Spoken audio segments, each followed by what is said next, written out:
What's up, sports fans? Shit, man, be back. Speaking my sports talk. All right, guys. So, still laid in bed, of course. As you can see, my pillow's behind me, and uh, wanted to show my face. Get back in, get back in line with the peoples. How y'all doing today? How y'all doing today? And all right, so this live today is kind of interesting. We got a couple of topics here that I wanted to cover. And may have okay, so sorry if y'all hear the sirens. It's our weekly alarm sirens every Wednesday they have here. In case of a tornado or natural, but they test them every Wednesday. But anyway, um yeah, I want to talk about Anthony Joshua and Canelo Alvarez first and foremost. We're going to talk about them and the expectations of these two guys. Like they cannot do enough. Now, I'm a fan of Canelo. Everybody knows that's one of my top five guys. I like Joshua, but I'm not a fan of him. I'm a Fury guy, right? But even still, I see what's going on and the similarities between the two of these guys. Because in my perspective, when it comes to Anthony Joshua and Canelo Alvarez, they're doing the most, man, and they just can't do enough. They're doing the most, but they just can't do enough, man. You know, every fight they in is getting picked apart. The expectations for them is more and more and more and more. Although, if by comparison to the people pointing the fingers, if they compare their favorite fighters to what it is that these two guys are doing, then it's no comparison.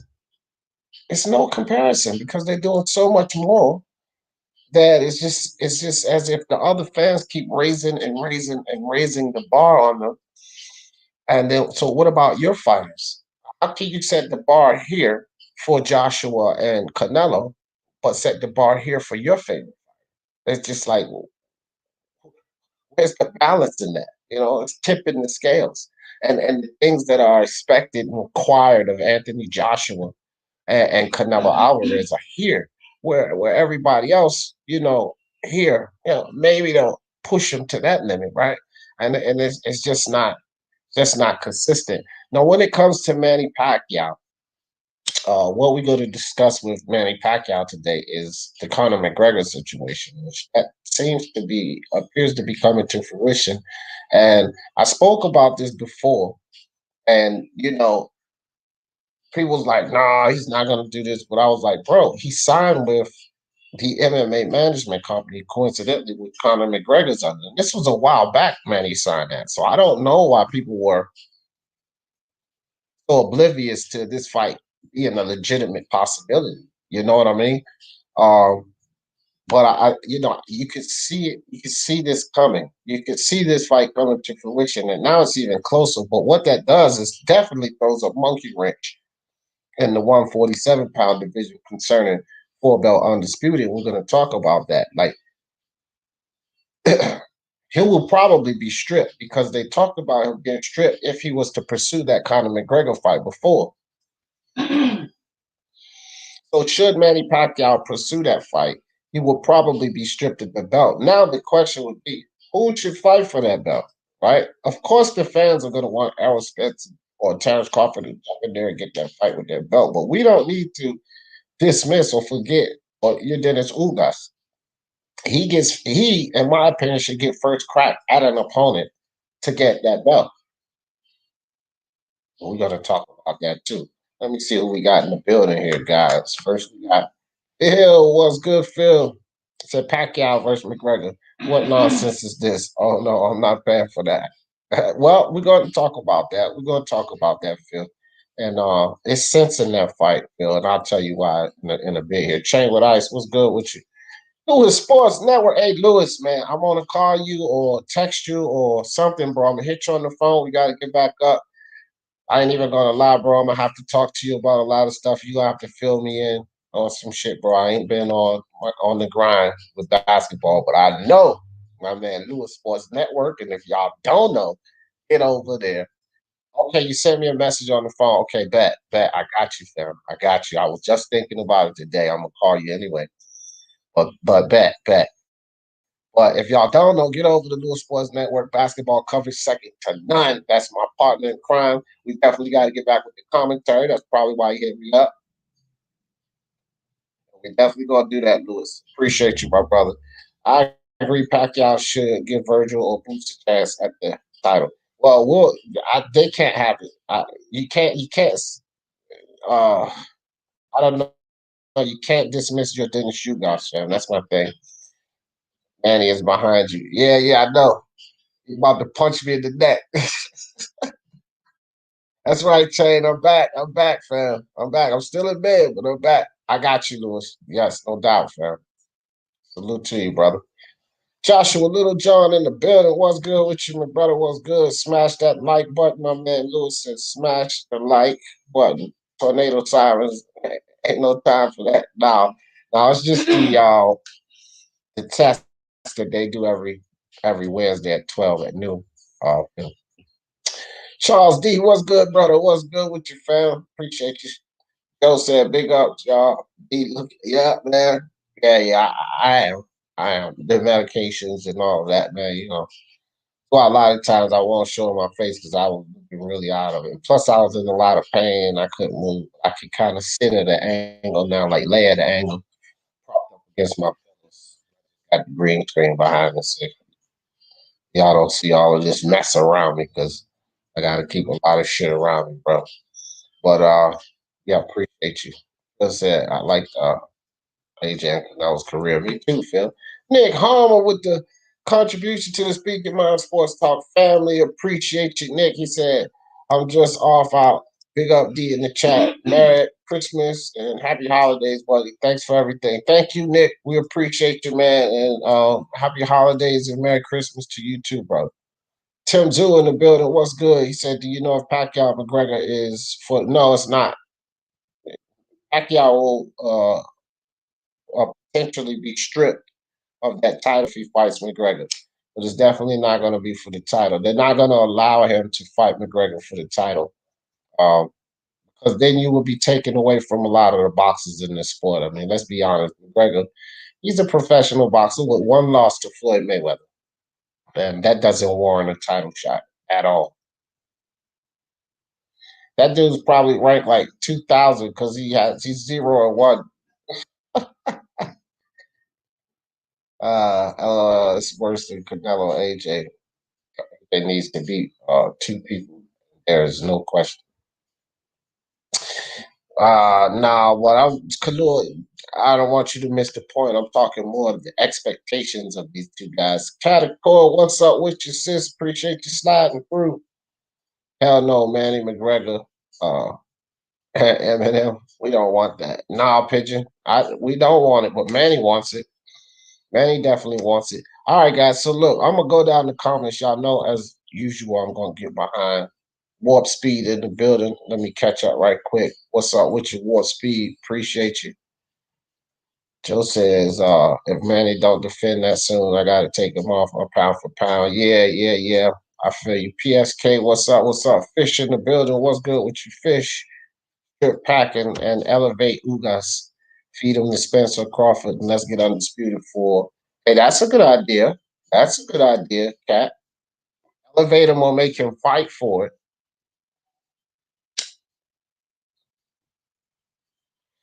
You know what I mean? Because Ugas and Crawford or Ugas and Spence would be a good fight.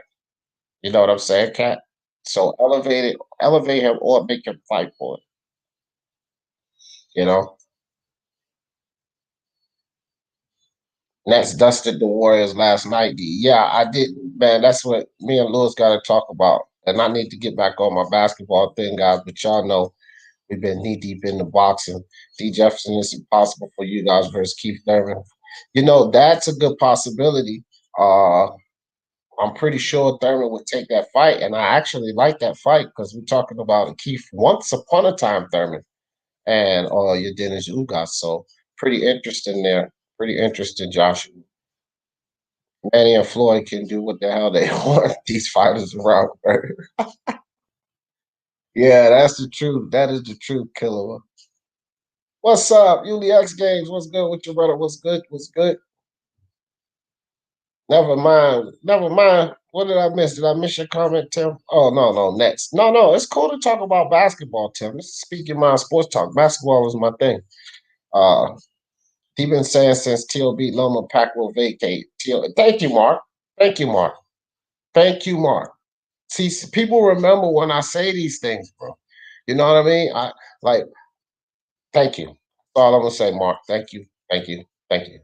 Yes, I was. I was saying that because back to that because at that time, Mark, and you remember, he signed the contract with the management company, and people were just oblivious to that. Like, oh, that don't mean nothing. Oh, that means a lot. That means a whole lot that he would sign a contract with a management company concerning an MMA fighter. That meant a whole lot, right? And then so let's think about this too. Manny is older, man. He's already accomplished the things that he needed to accomplish in this sport. He's an active walking legend. Okay. He's an ATG. Let's get it straight. That dude is an ATG already. He's an all-time great. And he's active. Here's the thing that people have to think about. If he could go conquer an Errol Spence or Terence Crawford, that would be perfectly fine. That would be perfectly fine if he could go conquer an Errol Spence or Terence Crawford. But it's unreasonable to push that demand on Manny. All the wear and tear, and what's likely, most of us, the consensus is that Errol Spence or Terence Crawford is going to beat him. Okay? This is basically the way most of us see it, at least the hardcore fan. Some Pacquiao fans may see otherwise, but that's fanship. The consensus is he'll be beaten by either of these guys.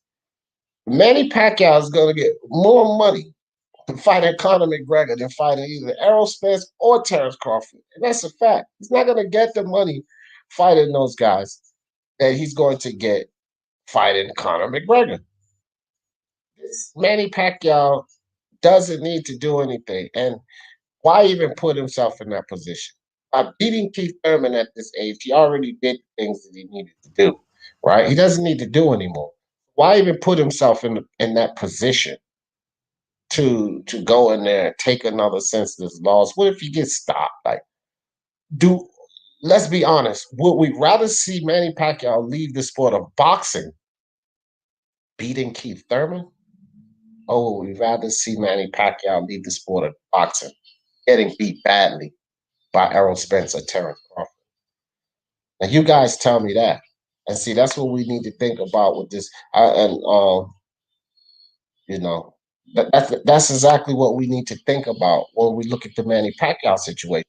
Now, I'm a fan of Manny Pacquiao, and at this point, his last fight was a victory against a younger Keith Thurman. I think that that's an excellent way to leave the Showbiz, the adult, my brother was good. He said Showbiz, just showing some love, brother. Merry Christmas. Thanks for the support. Love your grind. Peace, bro. Peace out. Peace out, Showbiz. Appreciate you for sliding through, fam. Appreciate that. It's so rare that a athlete with all the attributes in any sport package is always flawed in some ways to athletes come with potential full packages, such a high level, near impossible. Manny Pacquiao is a legend, man. He's a legend. And me personally, IBT, what's up with you, brother? I would much rather see Manny Pacquiao leave the sport winning, right? Winning. Because that fight with Conor McGregor, I don't care if it's sanctioned or whatever, but it's nothing more than really just an exhibition match. And we know, or I'm pretty comfortable that Manny Pacquiao is going to beat Conor McGregor. Conor McGregor's not going to be ready for Manny Pacquiao's angles, man. No way. So I'm pretty sure he'll beat Conor McGregor. And when you look at that, man, that's a perfect way to go out for me. I don't like a lot of the all-time greats take on exhibition match. Look at Floyd with the tension nonsense. He's getting ready to fight Jake Paul and all of this. You know what I mean? Why can't Manny get his money? He's already done what he needed to do, bro. And him vacating that belt to me is not a mark or anything on Manny Pacquiao. It's perfectly reasonable that he vacates the belt. You know what I mean? No, it's not confirmed yet. No, not at all. Not at all. It's not confirmed yet. But he talked about Spence, so I can guarantee you this: he fights Spence or he fights McGregor. He doesn't fight Mikey because I don't believe that Manny's worried about just winning. If Manny's going to challenge himself, Manny's a warrior, fam. Manny Pacquiao's a warrior. So if he's going to challenge himself, he's going to challenge himself fighting Errol Spence. He's not even going to fight Mikey. Plus, I believe it's more money with Errol Spence than it is with Mikey Garcia, and there's a belt on the line, unification, and so forth. Uh, so I think it's going to be Errol Spence or McGregor. Now, wisely enough, I believe it should be McGregor. And I don't think that that's a knock on Manny Pacquiao in any way, shape, form, or fashion. Thurman beat him. Well, I don't know, man. Some people do feel that Thurman won that fight. He edged it out. Um, I do know that the knockdown made it difficult for them to give Thurman the fight. And, I had Manny winning, but you're not the only one to say Thurman beat him. So I've heard that too. Thurman came on strong after the knockdown. He showed a good account of himself, but Manny was right there with him. So that's one that I don't think it was a robbery though, Myron. You know what I'm saying? Like it's one of those fights where okay, you could have gave it to that guy, you could have gave it to that guy. I think without that knockdown, Thurman wins that fight. I think that knockdown may have been the determining factor for the judges, at least, Myron. But when I looked at the fight, I looked at that fight like 3 or 4 times, and I could see the decision going either way. And I think without that knockdown, we would be having a difference here. Um, Manny beating Spence does almost nothing to his resume. At this point, Killer is not about his resume. That's what I'm. That's what you need to understand. It's not about his resume. He's a living, walking, active ATG right now. So it's not about his resume anymore. He's older, and so it's about two things, Killer Will. What Manny wants to do and his pockets. That's it. Capitalize off of his money. That's it. That's all it's about. It's not about his resume. If think That's what I'm saying. If he wins or loses to Crawford, it doesn't sway his resume any. I don't believe it has any leverage on Manny Pacquiao's resume, whether he wins or loses to Terence Crawford. Man. That's so. This is what we have to understand. Terence Crawford or Errol Spence beating Manny Pacquiao only really helps them because Pacquiao's the cash cow. You know what I mean? LT, what's good with you? All right, guys, let me get to the chat. I talk too much. I talk too much. Yes, AJ and Canelo expectations are biased as hell. They can't win for losing either. Yeah, it is. It's madness. It's madness, cat. No, just a glove, no. What are you talking about, man? Oh my gosh, Myron, are you supporting Glovegate? Do you mean to tell me that you're supporting Glovegate? You cannot be serious, fam. I know I'm not even gonna go there. I'm not gonna go there. Yeah, me too. Me too, LT.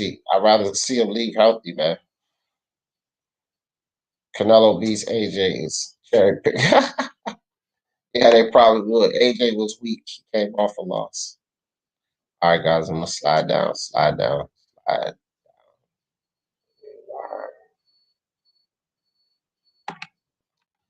All right. Knockdown second round. That's 10-8 round. Yeah, yeah, yeah. But again, it's three judges, Myra, not one.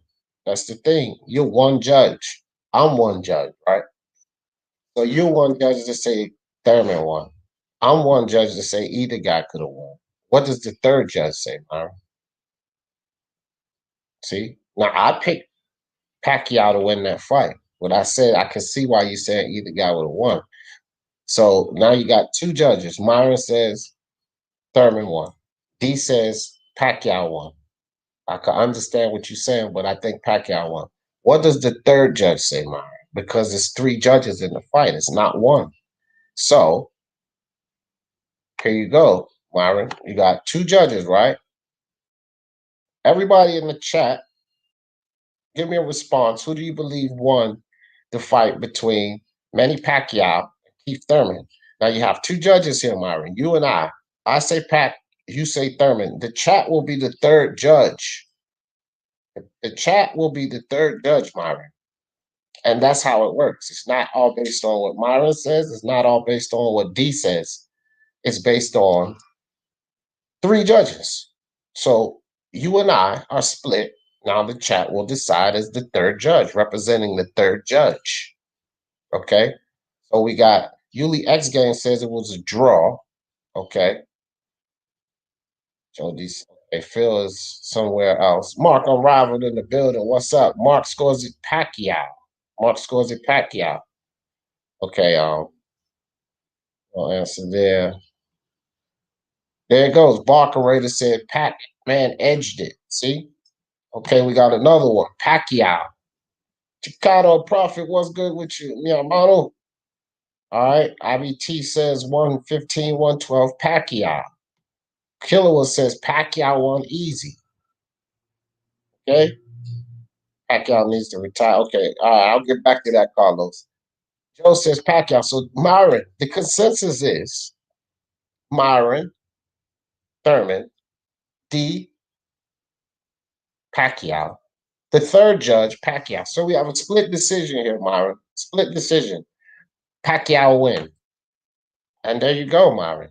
Indicative of how the fight ended, which my whole point to all of that, Myron, was I get what you're saying, but just that little exercise there shows you the right man probably won the fight. I mean, you know, it is what it is. Tim Zoo, another one, Pacquiao. So I didn't say money valued over legacy. Spence and Crawford ain't retiring. Oh, y'all talking about something else. Yeah, I ain't getting into that Spence and Crawford. There we go. Okay, so Carlos says Pacquiao needs to retire. Do you think he'll keep fighting way into the 40s? I don't know, man. I think that if he takes this McGregor fight, that's a cash out fight, Carlos. That's literally what I think. Because what will he have to be fighting for after that McGregor fight? He would have been stripped of the belt, so he would not be the champion still. So I think that would be a cash out fight. That would be the last Bruja. You know what I mean? All right, Myron, what are you talking about? Glove Nosa has nothing to do with Glovegate. It's a brown Nosa decaf in boxing. That was okay, okay. Decaf. Tim, if you don't know what decaf is, never mind. Damn casual ass fan. That silly ass dude, Aki TV, says that shit all the time. And there's no E in it, Myron. It's DCAF. But I know what you meant though. All right, so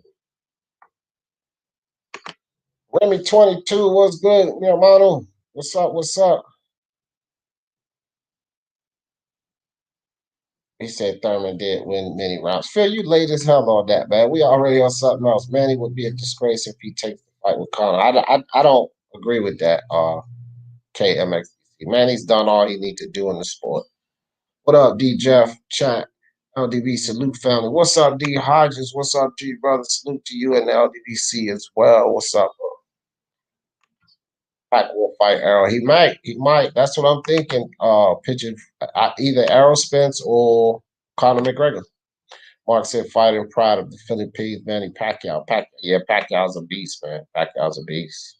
Jim spoke was Pat Earl, February 30th. The date will be announced. Yeah, you have hopeful there, huh? Huh, pitching. Paul, what's good with you? What's good with you, brother? Appreciate you sliding through. Spence ain't getting that pack fight. Yeah, I don't know, man. It doesn't look good right now. I will say that, Killer. It doesn't look good right now. But on the flip side of that, Killer, if he doesn't fight Pacquiao, I believe that's exactly who'll get it. Errol Spence. I do. Phil says, watch. Catacor, the amount of what's up? What's up? All right, let me see. That says, oh, Aob's in the building. What's good, Aob's? What's good with you? He said, no, they're not. Pac ain't actively fighting nor defending. So stop it. Uh-oh, can't get to somebody. Yo, Lance Myers in the building. He just said I'm not a total idiot. Yeah, you guys are wild. Jamal versus Jamal James. You talking about Jamal James? Yeah. Yeah, that would be pretty. That would be pretty good. I know you're not. Yeah, yeah, Jamal James. Yeah. That would be a pretty good fight, man. I like Jamal James versus you guys. If that's who you talk about, Jamal James, yeah. Not a bad fight. Pac-Man versus McGregor will need Dana White's blessing. No, it wasn't. No, it won't. He's not under UFC contract anymore. Nah, it won't. Conor got his own promotional company and everything.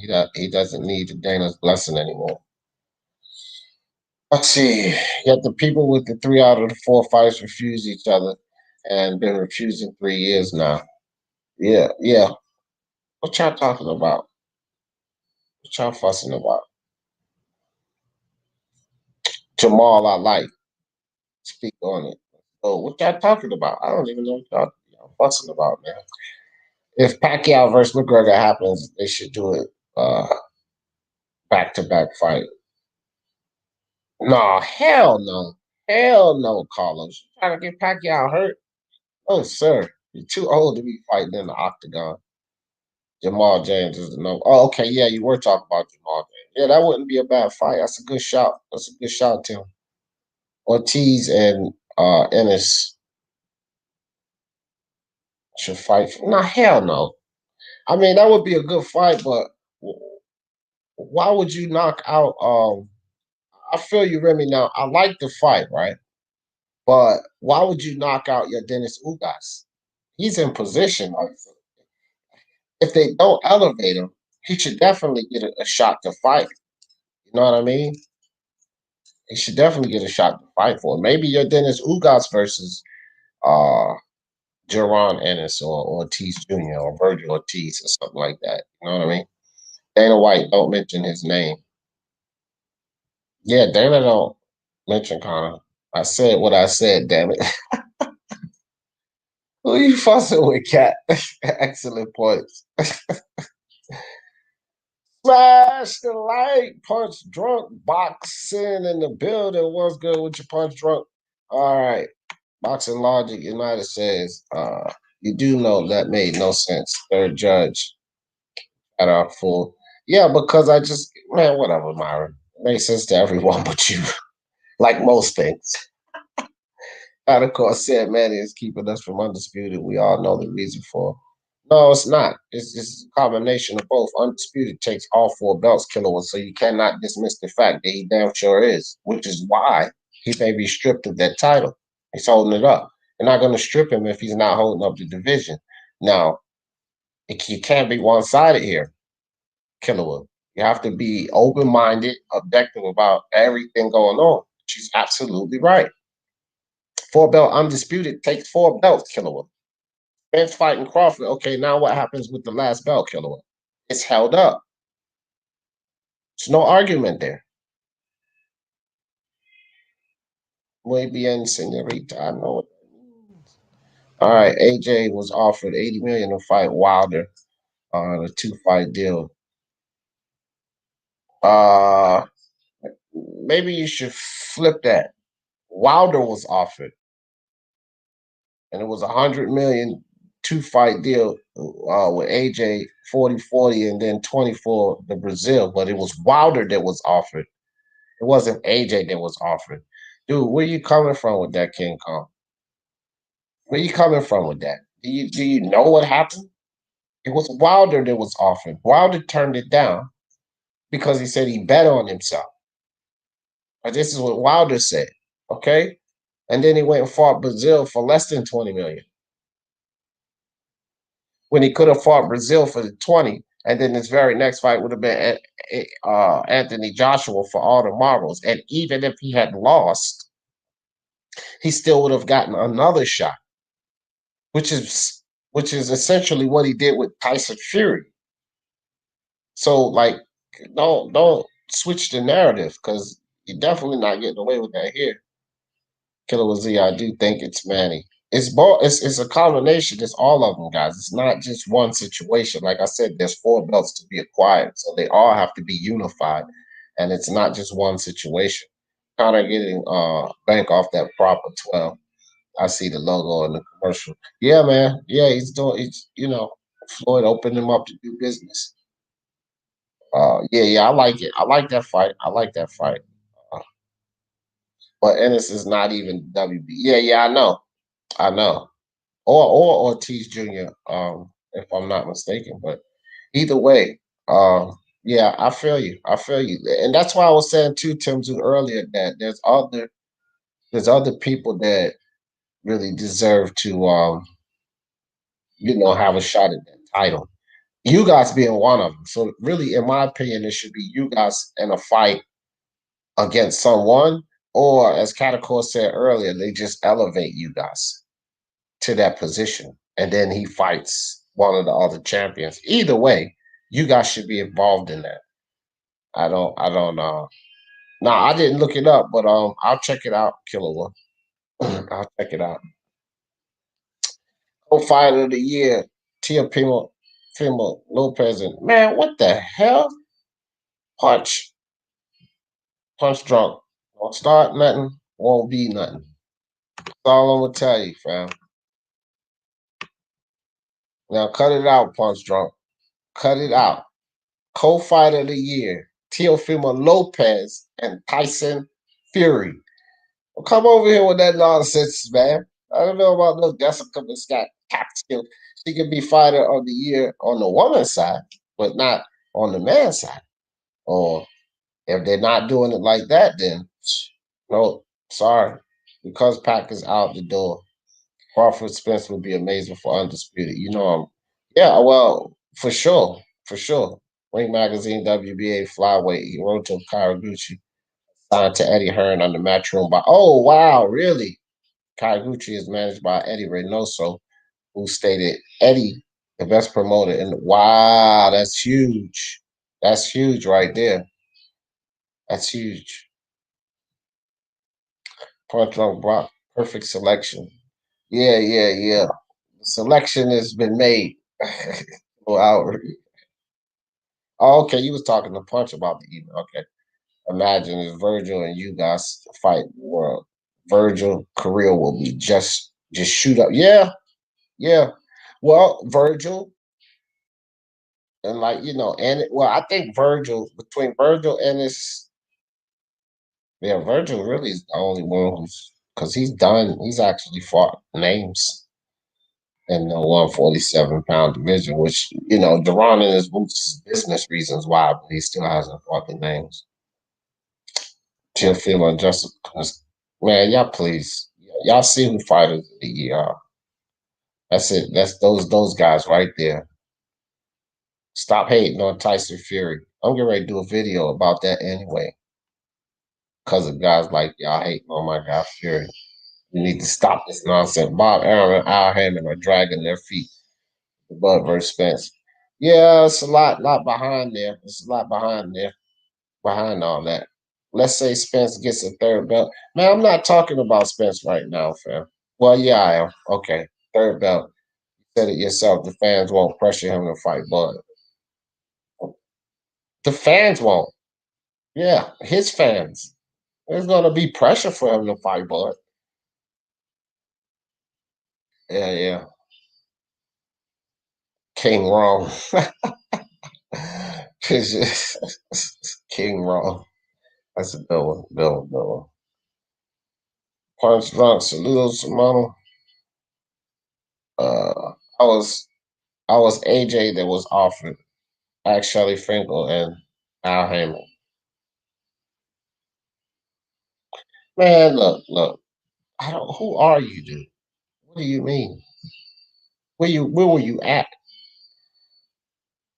AJ, they made the offer. It's like, what is that all about, man? Ask Al Heyman and Shelly Finkel. Wow, Finkel talked about turning down the offer if Bud fights Pete. Yeah, he was typing too fast. Besides, he should just retire because he doesn't need to prove. Yeah, no, he don't. He don't. But I don't know. It's beyond Bud if he's gonna retire or not. Derek James said Manny then Bud 2021. Yeah, it could be. Hopefully it goes down that way. Hopefully it goes down that way. Virgil is the WA. Yeah, that's why I was saying Virgil's done stuff already. So Virgil deserves a shot at it. He get that would be a fight. That would be a fight. I think Virgil will stop Ugas. I ain't even gonna lie, bro, because Virgil's aggressive as hell, and Abel Ramos he hurt Ugas really bad at the end of that fight. And I think Virgil will hurt him earlier. I like a beer with Manny of Florida. Imagine the stars. Yeah. Punch, are you drunk? That was a good one, Tim. You heard that part? You said, Punch, are you drunk? Great chat today. Thanks, Phil. Thanks. You know, even Fury knows AJ Duck Wilder because Wilder's lawyer is a good friend. Man, why are you on AJ Duck and Wilder, man? Why? Why?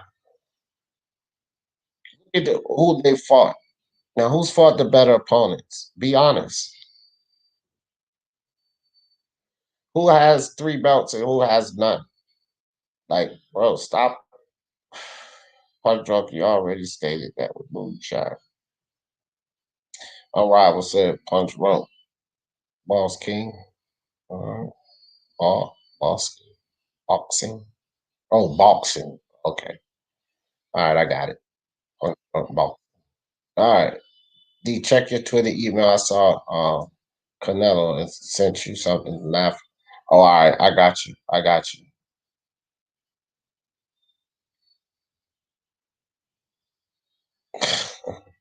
What are you talking about, Phil? I don't know where you get that narrative from, bro. That's crazy. That's crazy to me. Catacor says Tio deserves that little title. His accomplishments was better at. Uh again, man. See, I think that with this, well, I don't know, man. I ain't gonna, because I'm gonna do a video on that to kind of break that down. I don't agree. I think both of them deserve it, and I think it's like people are looking more at Wilder and Lomachenko, but they will both be considered three in their division after losing. Wilder's three at the heavyweight division. Lomachenko certainly three. In my opinion, he's number two. But Devin Haney does have the belt, so he would have to be considered number three. So they're both the third guy in their division, right? Lomachenko had unified belts. Wilder had the 10 uh, title defenses. So I mean, there's things to break down why Fury deserves it as well. Virgil has lower type angles D. No, he doesn't. And stop that. Virgil's a good boxer though. I like Virgil Ortiz, but they're totally different. Heavyweight has always been seen as the premier. Yeah, yeah, for sure. And cause he came back from pressure, then yeah, I know it's a lot to it. It's a lot to it. Justin McCaskill, we need great. Yeah, yeah, bro.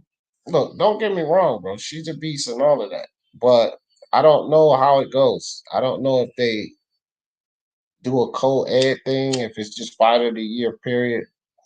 You know, maybe there could be a case for that, but I mean, man, I think with these awards punch, be honest, it probably got something to do with star power and accomplishments and money made and all of this other stuff combined. So, not saying that Jessica McCaskill is not deserving of the award, but we're not really the ones who make the pick. You know what I mean? It's Ring Magazine. Die Hard Casual, what's good with you? What's up? What's up? How could Tyson Fury be co-fighter of the year if he cheated? So many pictures of his glove looking at us because you don't know that he cheated, and it was never proven that he's cheated, and no commission ever punished him for cheating. So cheating is only a narrative running around the YouTube community, unless there's anything established by the law or any commission. Then the cheating means nothing. Cheating is just a whisper in the wind.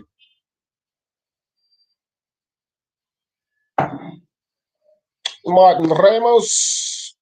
Yamato, what's good with you? Boxing virus in the building. Ortiz is orthodox, so his angles are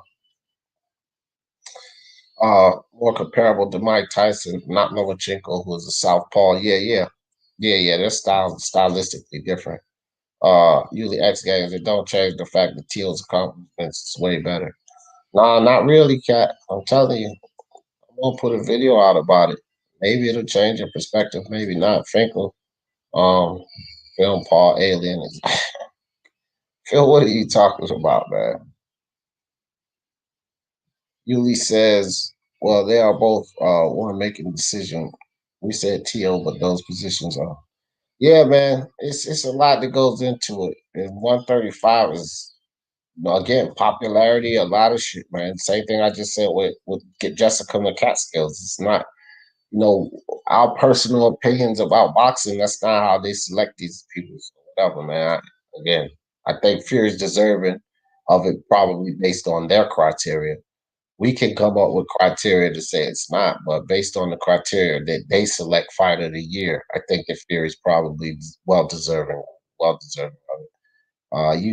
I think it is kind of a cop out for them though, not to pick one like that. What you guys has a sus chin and Virgil puts pressure on his opponent from start to finish. I think Virgil stops him too, man. I think Virgil stops him too, no doubt, no doubt. I will check into rehab. Oh my gosh, man, y'all crazy. Phil said, bro, Tanaka versus Alco. Yeah. It's going to be a good fight. I just did a live on that the other day. Do you think Fury versus Joshua? Yes, I do. I'm getting more and more comfortable with the. I think Usyk is thinking heavily about taking step aside money. I'm not sure of what's the deal with the arbitration and mediation with Wilder and Fury's contract, but should he have to fight Wilder? I don't no problem with him getting through that fight and then Eddie Hearn and Bob Arum setting something up with that. Which they're already working on a 2-fight deal. So I think after the point that Fury beats Wilder, it's just pretty much signing the dotted line. So I don't know, man. I feel comfortable about it. Maybe not. You can't do that, then you would need to shut down your YouTube because first strong. What are you talking about, man? Phil said Tanaka versus Aoka. I'm confused. They're fighting, man. No, I did a live on it. They're fighting. I got Ayoko winning. All right, salute, Mr. Moonshine. But I don't want to talk about that, Phil. I want to talk about Canelo, Pacquiao, Anthony Joshua. That's why I'm answering those comments. I don't really want to talk about Spence and Crawford and Teofimo and Loa and all of that bullshit. Expectations are higher when you want to discredit a fighter. Yeah, exactly. And that's what they, aim to do with Canelo and Anthony Joshua, just discredit them any way possible. I was seeing a guy last night, which I won't mention his name, but he was talking about Canelo, trying to diminish him, talking about the fighters of yesteryear. And I'm like, bro, it's a different era. Can't be talking about Hagler and Duran and Tommy Hearns and Sugar Ray talking about Canelo's never fought like this in a fight. Who the fuck is fighting like that in a fight? Like most of these fights are not like that, man. Because you don't have two guys on each side to make fights like that. We don't get a lot of fights like that. We get some good fights, but not like both of those guys, elite fighters. We don't have elite fighters in this era. I'm a dozen, and damn near like a lot of these guys had the sweet science and get it into them. That's why a lot of these modern day fans don't respect the old school guys, and I think that's because they haven't seen the footage. The things they see these guys do, they think, "Oh, look how he does that." Man, guys been doing this for ages, man. For ages, guys been doing this. So they believe Lomachenko's the first one to ever come out and have footwork and movement like that. Man, they're crazy. They need to go back and look at a lot of footage. Where do you think Lomachenko got it from? Anatoly studied footage from guys of the year. These guys, man, people just don't understand. It's why you shouldn't compare errors. You really shouldn't compare errors. Yeah, really, Cat. That's just enough is enough with that, man. Enough is enough. Ain't nonsense. We saw gloves wrap. I'm not going to gloves. Saludos, Delum. Yo. Yeah. Mark in the building. The other Mark Pinkerton, says be tougher for a fight for T. Okay, man. Yeah, it's a tough fight, man. It's a tough fight. I hope it happens. Stone. You think? Leo Santa Snooze in the building. What's good? Chin Smoke in the building. What's up? What's up? Uh, maybe we'll have to see the fight. You probably should probably want to edge Lomachenko in that fight. Going down to 130, you definitely will want to edge Loma in that fight. You just really have to see the fight. I'm not sure, man. Shakur Stevens' talent. I know he doesn't have the power to keep Loma off of him. Leo Sanders News, which would be a really big problem for Shakur Stevens. Gonna have to have something to keep Loma off of him. And I don't really think he does. And Loma can get inside and work him. Loma's going to throw things at Shakur he's not seen before. That's for sure. Shakur is fast and he's talented, but the better boxer. You got to understand that. Shakur's not a better boxer than Lomachenko. Saludos to the whole damn chat. Yeah, I feel you, Mark. That's how I feel sometimes going in the chats. Yeah. All right, did I go backwards? So, almost. IBT said, I thought Tiafimo should have been. Good God, you guys want to talk about Tiafimo? Fury biggest. Read the last part of the comment. It was a compliment to you there. What comment? I must have missed it. Let me see. Let me go back.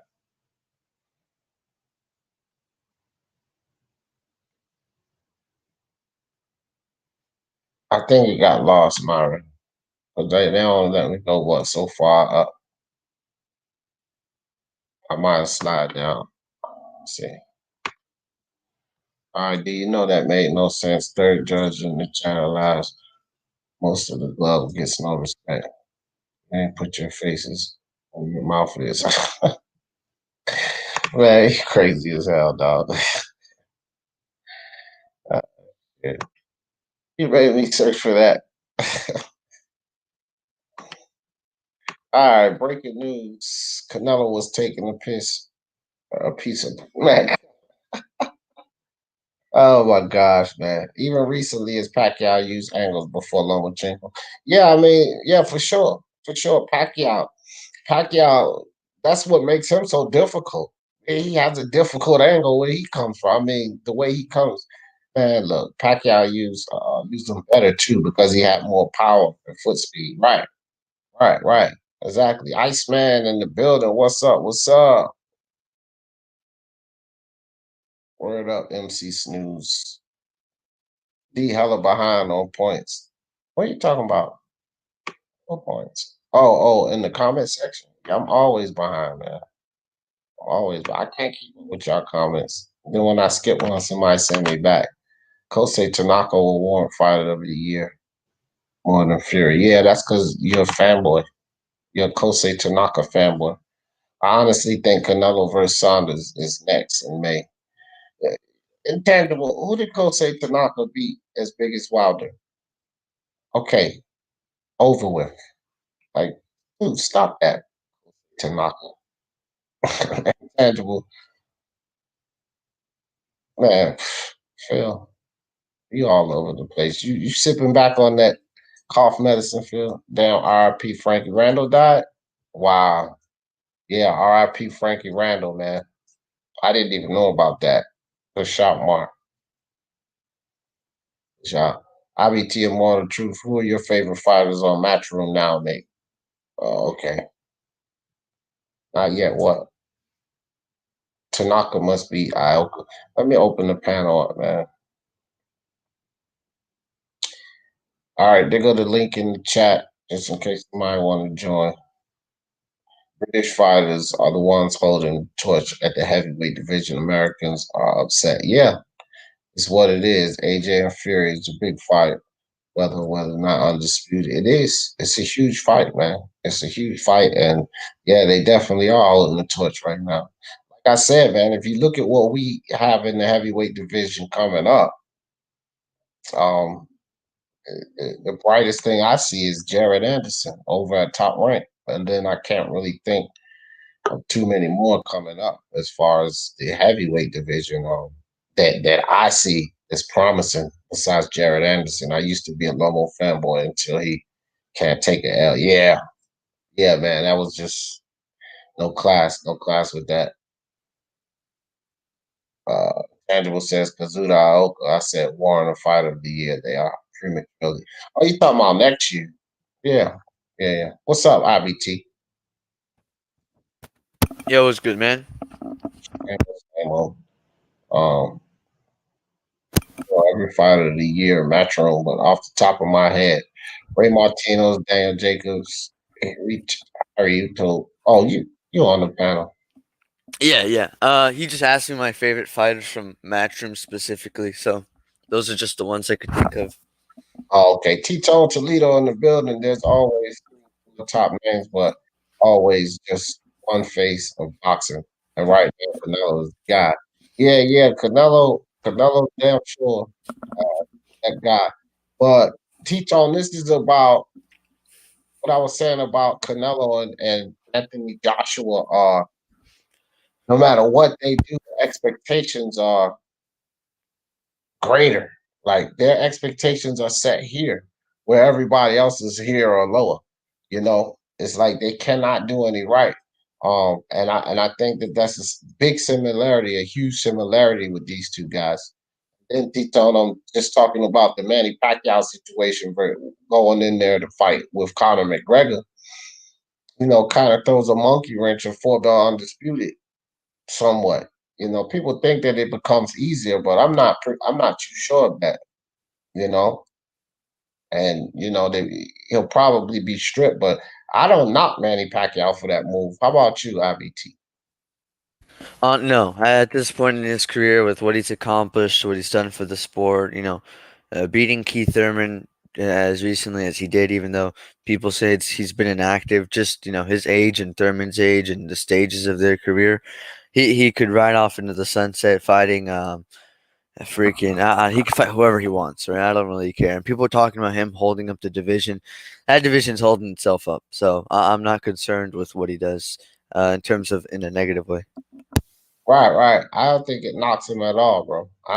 My personal opinion, Manny can do what the hell he want to do. I don't think there's no knock on him for doing that. Um, you know, not many fighters.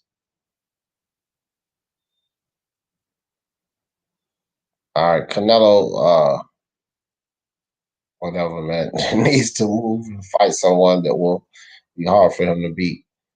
It's the thing is this, man. You can't see this is the type of requirement I'm talking about, Tim. You can't demand a guy with that dimensions fight at 175. You can't demand that. You just can't do that, fam. That's the thing. You got to be reasonable about this. If he goes and he cleans out 168, is it Canelo's fault that these guys are not in the gym trying to figure out how to beat him and come in there and win that fight? They're champions. You got to fight the guys that are around you that are the champions. So he's fighting the best guys at that division. Again, there were people saying that Callum Smith was going to knock him out. Okay. There were people saying Callum was going to knock him out because he was a champion in that division. Is it Canelo's fault that he went in there and made the fight look easier than people believed it would be? No, it's not. It's not his fault. He's that superior as a boxer. So we can't demand that he fights better being or Bevo or campaign at 175. Can't do that. Salute to Mr. Two Hands in the building. I seen that comment. He said, "Yeah, D, that's my boy, bro. Yeah, I like Jared Anderson, man. I was talking about him a while ago, man. And this kid is very active right now. So but he's probably, like I said, Two Hands. I think that he's the most promising guy that we have in America at this point, as far as heavyweight division. Jared Anderson. Um, yeah. What's up, Phil? Yeah, I just think Manny's setting up a huge payday. He's been doing it since October. One moment, I'll just turn my heating down a bit. Sorry about this.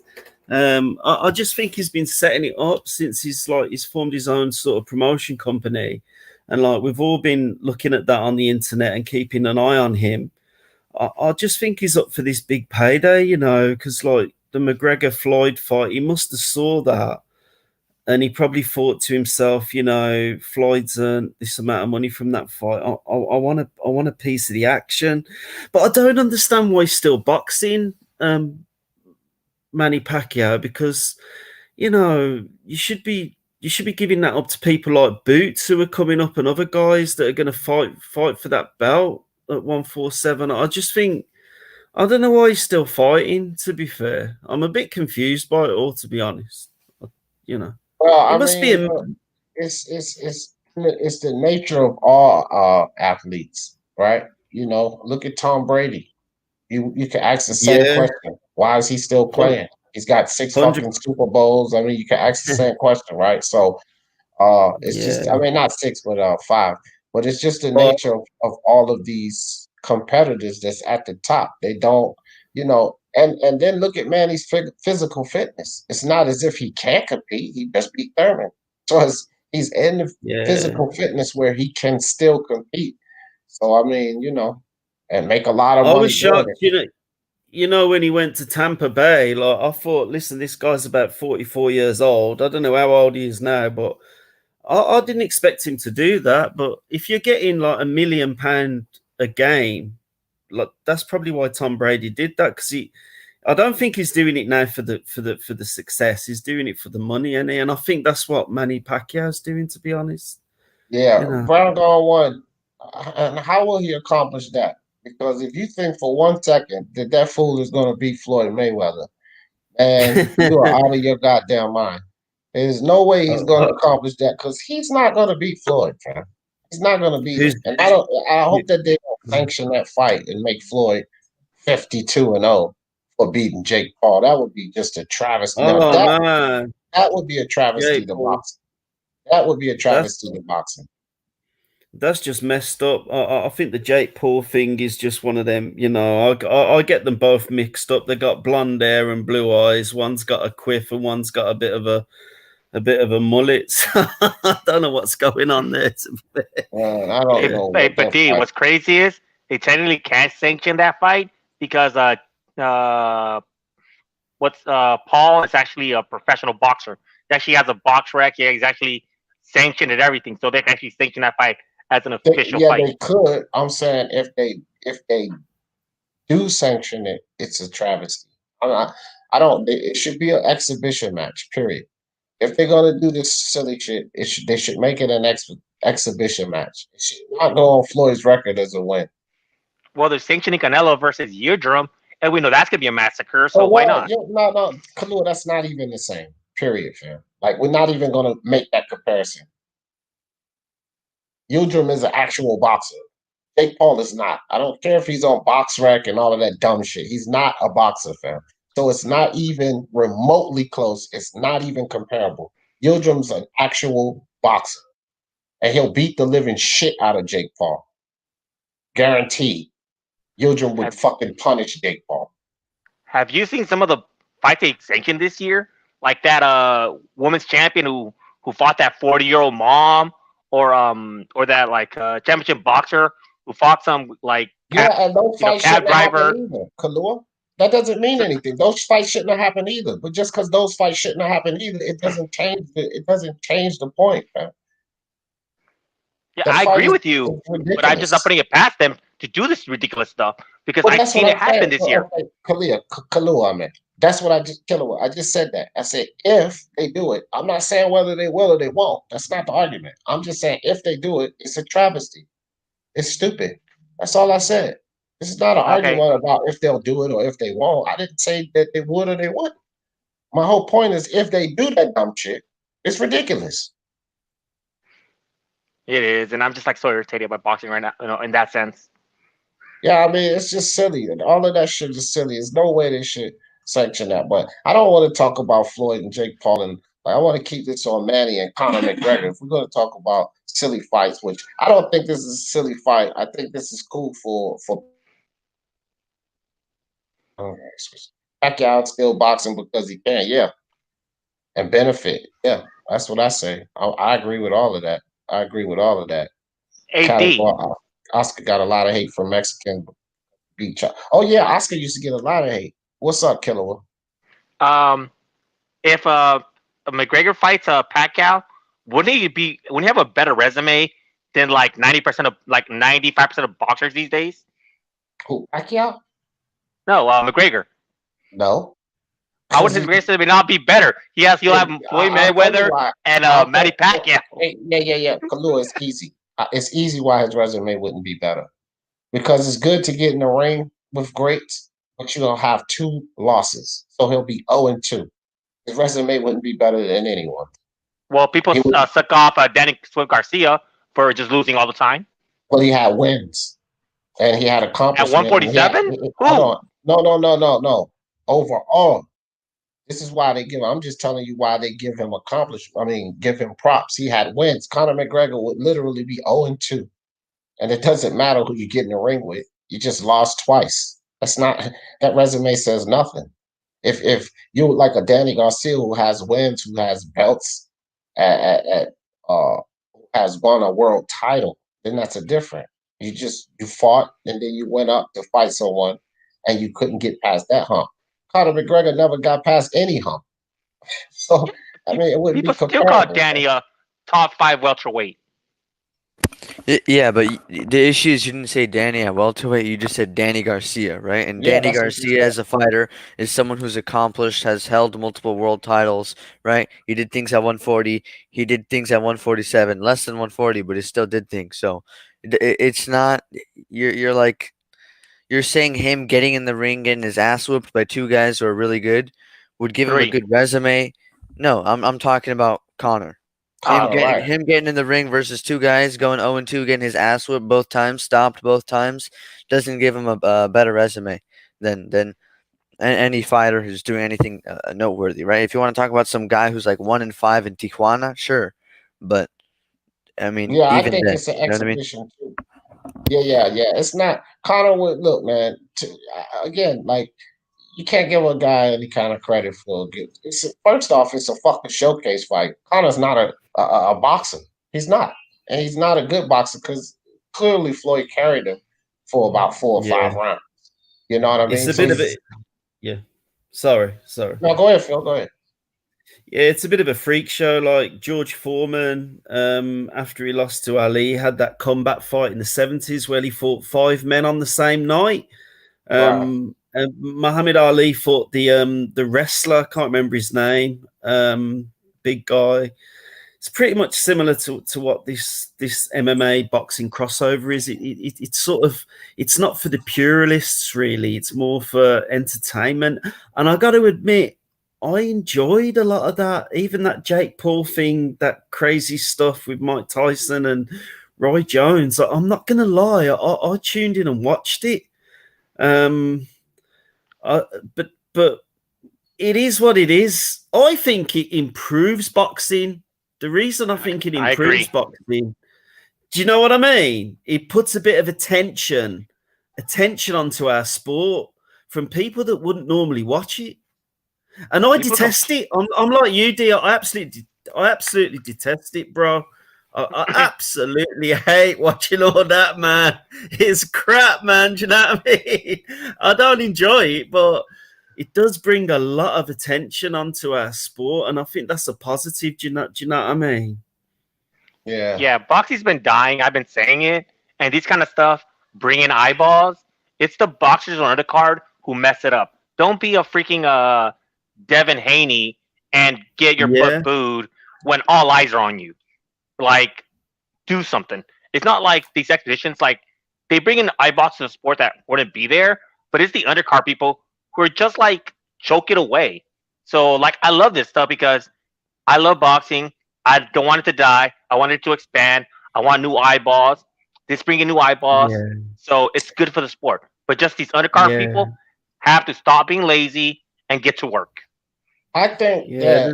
that a crossover fight uh with UFC, I don't mind that. But these gimmick fights, I don't give a shit about Jake Paul and his YouTube community. Look, man, they're watching Jake Paul fight as much as they would watch Jake Paul throw snakes at somebody or some other stupid video. No, no, I'm being serious. Because they're Yeah, watching Jake Paul.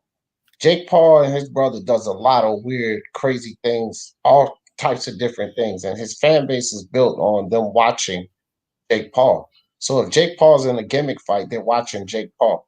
But as soon as Jake Paul leaves boxing and goes and starts racing sports cars on some track in Italy, those fans are going to be watching that. They're not going to be locked in boxing. And so, again, these gimmick fights I'm not with. If it's a crossover fight, you have fans that are interested in combat sports. So they're more likely to say, oh shit, boxing's not that bad. Let me check out boxing because they're interested in seeing people punch each other. Jake Paul fans are interested in seeing him do whatever the fuck Jake Paul does. That's what they're interested in. And It, it's and it's it, going to bring money because they're going to watch whatever the fuck Jake Paul does. But once Jake Paul gets his ass whooped enough and he moves on to, shooting fire arrows at some fucking target in the woods, they're gonna be watching that. Seriously. Well, I if I may disagree. offer a different perspective, right? As Sure. someone who has like near the age demographic of people who would watch the Paul brothers, right? My friends, when they talk about boxing, they don't know very much. They know Manny Pacquiao, they know Floyd Mayweather, and they know Canelo. That's about as far as their knowledge. They know Ali, they know Mike Tyson, right? They know like the bigger names of the sport and what's relevant in terms of major news and media, right? When they hear Jake Paul or Logan Paul is fighting, they're not actually like watching it for Logan Paul, right? Like it was kind of like that whole event. If they're watching it, um, they're not Paul like fans, but they're just kind of interested in. Oh well, I know Mike Tyson and I know Logan Paul or whatever, right? So that part of it is interesting to them, and they'll at least keep up with the news, right? Whether or not they're watching the undercard fights isn't as important to me as if they're just showing any interest at all, and just the fact that they're keeping up with the news or following this following the event, right? And then, oh, okay, well, maybe I'll watch some fights.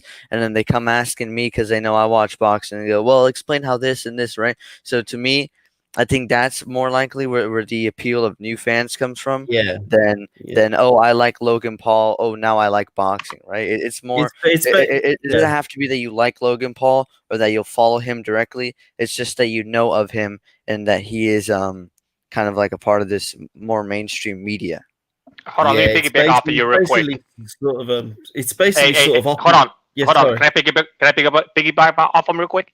Okay, like he was talking Yeah, go. about, like the Jake Paul fight, right? Don't forget, in that fight card, there was somebody called Billy Joe Saunders who fought there. So all these people have now heard his name. Now, when Canelo fights Billy Joe Saunders, a lot of people are going to be like, "Oh, I remember that name," and they're more inclined to look at it than not because they've heard the guy's name before, and they're going to more they're going to see it. They have a better chance of seeing that fight than they did before because they've heard the name. So it actually does like bring in more viewers, but just if the people actually did something because they might remember that knockout he had, and they do know he's a champ. They do know he's a champion because he was on the undercard, and now when they hear his name be associated with somebody who else they heard of like Canelo, they might see the fight where before they had no chance of seeing it. So that's why, like I said, it's the undercards who have to do the work and get their names out there, and not be Devin Haney getting booed the hell out of there. All right, guys. Shout out to my man Remy for contributing to the Speak Your Mind Sports Talk family. He said, D, I'm going to post what I sent you on Twitter. So, guys, look, and you can go to Remy 22's channel as well and see what his take is on this. But I put this up for you, Remy. Shout out to Remy. He brought this to my attention. Jamal Charlo. Fuck it. I'll go to 168 to fight Canelo. Now, I'm not sure how much truth this is, you know. Maybe Jamal will. He said if push comes to shove, the middleweight title holder Jamal Charlo will have no problem hiking up to 168-pound division to take the newly mentioned super middleweight title holder and boxing kingpin Canelo Alvarez. I'm not going to 168. Canelo got to come to 160, man. Charlo said first on an Instagram live session shortly after Canelo cruised to a lopsided decision over Calvin Smith at the Aladome in San Antonio, Texas last Saturday. Then apparently changed heart. Charlo said, fuck it, I'll go to 168. I got to get the fight. So, new revelations. Appreciate you, Remy, for sending that. Raider from LA, what's good with you? Jay Blues, what's up? What's up? So what do y'all think, man? What do y'all think about that? Killer, what you think? Carlos effort, I'll go to 150, 168 for Canelo. What you think? Bullshit. If you want to go to 160, he would have done it before. Everybody knew Canelo was going to be at 160 for the past 2 years. Ever since he beat Fielding, we all knew he wanted a legit vote at 160. It was the easiest road to get to Canelo. He didn't do it then. He actually got an offer to fight Canelo. Didn't take it up. So he's just talking, trying to get his name out there. That's all it is. He's Charlo. Come on, he's garbage truck juice. This guy's horrible. What do you think? I agree. What do you think, Phil? Yeah, I agree with everything that he just said, to be honest. So I'm just going to be putting myself on rewind. All right, IBT, what you think?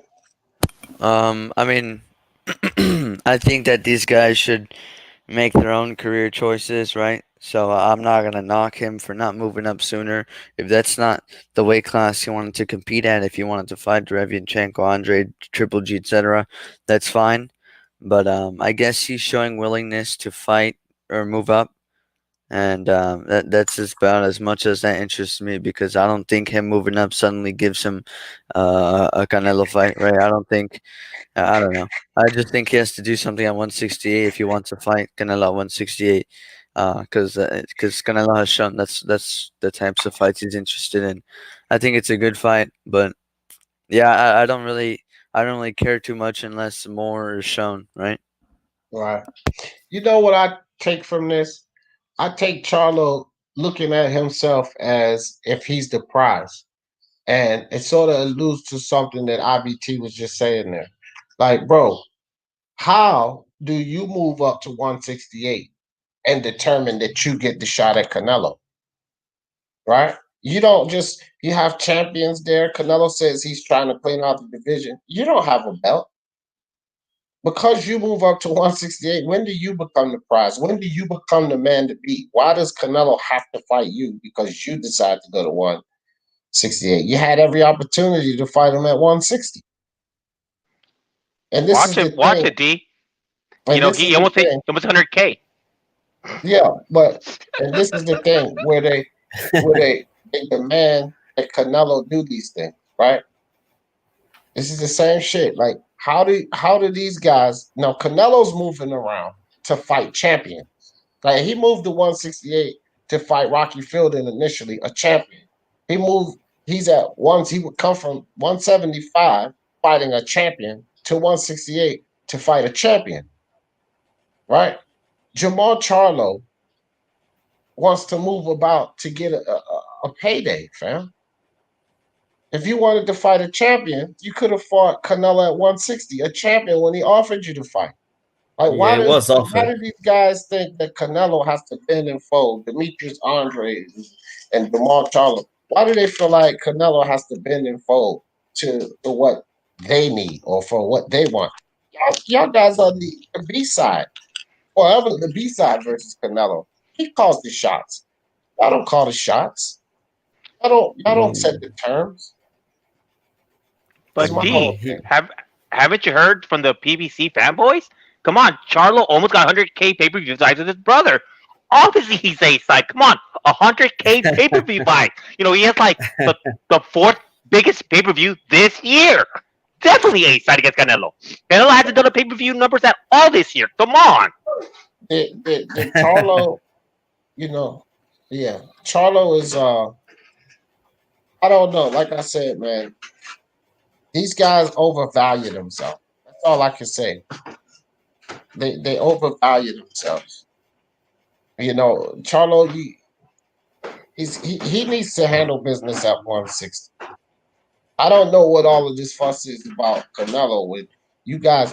The only one that can really say something, in my opinion, is Demetrius Andre. Right? Demetrius Andre can make a case that Canelo never gave him an offer, but at the same time, he can't make a case that Canelo has to fight him or do anything like that. Yeah, unbiased. What's good with you, unbiased? We dropped that link, man. So unbiased, come holler at me, bro. Even then. Oh, sorry. Even then, weren't they negotiating before the whole IBF thing happened? Yeah, Yeah. Yeah, so I don't know, man. Yeah. I think If Andre's best shot for a Canelo fight would be to request WBO super status and yeah. then move up and fight Billy Joe Billy Saunders Joe. soon. Yeah, Yeah. exactly. Because he Mhm. can.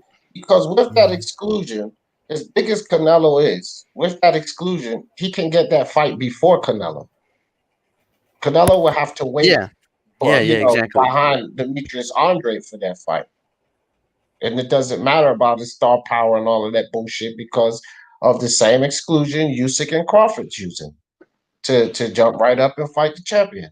Now, that's how he can solidify himself. He doesn't need to go fight a Damian Lillard or a Dusty Hernandez. You know, he needs to go do something like that. As far as Jamal's concerned, he's in the PBC, right? yep. So if you want to jump to 168 and warrant a Canelo fight, why don't you put a request into Al to go fight Caleb Plant? You want to go to 168?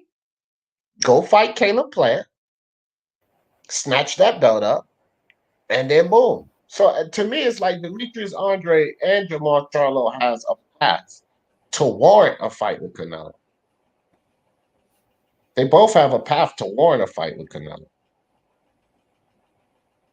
I believe that Jamal feels since he's the WBC champion and Canelo is too, that he has no, but there's no exclusion for your regular title. You're not the franchise champion. You know what I mean? You don't have any exclusion for your regular title. Only exclusion you have is to defend it at 160 or go up and challenge Caleb Plant. Yeah, that's a Yeah, good that's what we were point. talking about yesterday. You know, if Dudu really wanted to fight, he really wanted Canelo. He has an easy path. He's not taking it. Why? Who knows? It is what it is. And Plant Truax as well. That's a joke of a fight. Actually, I'm not mad about that because it takes don't Mm, forget the IBF has a they're gonna enforce their mandatories. So for yeah. the and the mandatories associated with the belt, not the fighter. So for the next year, the IBF will be clear of mandatories. So I'm not mad at that because it's a good tune-up fight for Yeah. Canelo for in May, and it clears up Canelo to do undisputed with Billy Joe Saunders in September without a mandatory being involved again like it was at 160. So Anybody who's complaining about that should stop it because it's a good thing it's happening. It's good for the sport. Yeah, real quick, Maybe. Bias, what's up with you, brother? I ain't seen you in a minute. Hope everything all right with you and the family, fam. Good to see you sliding through, Unbiased. But I will go the rest of the stream without mentioning Tanaka, I promise. Oh boy, that's good stuff. So yeah, man. I mean, look, Jamal. You know, this is crazy, fam. It's just this is what I'm talking about here. This whole Canelo fiasco. This shit is crazy, bro. Jamal Charlo, he got better BF. You know what I mean? What? None of that stuff, man. None of these guys, Jamal Charlo or Better BF, to me, that don't fit in Canelo's plans. How does Better BF fit in the Cleveland Wild 168? And why should he fucking fight Better BF? That's all. That's all for the fans that want to see Canelo lose. That's what that's about. And then as far as Jamal Charlo, do something with yourself. Can I With put something AJ, out there? Do you think that Canelo could fight Makabu at cruiserweight? They're the same height, and that's a 5-weight I'm champ. sorry. why would he Makabu. fight him? Why would he do that, Phil? Why would we even start talking about shit like that? And also, We'll talk about Makabu's, after undisputed.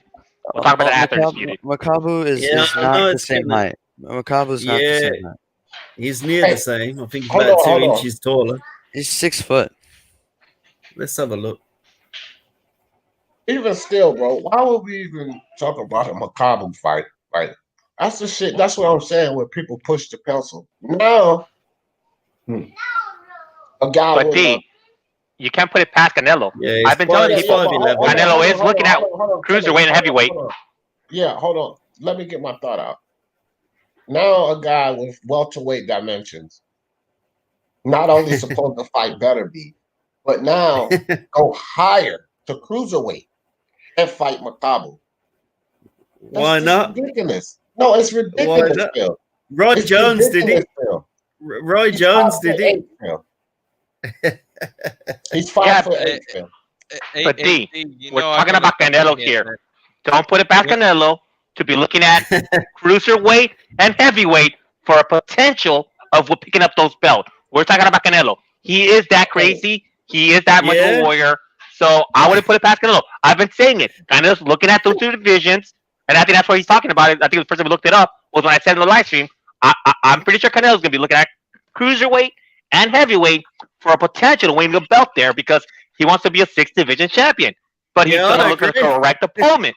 Okay, so hold on so you for can a say all second. you want, but that is on. Canelo. Hold on for a second. Then you can't say shit about anybody demanding fights at at 175. Well, the thing about cruiserweight, and what's up to everyone on the panel? Salute to Pigeon. You Hi, know, man.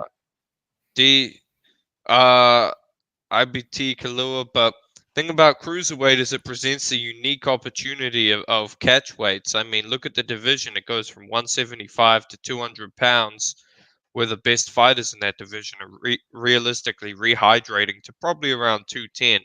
So if you can get a guy who's 210 pounds, force him to cut all the way down to like a 180 pounds, then I mean, you could be fighting a dead man and capture a title. But, you know, when it comes to Canelo, a lot of people call me a hater for saying this, but I'm a little, I understand, but I'm a little bit disappointed with his goal to become 168-pound undisputed, mainly because Canelo previously hasn't been about undisputed when he's had the opportunities, and now he wants to do it at 168, which is one of the weakest divisions in boxing right now. Yeah, the problem I have is I want to see him in competitive fights, and none of these guys there are good enough to beat Canelo.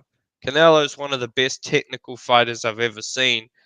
Plus, he's got massive A-side favoritism to it. So none of these guys can beat him. That's why when it comes to Canelo, I want to see him in the challenging fights.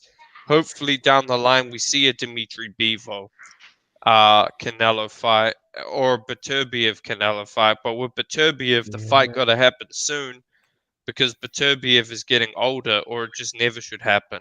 That's my thoughts on that. Well, There's Okay, even people first like off, hold Jean on, hold on, hold on, Pascal. hold on, guys, hold on. Eldar, I don't recall before Teofimo beat Lomachenko, and you were along the lines of everyone else who thought Teo had no chance because you were one of the guys saying he's not going to come in there with his shoulder roll and right hand and do anything. But prior to Lomachenko fighting Teofimo Lopez, he wasn't making no cry for Lomachenko to go compete at 140 and 147. You know why? No, Because the no, fight. no. Oh, all right, go ahead then. Why? You know why? Because the fights were already competitive at 135, so he'd already reached his limit in terms of competitive fights. With Canelo, he's so good that this guy can beat everyone at 168 even. So that's why I want to see him move up to 175. Where I Yeah. think he can do good things, and you know, the fights will be competitive. At the end of the day, as a boxing fan, I'm interested in 50-50 fights. I'm not interested in Canelo versus Smith. Cool, he's going to be the undefeated world champion, a two-division champ. But I already know from the get-go, Canelo's going to destroy Smith. He's not on his level, man. He's not on his level when it comes to skills. That's He's not on. contradictory. That's contradictory because at 175, the scales are tipped. If you want to see a 50-50 battle, then that's contradictory. We've already know 50-50 battle with Canelo. And I really don't believe Better Biev is. This is a fight that people say Canelo can win, not a fight that he will win. Those guys I are think he ridiculous. will win Hold that. on, I hold on think for a he will second. win. Come on. Don't start that shit. Those guys are going to be favored over Canelo. Anybody with their right mind. Now we're gonna have Canelo fans, just like we had Lomachenko fans out there with all of this crazy. So you're gonna have fans, but reasonably, those guys are gonna be favored at Canelo. It's gonna be way undersized at 175. It's ridiculous. But Bivol and Canelo ain't no damn 50-50 fight. And essentially, with you fans, all you guys want to do is see Canelo in a losing situation. That's what y'all crying for. Nah, It's that's where not. you're Hold coming on, L into it Dog. as a fanboy. Hold on, L Dog. I'm not finished. Don't even start that shit. The My thing is bad. this. The thing is this right here. Fans want Canelo to lose. Now they might not admit this. They might not admit this. That's what they want. That's exactly what they want. They want Canelo to lose because when you demand a guy like that goes twice, twice out of his range, right? It's not his fault that these guys at 168 are not doing what they're supposed to do. David Benavidez, a bunch of people believe, oh, Canelo should have fought David Benavidez. He can't even keep his belt. Caleb Plant offered to fight twice. Doesn't even take the fight. And this is my thing. So, and these guys, their level of competition, bro, was Lomachenko when he was at 130, beating up everybody. There was No, no complaint about, oh, dog, zip it, fam. Zip it. I know you don't like to hear this shit. Lomachenko was totally overmatched with these guys, retiring them on the fucking stool and all of this shit. oh, so I thought you said Okay, look, 135. Eldon, what you need to do is just leave yourself on mute, fam. Right? You ain't gonna cut me off because I'm talking about your precious fucking Eastern European fighter. Because I say this about everyone. So just can it for a second. The demands are ridiculous for Anthony Joshua and Canelo. It's a double standard and hypocrisy when it comes to this. This is what we're talking about here. People don't demand the same for their fighters, period. I don't care. You can throw all of these reasons why, and well, this is why I look at it like that. Y'all don't demand the same for your favorite fighters. When it comes to these two guys, no matter what they do, what they accomplish, they cannot do enough. Can't do enough. He goes in there and beats Pulev, and people holler about why Pulev is this and Pulev is that. It was just fucking mandatory, fam. And then the people that's not hollering about how Pulev is old, they're hollering about what Anthony Joshua didn't do in the fight. Why he didn't knock him out after he got him hurt. Or why this didn't happen. It's just a travesty, fam. He won the fight like he was supposed to. Now he's moving on to 4-belt undisputed. And you guys are trying to knock him. That's the reality of what Anthony Joshua's doing right now. He fought the best guys coming up. He collected titles. He lost his title, became a 2-time champion. Didn't fucking make excuses like the other champion, like a Lomachenko. Didn't say the judges was bribed and A punch from the hurt. gods. Aldo, can it? I know you don't like it. He didn't cry about my shoulder hurt. No, he came A out punch with a from video the gods. and told look, man, stop it, man. Stop it, Aldo. Stop it. Just put yourself back on mute. Okay? I don't even want to hear this shit, the punch from the God. The day after the fight, he came out with a video, told his fans, stop making excuses for him. The punch from the God shit was promotion. It was much later. It was boosting the fight. And it worked out well because he got $80 million with no belt. So can it? Lomachenko come out with shoulder reports when he said he was 100% he was gonna send Teofimo crying to his daddy. Then he comes out with shoulder reports. Then he comes out with a video talking about some judges being bribed. The game against him when he was Bob Arum's fucking darling. Don't come over here with this shit, L-Dog. Anthony Joshua, you are an example of Anthony Joshua and Canelo travesty in this community. You're an example of that. You want to put Hergovich up like he the best thing smoking, even though I'm a Hergovich fan, and he ain't get a fucking thing. A guy like Anthony Joshua is doing better and doing more and fighting better than every fucking heavyweight. You still got shit to say about. But Hergovich is the best thing since sliced bread. Stop it, L-Dog, with your biases, fam. You're a part of the problem with this shit. These guys need to be respected. That's the point. Canelo and AJ need to be respected for what they're doing, and that's the point. All of these fallacies. Canelo need to go campaign at 147. AJ, he just did this, he just did that. Man, these guys can't do enough. And you compare them to your fighters. When you compare them to your fighters, the expectations are different. The excuses are being made.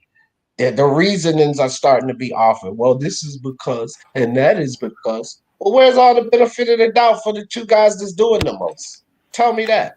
Where's the benefit of the doubt for Canelo? Where's the benefit of the doubt for Anthony Joshua? The two guys that's doing the most. You quick and ready to give Lomachenko all of these goddamn. Well, that was because AJ said one fucking thing to promote a fight, basically. Stop it, bro. This dude came out with videos. Then he comes out with an interview. The post-fight conference, he was talking crazy. He never took this loss on the chin like a man, bro. He never did. No, the Rydell Booker is a fantastic opponent, and the judges were bribed. They were But bribed. hold on. Let me address this real quick because you said a lot of bullshit just then. Like you said, first of all, that I say Hergovich is like the best thing since sliced bread. Listen, man, I'm realistic when it comes to him. He ain't a top 10 heavyweight, so stop with that bullshit. Because what you're doing is you're trying to paint a narrative that I put him over AJ in terms of where he should be ranked. I've said it before. AJ is the best heavyweight of this generation. Okay, so that's a false fucking narrative. Another false narrative is that I don't hold fighters to the same standard, bro. It ain't about the number of weight classes. It's about where you can be in competitive, meaningful fights. I've held the standard for every fighter. Okay, some fighters might only have to move up 2 divisions to be in competitive fights. Other fighters, like Pacquiao, got to move up 8 fucking divisions to be in competitive fights. So that's what I want with fighters, man. I want fighters to pretty much move up till they're in competitive fights, okay? And I don't see that for Canelo at 168. Now, if you're asking me about doing the most for the sport, Canelo, and I think Logan Paul actually made a pretty good point. Canelo was saying that Mayweather and Paul were a disgrace to boxing, but these guys, man, Canelo broke the fucking rules and was a drug cheat, okay? That's a fact. He got suspended for cheating with drugs. So that's a bad thing. And I mean, I buy house. The truth is, they do fight good fighters, but a lot of American people, they just ignorant, bro. They don't know about the good fighters they fight. Look at Usyk. But anyway, Yeah. Well, okay, let me get him. Okay. First off, Hold on. Bro. I ain't Hold finished. on, Fedor. okay. I'm gonna summarize all that. First off, you got to stop straw manning, talking about Loma Tio and fucking AJ. That's a straw man. When it comes to AJ, cool, okay. He did make an excuse. You're making excuses for his excuse, and I can easily use the same excuse with Loma. I could just say he's trying to promote a second fight since that's what he stated he's wanted. That's what they do in the sport. They do a heel turn. Boxing ain't even a sport anymore, man. It's a fucking business. It's all about promotion. It's like a theater, really. It's Yeah. a All good right. guy, All right. bad Hold guy. on. All that. Hold on. We got like 6 people on the panel. Like, land the fucking plane, fam. That's all I'm telling you. Well, hold on, D. I thought giving a 10,000 word speech was the new thing since you last spoke. Well, Yeah, it's his channel. It's his his channel. channel. Bro. Yeah. It's my channel. I'm supposed to speak the most, but you gotta respect the other guests. How about that? Yeah, All sure right. thing, sure thing. All right, let's break this down. First off, Canelo. So I'm guessing the Olympic Committee, NFL, and FIFA are all in to protect Canelo because they've also changed their rules about Canelo in Mexico because it's a known issue. Yeah, so it's the whole world is it's just there to support Canelo. We all know that. Okay, now let's talk about well, hold on. Let's go 1 point at a time. Okay, go ahead and break that one down then. Yeah, when it comes to computerol, doping in sports is such a widespread problem. The whole reason that people have upped their thresholds is because so many people are doping that they didn't want to have to bring down the whole system. You can look into a lot of things when it comes to doping. I mean, there's a reason carbon isotope ratio tests aren't even used when it comes to drug testing. It's because all these athletes would pop. So it's not just Canelo. It's more the fact that so many athletes are doping that they didn't want to have to ban all the best athletes, like the Cristiano Ronaldos, the Lionel Messi's. I mean, all these guys are doping. The Alexander Usyks, the Lomachenkos. That's cool. Yes, That's mad. most likely. Wow. You Shit. don't like most likely. Yeah, it is most likely, and that's what I always say too. That's why when you guys come up with your assessments, but then throw dope cheats in there, like, bro, get the fuck out of here with that. This is the only thing. So Canelo's out there fighting. The consensus should be, whether it is or not, that most of these guys are doing something. That's what the consensus should be, and athletics totally okay. But okay, we play these little Canelo's a dope cheat, Fury's a dope cheat, the boar meat, whatever. We play these little fucking games. Hold up, hold up. Chill with that shit, fam. Zip it. I know you don't like to hear this shit. I know you don't. Because a lot of people don't. The truth hurts. So we play these games. We play these games when we argue these points and shit. But we know what the reality of it is. Okay? So take it out of there, fam. And look at what the guys are doing in the fucking ring. Just look at what they're doing in the ring. Motherfuckers cry about this doping and shit. Mark Hunt fought guys on dope and beat the shit out of them. The dope don't make you invincible, regardless if you're taking something to enhance your skills or not. It don't make you invincible. Ali beat guys doped up. Tyson beat guys doped up. Guys doped Mike up get Tyson beat the was shit a out of. doping. Okay, dog, what the fuck? Panic. Dude, I'm trying to keep you on the fucking panel. Then when I stick you backstage, you get mad and leave. Chill with that shit. Damn, bro. IBT, you talk. I'm tired of talking. You talk. And Ray. Oh, wait a minute. Raider in the building. Hold up. My bad, IBT. Thank you. No, thanks. What's man. up, Raider? What's good with you? Yo, what's cracking, homies? What's up, my boy? What's up, man? I've been putting the comments up. You down at the bottom, so my bad. Nah, it's all good. Hey, I was thinking about you know how Canelo said he wanted to unify all the titles right at 168. So he said it even before the fight, right? Even before the fight, he's like, I think remember I sent you that video where he said he wanted to unify. It's amazing how after he says that, now everybody that's not in that weight class wants to fight him now, right? They said that he's ducking them now. After he said he has a plan But when somebody else has a plan, it's all good, right? Nobody says nothing. Right, exactly. Yeah, and I think I think these dudes right here that honestly want to fight Canelo, they should go the Teofimo route, right? And go get that other one, try to get a fight for that other 168-pound belts that Billy Joe and Caleb Plant have, right? So like Exactly. Triple G, Andrade, Charlo, these guys they want that Canelo fight. There it is, plain and simple. Canelo said he wants the titles at 168. Go for Billy Joe, go for Caleb Plant. You beat them, then you're gonna be in the running for a Canelo fight. I'm almost sure of that. So you want that fight, then go and fight one of these guys and get that belt. Plain and simple. Yeah, bro. I said the same thing earlier, Raider, before you jumped on that. Jamal Charlo, you end up with the PBC. Call Al. Who can call? You always tell everybody else to call Al. Well, put your Lions Den promotion suit on and go talk to Al and say, hey, I need this fight with Caleb Plant.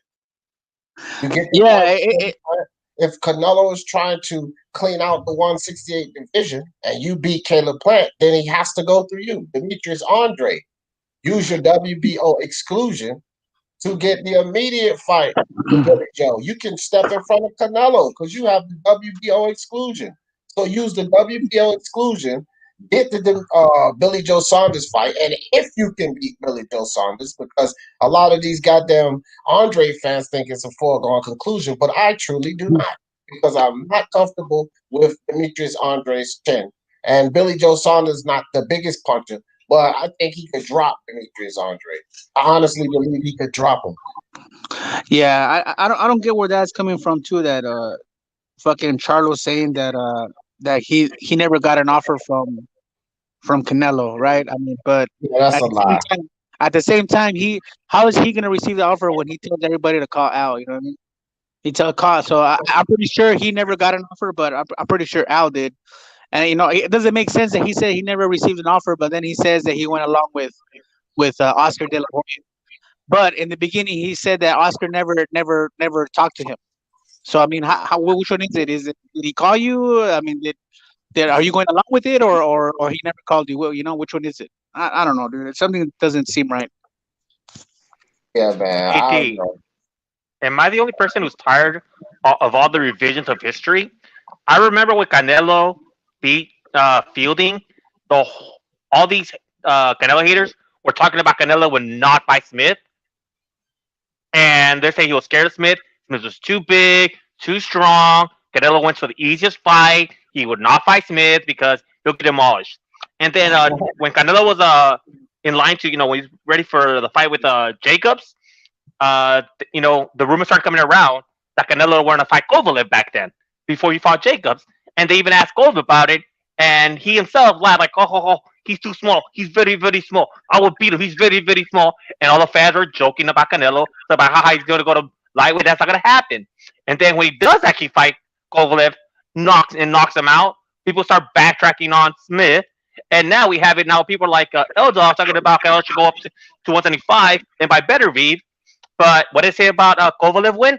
Oh, he's too old. And guess what? L Dog already hinted at it. He's like, oh, he better hurry up if I better beef. Why? Because he's getting up there in age. So when Canelo does fight him, they already have the out. Oh, he waited until it's too old to beat him. I'm just so tired of the revision of history. I'm so tired of all these fallacies that they keep bringing up with, and they already have an excuse already ready for when Canelo does it. Hey, the best one that I like when they say that Canelo hasn't fought the competition the best at the weight class, right? They always say, oh, you know what, Canelo's not. I feel that he's not fighting the best competition. He's always fighting the weaker guys. Well, let's go back. At 154, he fought. Who did he fight? He fought a good Trout. He fought Lara, and he fought Floyd. I think those were the best guys at that time, right? At 154. 160, the best guy was Triple G. He fought him twice. Then he fought the second best guy, which was Jacobs at that time, right? Then he goes. So that's already 154 and 160, fighting the best guys. Then he goes and he goes to what, to 175. Kovalev, he's probably wasn't the best, but he was a champion, right? He was a top three champion, the best, one of the best fighters at that weight class, at least top three. Then he comes back and he fights the best guy at 168. So you're talking about one weight class where he doesn't even belong in. That he didn't fight the best. I don't get it. So what I want to know is how doesn't Canelo belong when he's dominating these guys? If you can dominate guys in a division, you belong. That's just the Because truth. Like Evander That's not Holyfield. how. That's Hold not on, how weight Evander classes Holyfield. work. Hold on, bro. I ain't Hold on, finished. let him finish. Let him finish. Let him finish. Evander Holyfield, right? Undersized at heavyweight, you could say. But at the same time, the dude was able to beat these guys. So that's how I view you belong. Like at 168, if Canelo can beat Smith, he belongs there, man. yeah, that's not how it works, out dog. When Holyfield was fighting these guys at that time were they all those guys weren't big as hell like they are now, like Fury, Wilder, Joshua. These guys aren't fucking 6'5", 6'6", 6'7", right? They were around maybe a little bit taller than him, but not all the guys. All the best guys weren't tall. You know what I mean? Right now, What about Canelo. Roy Look at Coke? Canelo. Dude. You see, hold on. If you see, yeah, I'm not saying all, right? I didn't say all. So like, if you look at Canelo, look at the picture when he's next to Teofimo. Those fools are almost the same size, dude. And Teo is fighting over there at 135, 140 soon. So I mean, come on, dude. Like you want this dude to be fighting at 175, and I heard fucking cruiserweight earlier too. It's like, Yeah, that's what I'm you know what saying. I mean? Where they're getting out of hand with But the type of demands that's starting to be put out for Canelo Alvarez. Orlando Chavez, what's good with you? Orlando says, salute D chat. Canelo hate is unreal. I don't see anyone doing what he's doing. Yeah, exactly. Cliff Bailey just stepped in the building. What's up? If Canelo was to beat Usyk, haters would say coronavirus. Oh man, you guys. Yeah, I'm trying I to. just think the matchups people are asking for, right, aren't necessarily better fighters. They're just bigger fighters, right? So to compensate for the skill gap, the thing that people are trying to do is that they're just trying to say to face a physically larger human being, right? It's not so much that this guy's got like the right skill set and he's got the right experience. It's just, oh, this guy's pretty good, and also he's around 7 inches taller than you, and he weighs this much more than you. So let's see how that one goes. You know what I mean? So the weight class, what determines someone being in the proper weight class isn't how quote unquote competitive they are with their competition. It's how they're able to perform against competition of a similar size, right? So against guys his same size or actually bigger, he's able to dominate them. So the agenda being pushed is that they should just be bigger and bigger and bigger, right? So now we're literally talking about cruiserweights when a couple of months ago that was a joke, right? And yeah, I just think it's kind of silly to ask all these guys to be moving up and moving up and moving up when he's already stated that he wants to campaign at 168. And then you have the other side of the coin where people are tired of him jumping around weight classes, but now they want him to jump around weight classes when he said he's ready to settle down. So I don't understand. see, No, this is the thing when it comes to like this. Is why, in my opinion, you can't use height as who belongs in a weight class. Okay, are we supposed to say that because height, because Canelo's shorter than these guys, he doesn't belong. So would you guys be okay with Masayoshi Nakatani versus Canelo? I mean, he's taller, right? But no, he's not as big. Canelo is a big guy. Okay, the guy rehydrates to like 185 pounds, which realistically is a similar weight to what Bevo probably rehydrates to. Um, so this is the thing with Canelo. To me, like a lot of his fanboys, like I ain't gonna say who, but a lot of the fanboys, they straw man. They say, "Oh, you just want to see him lose." Nah, I want to see a fighter in a 50-50 fight, and these guys at 168 aren't good enough to be in 50-50 fights, man. They're not good enough. Canelo is too good, and there's too much favorable treatment. Because to beat Canelo, you can't just beat him on the scorecards. You need to beat him wide, or you need to knock him out. And that we've seen this before. Yeah, but just like IBT made a good point, I don't think those skills match Canelo's skills at 168. I don't think any of these guys' skills beat him. The only reason that other people want him to go is because they're stronger punchers, right? They're stronger punchers, and like just like you said, you want to see him getting knocked out. That's the only way he's AT. gonna But lose. this is the similar standard they held Lomachenko to. So why don't we see Canelo held to the same standard? That's not true. Lomachenko, No, yes, it that's not is. true It at is all. true because the skill gap was still there, but the size gap was what made things interesting. Okay, and this is the same. Like this, is what I don't see people, holding it consistent, man. If you're too skillful for the guys around you, you got to move up and fight bigger guys to make the fights interesting. At the end of the day, as a boxing fan, we should push for competitive fights. See, the way I look at it is, you guys are Canelo fans. You don't want to see him lose. That's why you're not pushing for these I don't competitive. Hold on, actually. bro. That's why you're not pushing for these competitive fights. Okay, L Dog. Okay, hold Okay, on, let's see. hold on, Let's see. hold on. L Dog, there you go again with that stupid shit, man. Cause I'm gonna tell you right now, and I can attest this for sure.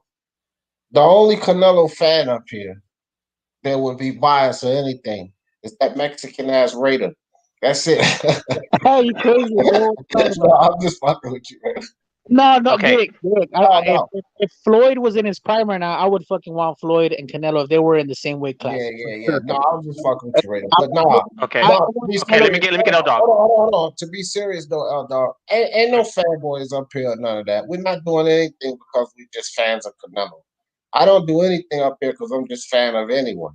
We're doing it because we're fans of boxing.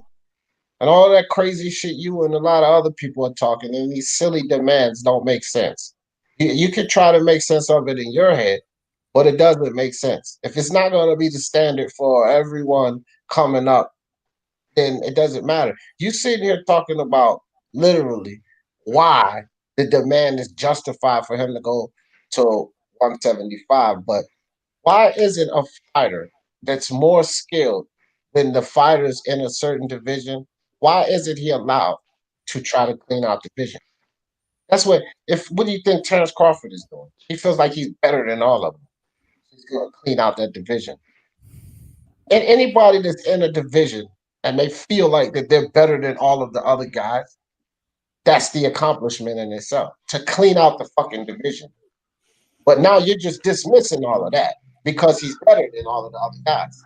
Well, that's what the fuck he's supposed to do if he's better than all the other guys. Like, what part of this are these people getting? This is what makes the demand that he goes to 175 and clean out that division. It makes it ridiculous, man.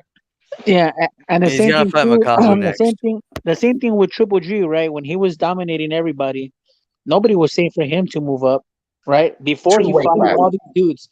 Yeah, nobody said for him to move up when he was dominating. Not when he had these fights with Canelo and Chenko and Jacobs. I'm talking about before when he was dominating, knocking out everybody. Nobody fucking said a P for him to move up. What Hey, did they say? Raider, it's worse. They said, hold on. They Hold said on, Kalua, hold on. let him collect all the belts. All right, fine. Fuck it. Do what you got to do. Right? He stayed at 160 and he's never moved up. Now Canelo says he wants at 168 other titles, but no, he's got to move up, fucking, and fight these fools who are physically stronger and bigger. Not because of skills, but because of physicalities. Exactly. Hey, Raider, it's worse with Triple G. They weren't just asking. They were just not asking Triple G to move up. They were asking a 154 Canelo to move up to fight him. That's even worse. They weren't like expecting Triple G to move up because he was dominating. No, they were like, oh, how about down there? Oh, let's look for the best guy down there to move up instead. That's worse. I will say, the part. Andre Ward was there too, right? He called him. My bad. Go ahead. So I will say that they were asking him to move up to fight Andre Ward, but they were also asking Andre Ward to move down to fight him. So the point, more important than just moving up one weight class, like D said, it's actually two weight classes, right? Exactly. So he's already moved up from 154, and then he had 3 titles at 160, and then he had a title at 175 versus Kovalev, and now he has 2 titles at 168. You got people ask him to go to 175, but he's already explicitly said out of his own mouth that he's more comfortable at 168, and at 175 felt like too much, right? And then you also have people hearing him say 175 is too much, but what about Makabu or Breedis or Gulamira? You know what I mean? It's it's literally contrary to what the man said out of his own mouth, right? It's like the same thing as people saying when Anthony Joshua says, "I want to go undisputed. I want to get all 4 titles." Right? He's made it clear he wants the titles, and they go, you don't want Fury. It's like, no. He just stated his goal is undisputed, right? So that is to cover if Fury is to lose somehow, or the title is to be fragmented. He's gonna chase whoever has the belts. Canelo stated his goal is to chase everybody who has the belts at 168. If you want a Canelo fight, you got to get a belt at 168, right? It's very clear. You don't have to be Makabu. You don't have to be Breedis. You don't have to be Baturbiev, right? None of that makes sense. Yeah, but and here's the worst thing. Let's say Canelo does what Eldar wanted him to.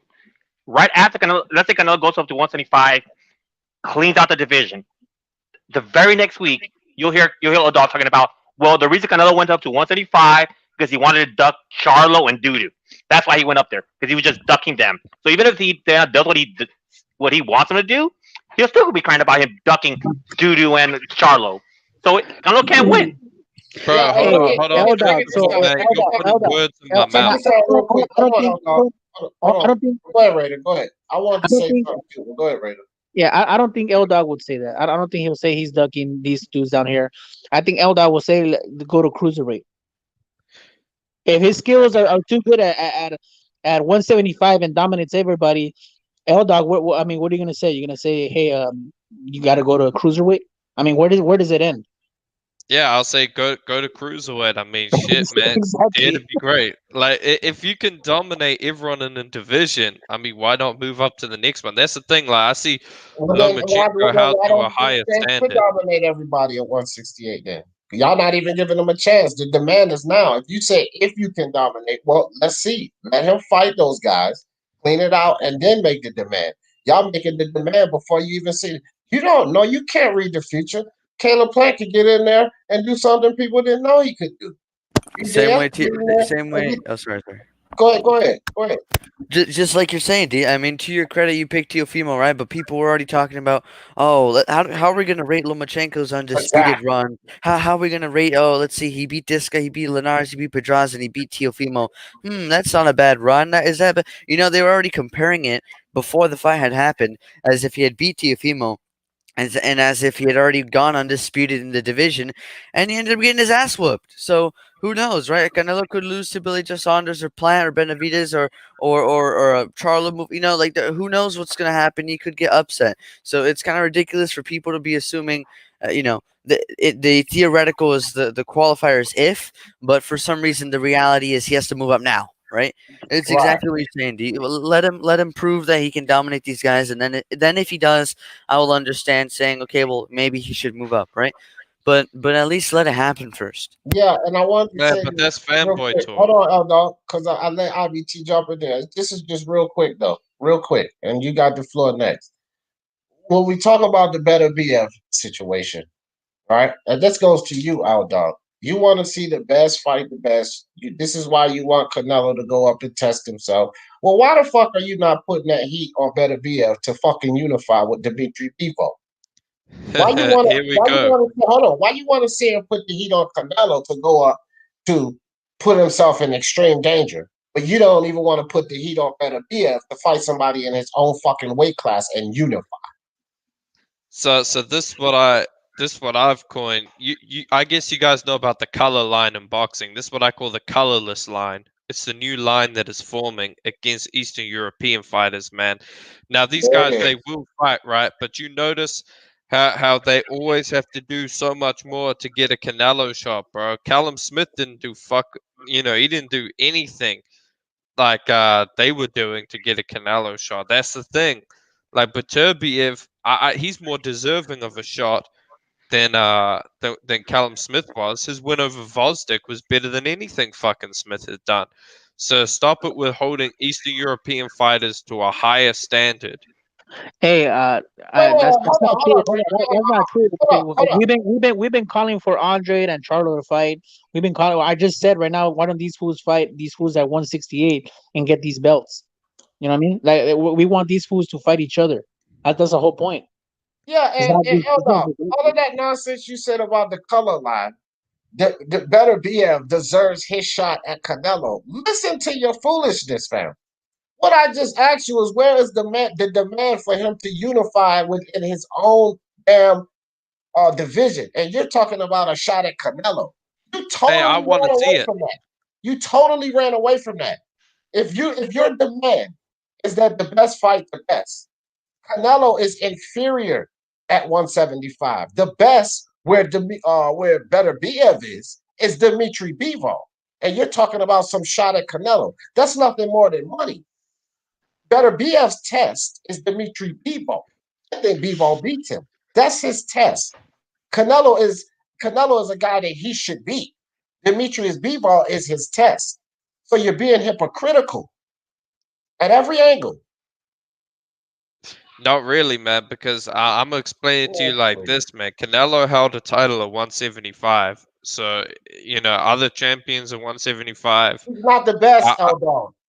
Stop trying to justify that Loma bullshit. wasn't the Canelo best. is not Loma the wasn't best. the He best beat at the worst 135. champion at 175. Yes, he was. No, he wasn't. Yes, he was. Are Clearly, you he serious? wasn't. He lost. He was the highest ranked, right? So we don't actually know the But he result of the wasn't the fight best. beforehand. Listen, don't interrupt me. We don't actually know the result of a fight beforehand. So based off the ranking, it was number 1 versus number 2. The at the time before going into the fight, Lomachenko was the number 1. Undoubtedly, he was the guy who had the more extensive resume in the division, and he had more titles in the division, right? So when Canelo beat Kovalev. Kovalev was number 3 in the division, and Bivol and Beterbiev are number 1 and 2 in some capacity, right? Regardless of what number 1 or number 2, who's which one, Canelo beat number 3, so now he's number 3. In what world is 3 greater than 1 or 2?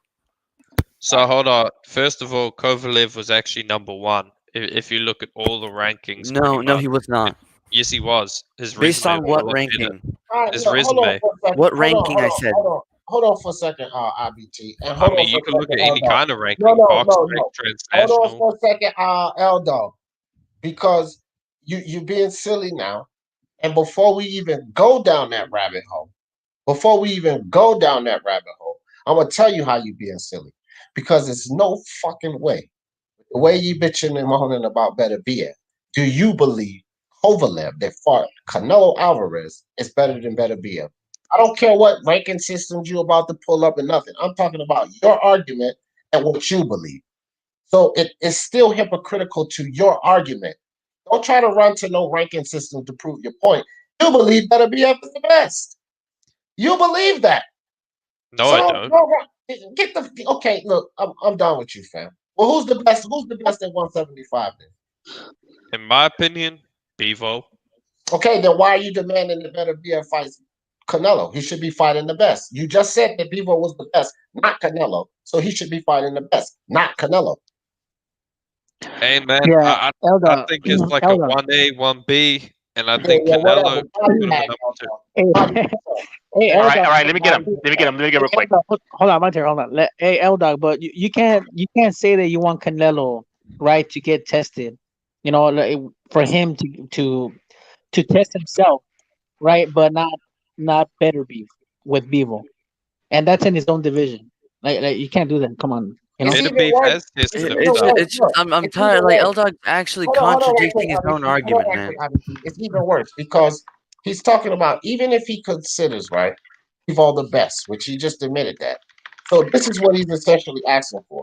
He's asking for the underdog, Canelo, to come up in weight to fight better BF, but not ask for the underdog within the same weight class. That's what I said. The other champion. That's absolutely ridiculous. Man. That's what I just said. Yeah. But and it's because they're Europeans, you know, because they're Europeans. Right, that's absolutely ridiculous. I mean, let's be real here. Canelo is technically like the same as a European anyway. He's a castizo. Whatever, Eldon. Castizo or Arnizo. All right. Let Mark get in here and see if he can talk some sense or whatever you want to speak about, Mark. The topic is Canelo and AJ. The expectations are absolutely ridiculous, and L-Dog is proving it. And then Pacquiao and the Conor McGregor situation. So whatever you want to talk about. Yeah, can y'all hear me okay? Yeah. Yeah. Right. Yeah. I'm gonna catch your body real fast and then just leave. This man said Canelo was number 1 at light heavyweight because he beat Kovalev. At the time, who was the No, I lineal never said champion? that. No, I no, never shut up said for a that. second. Shut up I for a never second. said that. Hey, no, shut up for a second. Who was the lineal champion? Time Who was the lineal champion? timestamp where I said that. Who was the lineal champion? Timestamp where I said Who that. was the lineal champion? Who's Hey, the the lineal burden of proof champion? is on you. Who was the lineal champion? You're the one who said he's ranked number 1. I do Does he not beat believe Kovalev? lineage can be restored until undisputed is restored. You can say that all you want. You said bring up any rankings you want. Lineal is across the media rankings. TBRB and Ring Magazine both had Beterbiev ranked number 1. Good day, so. I don't like the Ring magazine, and I don't Big like man them because body. they're Yeah, but obviously you said no. politically But biased. you said bring up any rankings you want. Then you also said No, I didn't. transnational. No, Timestamp it. yes, you did. Yeah, I Timestamp will it. timestamp. I've no problem. You said Good. bring up them all. You've Box got rec, 10 minutes. transnational. You've got Bring 10 it- minutes. Cool. I'll actually go and record it. I'll bring it up when you said box rec, transnational, whatever rankings you want. No. Record it when I said Canelo was number 1 at light heavyweight. And then Well, wanna if you change it. say when you say that Kovalev was ranked number 1, so Canelo beat him, Canelo would be ranked number 1. And That's Kovalev a wasn't different- ranked number that's a 1. different Kovalev wasn't situation. ranked number 1. That's the thing. The only one He I would was. agree with. Hey, No, he the only wasn't one- ranked number 1 when hold on. Canelo fought, and Beterbiev was, dude. By some people, Hey. he was. Hey, the only way I could maybe agree with you is at the time that the fight was announced, because Beterbiev and Vodzik hadn't fought yet. Yeah, that's no. Fine that's then, Vojtik was number 1 then. Yeah, I was Either gonna say way. at the time it would be. I mean, Kovalev is still top 3 no matter whatever way you cut it, right? Yeah. Before the fight happened or before the fight was or when the fight was announced, but the number 1 before the fight occurred was Alexander Vostik, who held the WBC and lineal titles, and then by the time the fight had happened, he'd already unified and lost with Artur Beterbiev.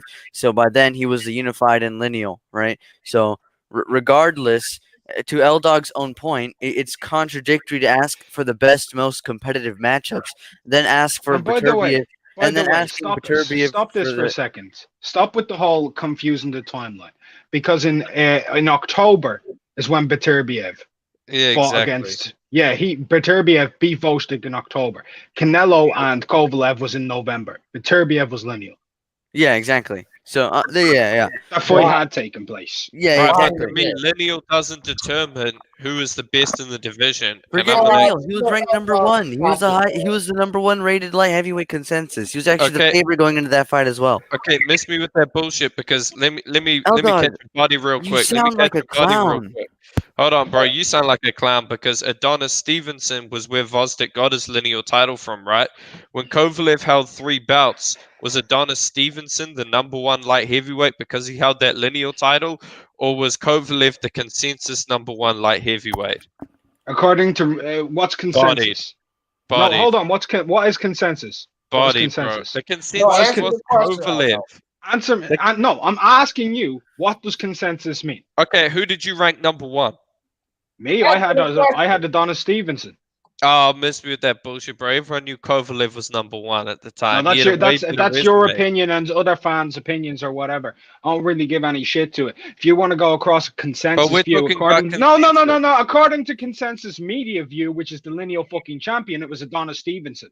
If you go onto ringmagazine.com, you didn't see Sergey Kovalev ahead of Adonis Stevenson. You seen champion was Adonis Stevenson. Then below him, who was it? Was Sergey Kovalev. Same on transnational, bro. Same on Boxing Monthly's ratings. And it was the same on fucking BoxRec during the time. Don't miss me with that bullshit. Right. Yeah. So even if you want to say, oh, okay, well, lineage, no, right? Even if you want to give L Dog the benefit of the doubt here, you want to give him a nice little ref on his side and the judges on his side, you still get your ass knocked out because all the rankings had Vostik ahead of him anyways. And then you're contradicting your own statement by saying you want the best versus the best, but for some reason, Beterbiev should be seeking out a fight with Canelo and not Bivol, even though you've rated him number 1. Right. So even though out of your own mouth, and Hey, I that's, wanna see that fight. listen, hold up. That's something that you can actually timestamp. You saying you had Bivol number 1, right? And you have Beterbiev behind him 1A, 1B. Why wouldn't you want 1A and 1B to fight? Instead, you want them to fight a guy who was a former champion, currently not even campaigning at the weight class. Coming Hey, out Yeah, real quick. but Hey, let's see it. He's pound for Frankie, pound. hold We on, go hold on. pound Hey, for pound. Frankie, I feel like you Frankie, can Oh skip my it. God.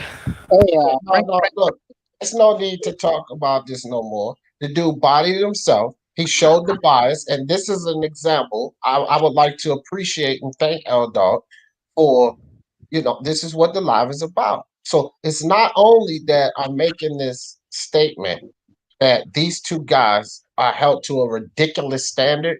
We actually had an example of that. So L Dog provided context to this show where you have these fans out here that gives you these ridiculous demands for these hey, guys, although they're the hey, ones accomplishing. hey, Frankie Randall died. Yeah, Frankie Randall passed. R.I.P. Fam. Damn, Yeah. crazy. The But that's surgeon. the whole thing, fam. And the same thing happens with AJ. The same thing happens with AJ. Oh, over here. The same thing happens with him.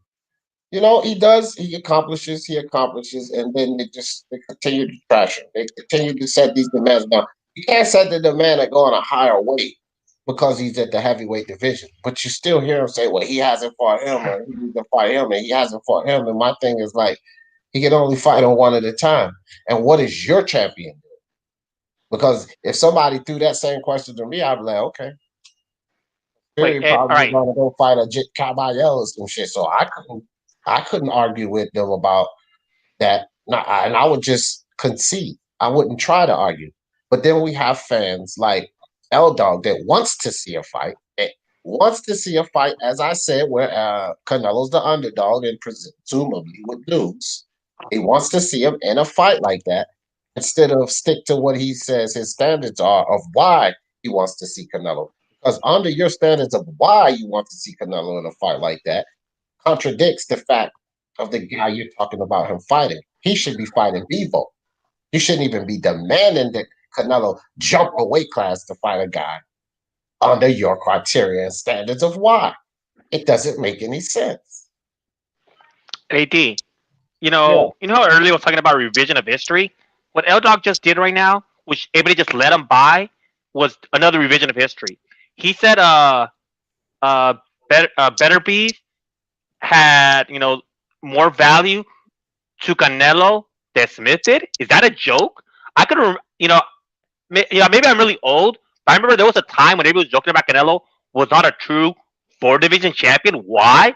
Because he didn't win. He won a baby belt and not a full belt. So that Smith belt had more value than any other belt outside of undisputed. That fight was very valuable because why? Because it legitimized him as a full four division champion. So him saying that Betterby's belt, two belts, has more value than Smith's value, no way in hell. Canelo was begging Plant and Billy Joe Saunders and Smith for that fight. Why? Because they had a full 168 belt. That was the highest tier belt for Canelo at that time. Now he got it. Now he could talk about other people. I tell you right now, Joe, I got Dimitri Vivo or Better BF. Better BF got it. Better Dimitri Vivo to me has more of a chance. I pick for a clear win. With Better BF, I see what Canelo could offer him problems, but I'm not saying that he'll beat him. But Yeah, same here. I yeah, think Bivol will give Canelo the most run for his money and possibly beat yeah, him. yeah. I don't know. Better be will be more of a 50-50 fight probably. That's the problem. I can't see I think Bivol beating him. like I 64, can't see it happening, man. I could see him 55. outboxing Canelo, but I can't see him getting the decision, man. There's no money in Nah, fuck Bivol, that. and I that's what can't. you got to understand. Because where does Canelo fight? He No. fights in he fights in Vegas, right? For the most part, he fought in Texas last time, but in Vegas, the commission is self-funded, so it gets money from the gate tax. Who brings in a better gate? I mean, it's going to be Canelo, so that's why they're going to appoint judges who favor counterpunches, predominantly front foot fighters, I assume. That's the thing. Like, I don't see All right, Bivol being able to beat him. don't be long winded because I got something to say about that bullshit. So just say what Yeah, you got to let's say, go. but don't be long winded. Okay, when you talk about that counterpuncher shit, can that fucking shit, because I know Canelo is a great counterpuncher. That's my guy. But Dimitri Bivol is also a great counterpuncher. And the That's way he true. flips that jab and comes back, he's quicker than Canelo, fam. I don't care what you think. Dimitri Bivol is quicker than Canelo, fam. He's fast.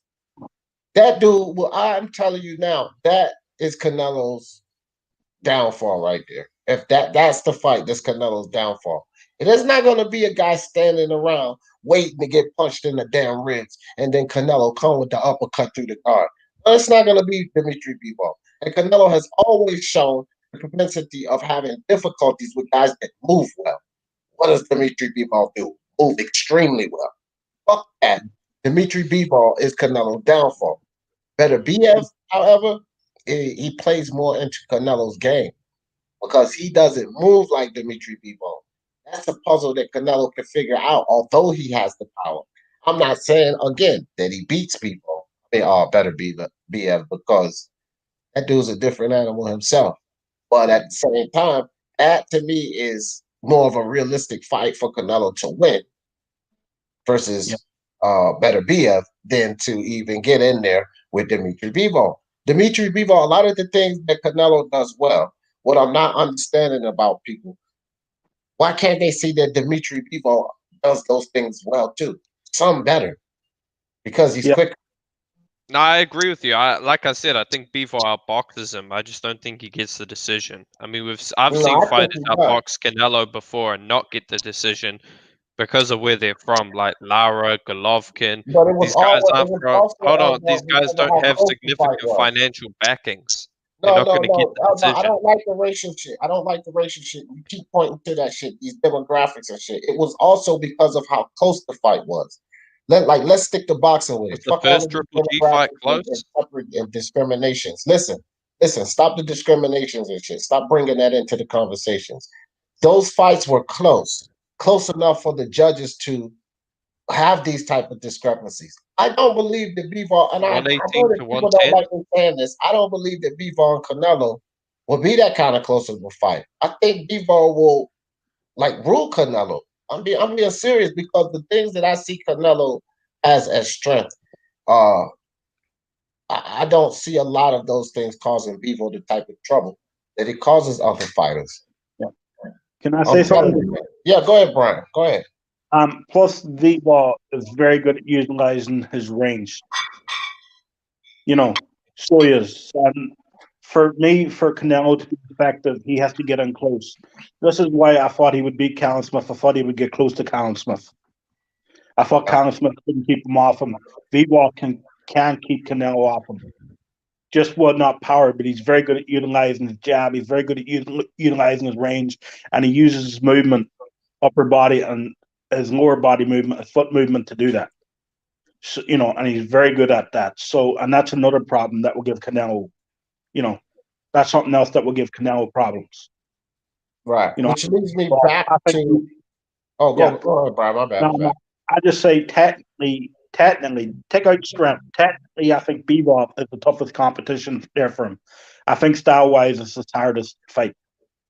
Right. Never mind the physical advantages Bivol has.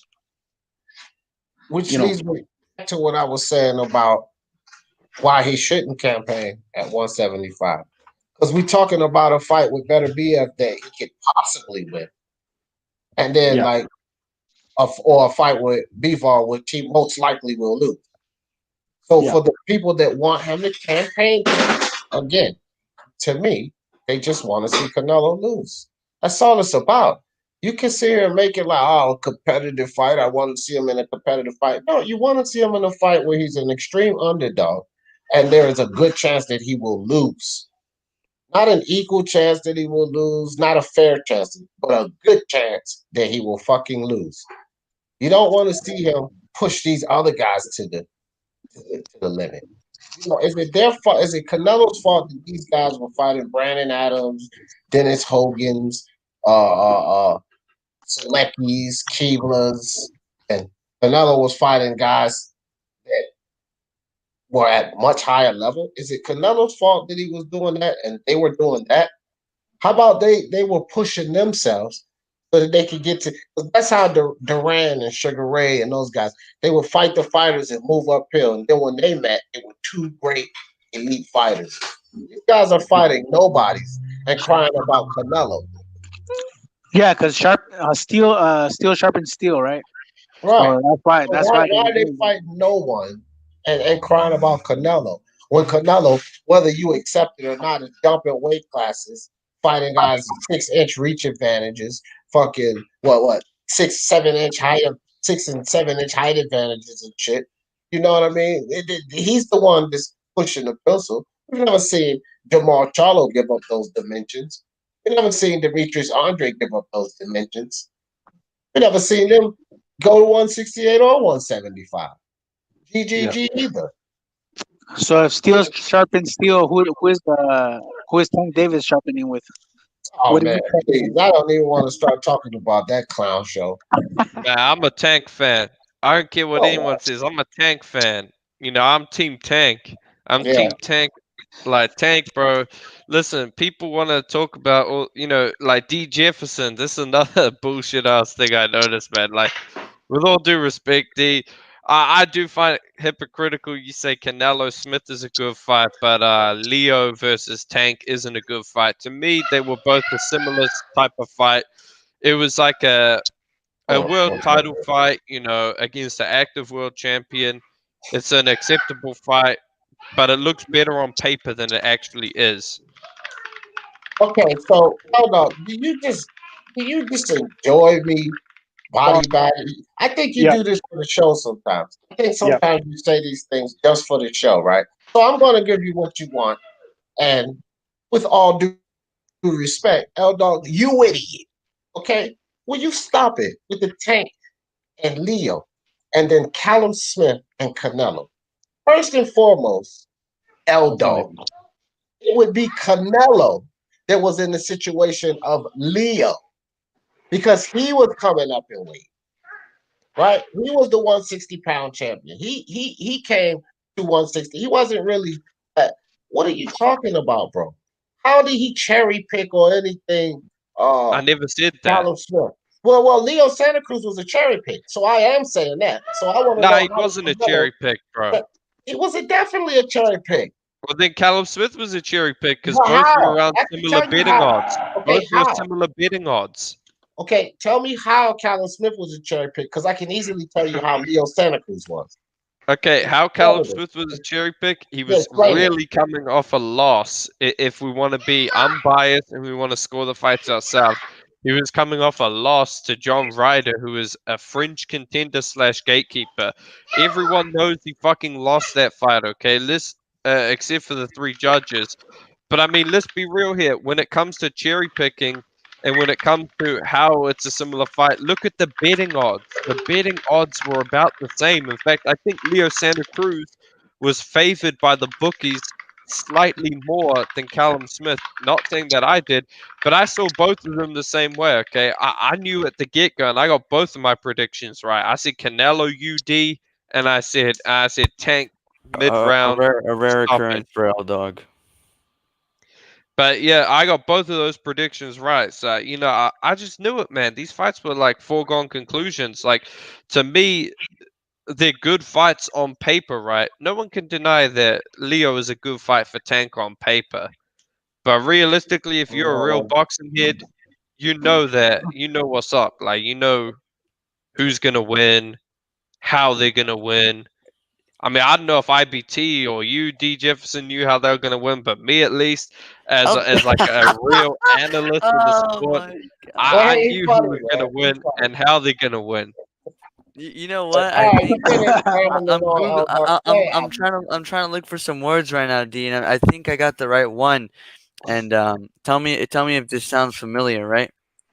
But it's like a comic performer in like a flamboyant costume, right? And I'm thinking about it, and that sounds just like L Dog. He sounds like a clown right now. How are Callum Smith was Leo Santa Cruz the clear #1 rated fighter in the division? Was he a guy moving up multiple weight classes to a weight class where he had no power? Was he going up against a guy who had already demonstrated that, just a far larger physical specimen of a person, just way more mass, right? Way more power. It's incredible how many contradictions and how much of the nonsense you spewed, how little of it made sense, and how much you tried to make sense of it.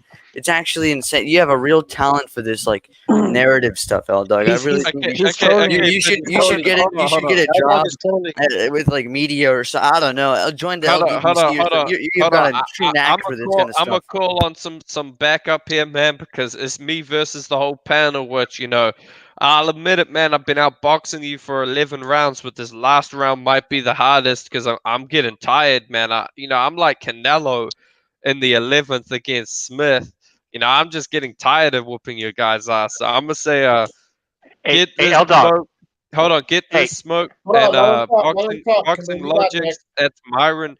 Jump on the panel, man. Like, this is what I want to say on my final point. This is gonna be the knockout blow, the Chavez Taylor punch. But you know what Leo Santa Cruz was that Smith wasn't? A 4-division world champion, a guy who has a win worth giving a fuck about, a guy. Oh wait, yeah, actually, hold on a second. Leo did have a height and a reach advantage over Tank. That's the thing. And just now, I know you can rebuttal this point, but I'm gonna just say it, man. You know what Leo was that Smith so then why say it? If you already know we're gonna buy it. Because it's the cold hard truth, man. Leo was a fighter worth giving a fuck about. Okay. Honestly, sorry, Brian, go. Okay, can I respond to that, right? Yeah, go ahead, Brian. Yeah. So Leo Santa Cruz was a fighter moving up from 126. Technically bantamweight though. 126 to 130, and Tank Davis was a fighter moving from 135 down to 130. So even at that, technically there was still a weight advantage to Tank Davis, even though Leo is the bigger guy. Physically, he never was the bigger guy. He had no power. He had no power at 126. He had very little power at 122. Decent power, not great power. And then he's moving up to 130 to knock out Tank Davis. Don't give me that BS. That is BS of BSs. Right? A good fight. I give him that. It's weight classes. But he was never 130 guy. Never. Okay, but guess what? Canelo would outweigh Bebop, but apparently is. Hold on. Hey, was Leo Santa Cruz the best at 130? Nope. No, he wasn't. Was Callum Smith the best at his weight class? Yes, he is. Hold on. Let me think. WBC. I view Benavidez as better. Than Callum Smith. Benavidez has coke issues and taco problems. I don't give a fuck, man. Mike Tyson had coke issues. He's still better than a lot of people. Hold on. Benavidez, whether you like it or not, whether you think he's better, is not a champion.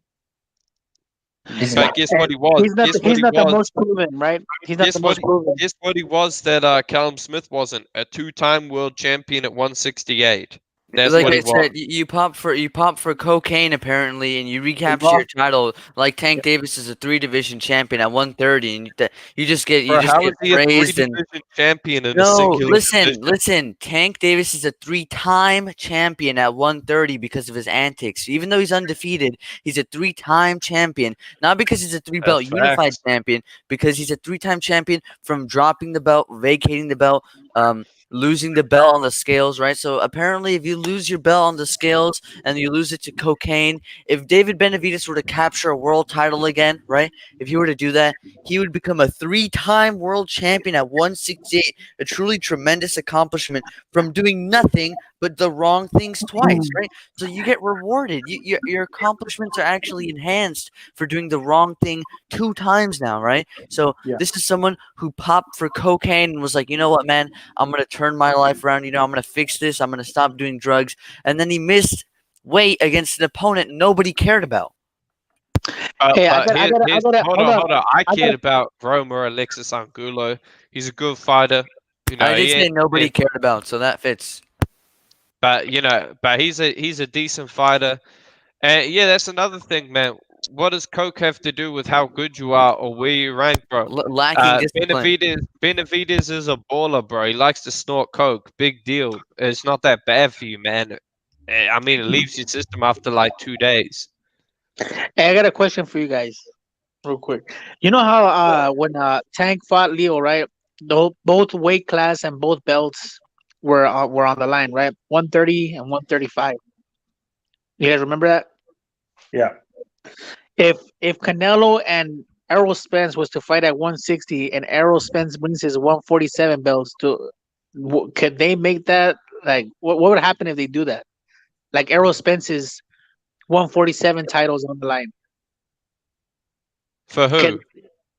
No, on the line if he fights Canelo at 160. Oh man, come on, that's not the same because look how many divisions are apart. Like that's what I'm saying. Like if it's I'm saying what I'm saying is that possible? No, I don't think he's saying if Errol Spence beats Canelo at 160, should he receive his ring magazine and unified titles at 168 the same way that Leo Santa Cruz would have received Gervonta Davis's 135-pound title if he had defeated him? Yeah, even though they're not fighting in that class, right? How would they give him those belts? You know what I mean? Hey, but let me say this real quick. Tim Tszyu Jr., my connect is the same connect Canelo has for his clenbuterol. He gives me that real good coke from Mexico, and that clenbuterol's been getting me shredded, man. It's been getting me shredded just like Canelo. I'm thinking of fighting him soon, actually, man. Like in a street fight because I don't fuck with all that boxing shit.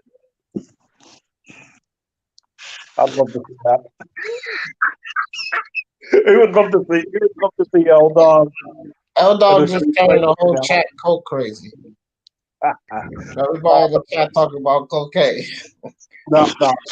Yeah, everyone have a white Christmas, man. Have a white Christmas. Yeah. That's the best Christmas. It'll be snowing out your nose. Unfortunately, Canelo did better without the clenbuterol than with clenbuterol, right? What do you mean? You never fucking stopped taking it. He fought better in the second fight against Triple G than the first. That was when he tested positive, bro. Leading up to the second fight. Tested positive after the first fight. No, leading into the second fight. The press conference. No, it was right. No, it was leading in because I remember they had that press conference. Golovkin wore that stupid ass purple suit. Yeah, no, but the sense is that he cheated in the first fight, right? Nah, consensus is he was juicing leading up to the second fight. He got caught. They gave him a 6-month suspension where he wasn't drug tested, and that wouldn't be long enough for him to taper off the effects. Oh, so he never cheated. So he wasn't on it when he fought Triple G then, on both times. Yes, he was, because the effects of performance-enhancing drugs are long-lasting beyond their detectability. So, like I said, the first fight, right? It was both fights. No, you don't get what I'm saying. If he had it in the first fight, he didn't have it in the second, right? He didn't test positive for it in the first fight. He had it in the second fight, so leading up to the second fight. How was it long-lasting then? If he didn't have it in the first, and he didn't have it in the second, how's it? You know what I mean? He didn't have it when he fought him. No, he tested positive for it leading into the second fight. The problem is the suspension wasn't long enough for the effects of clenbuterol to wear off. Okay, so did he have it in the first fight? Yes or no? Probably had it in the first fight as well. So he did or he didn't? If you actually look closely, he couldn't have it in the second fight because they were testing right up to the fight. Raider, if you look closely, he had a Glock in his left glove actually. So. Yeah, come on, that's different because this guy was actually suspended for taking drugs. So let's not get onto this wilder bullshit about the gloves, man. But if we want to talk about Canelo's gloves, we can talk about the stacking method of wrapping your hands.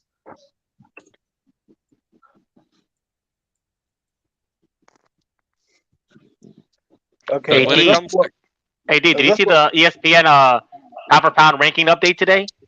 It's a joke. They still got Crawford number 1.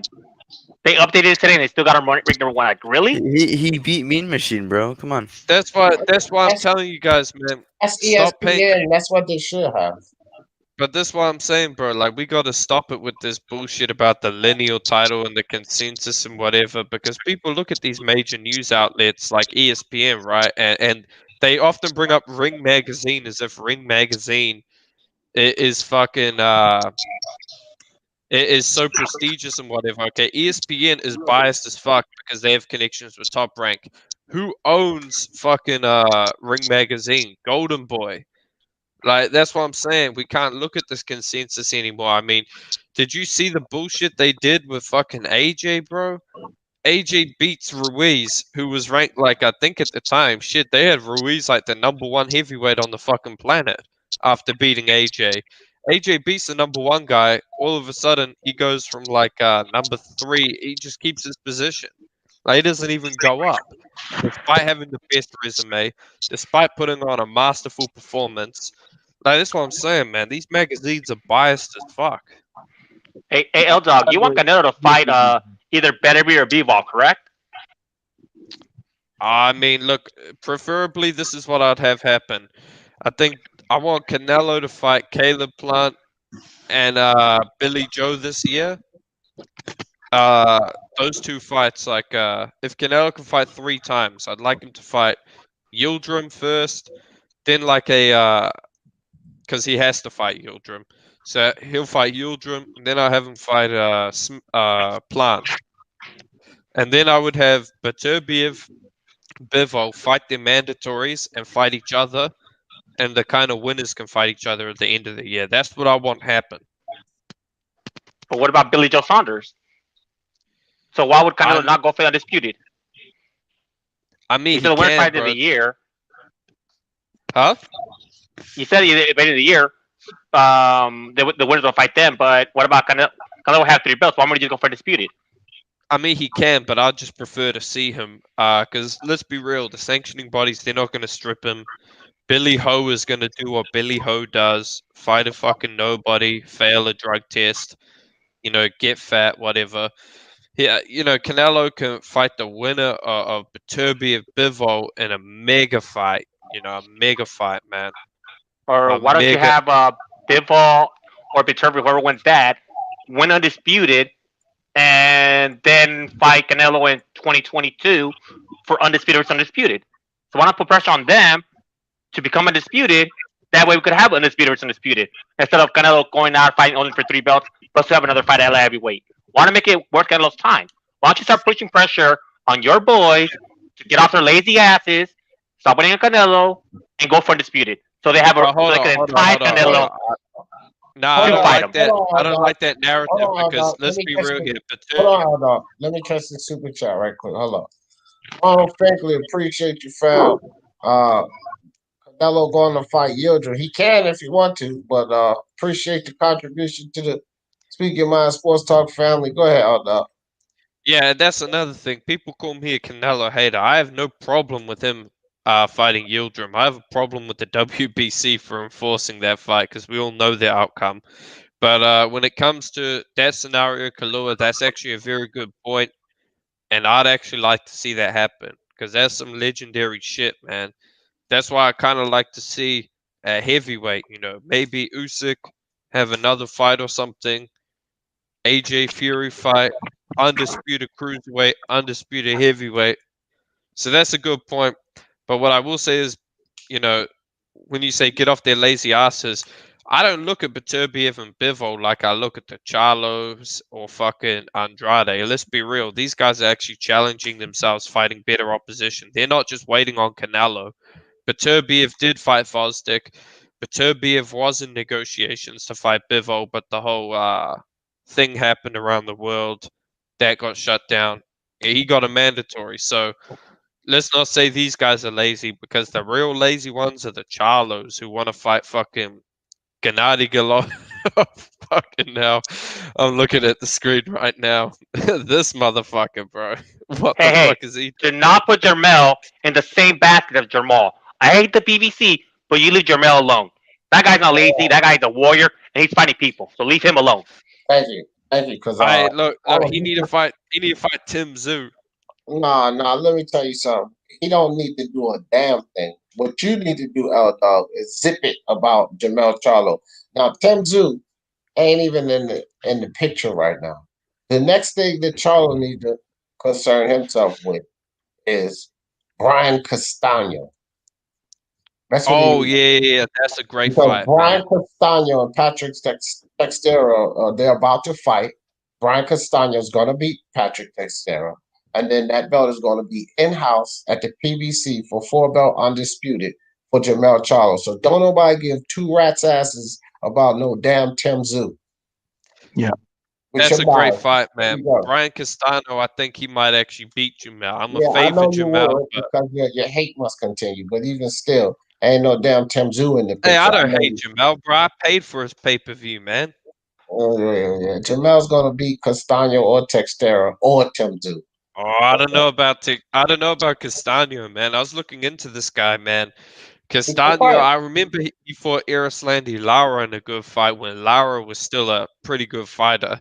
The guy who, in my opinion, beat Canelo, got beat.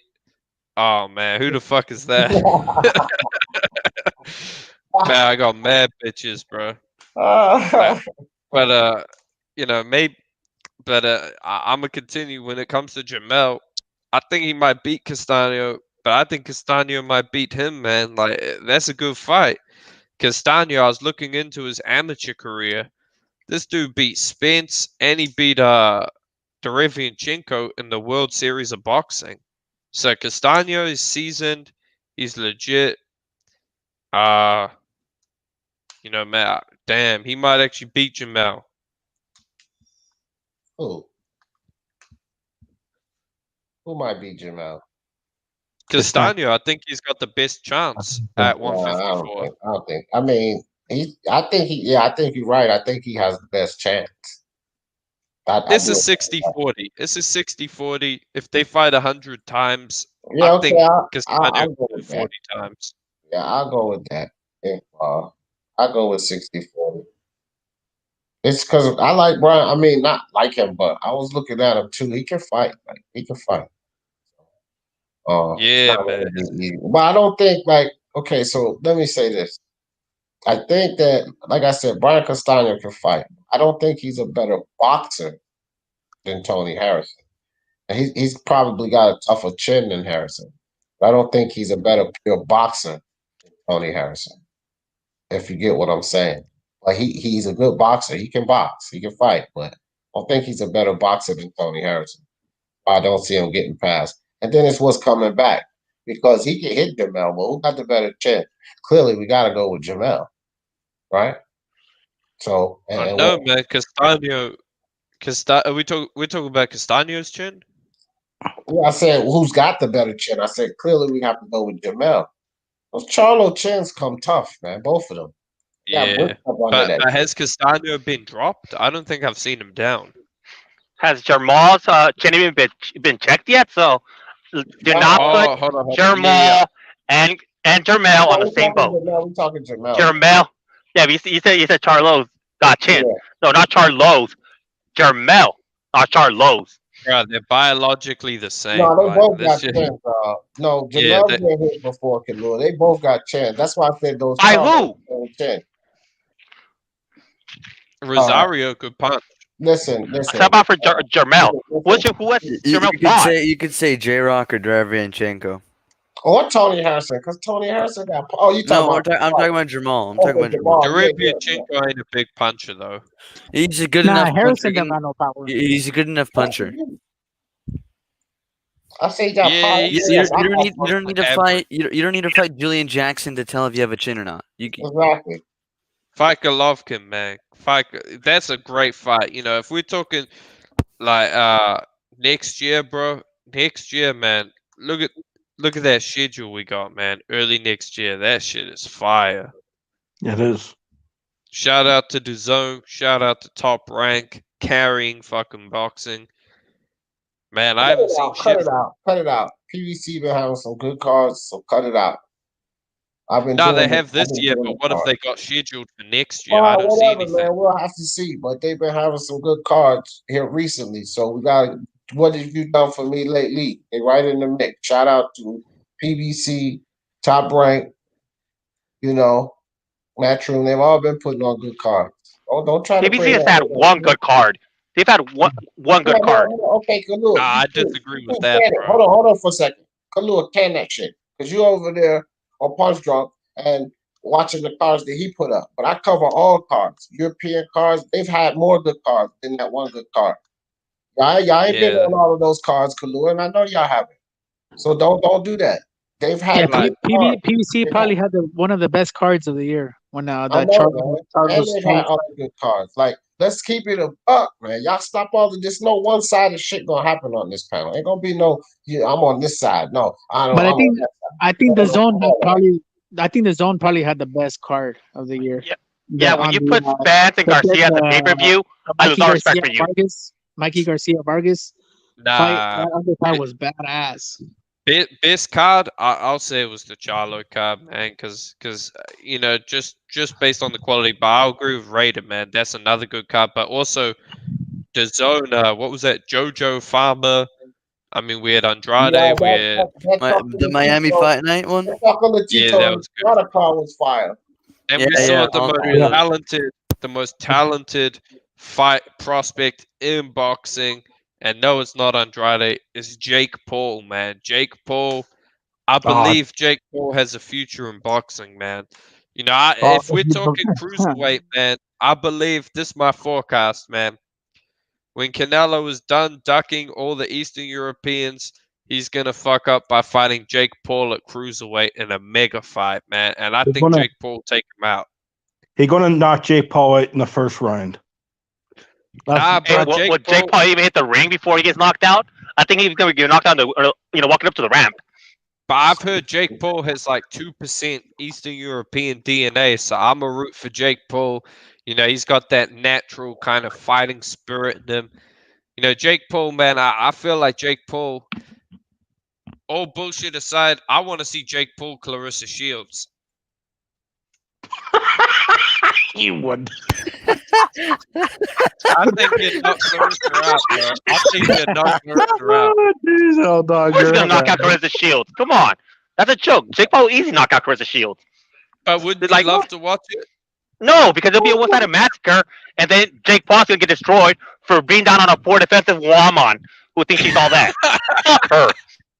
Not just that. If he got destroyed for beating up. Did you see that interview where he was asked about beating up African American man in Nate Robinson was a racial.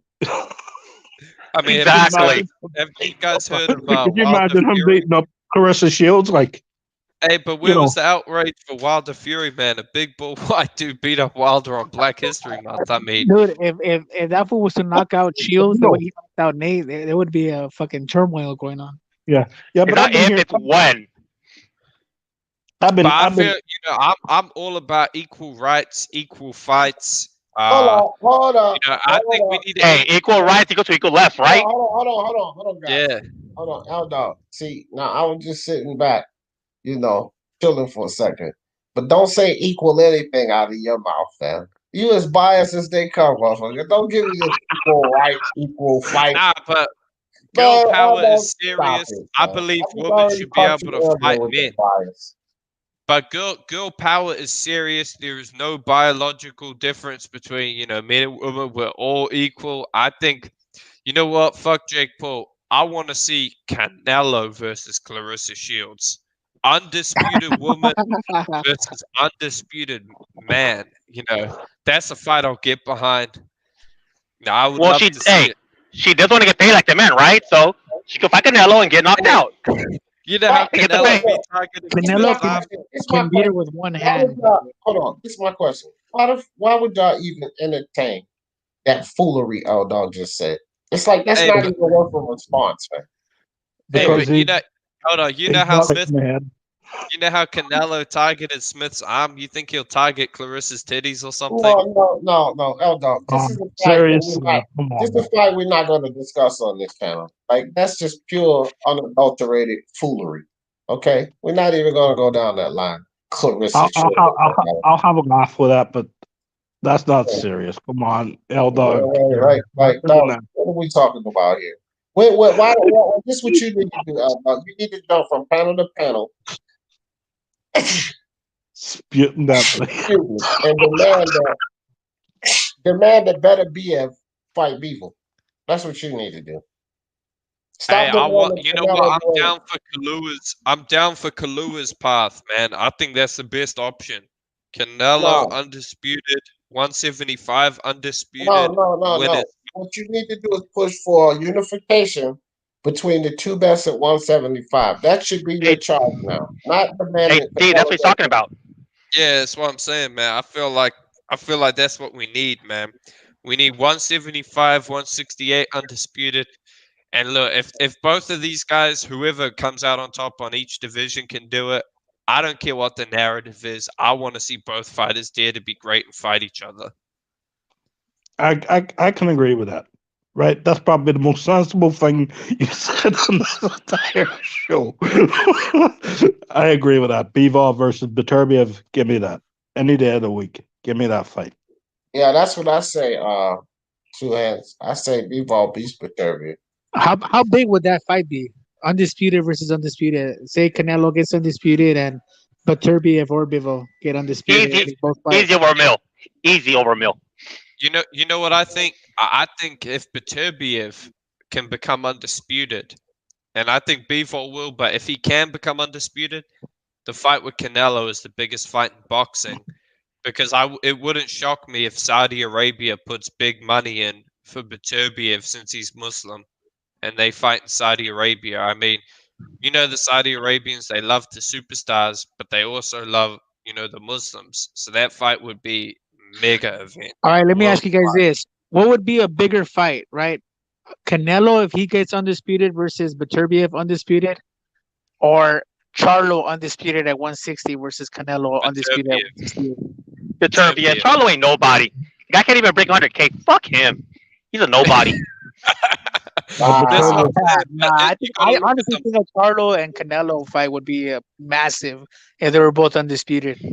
Charlo couldn't break 100K on his pay-per-view. He's a nobody. Here's the thing, right? A lot of Canelo's fans are already in America.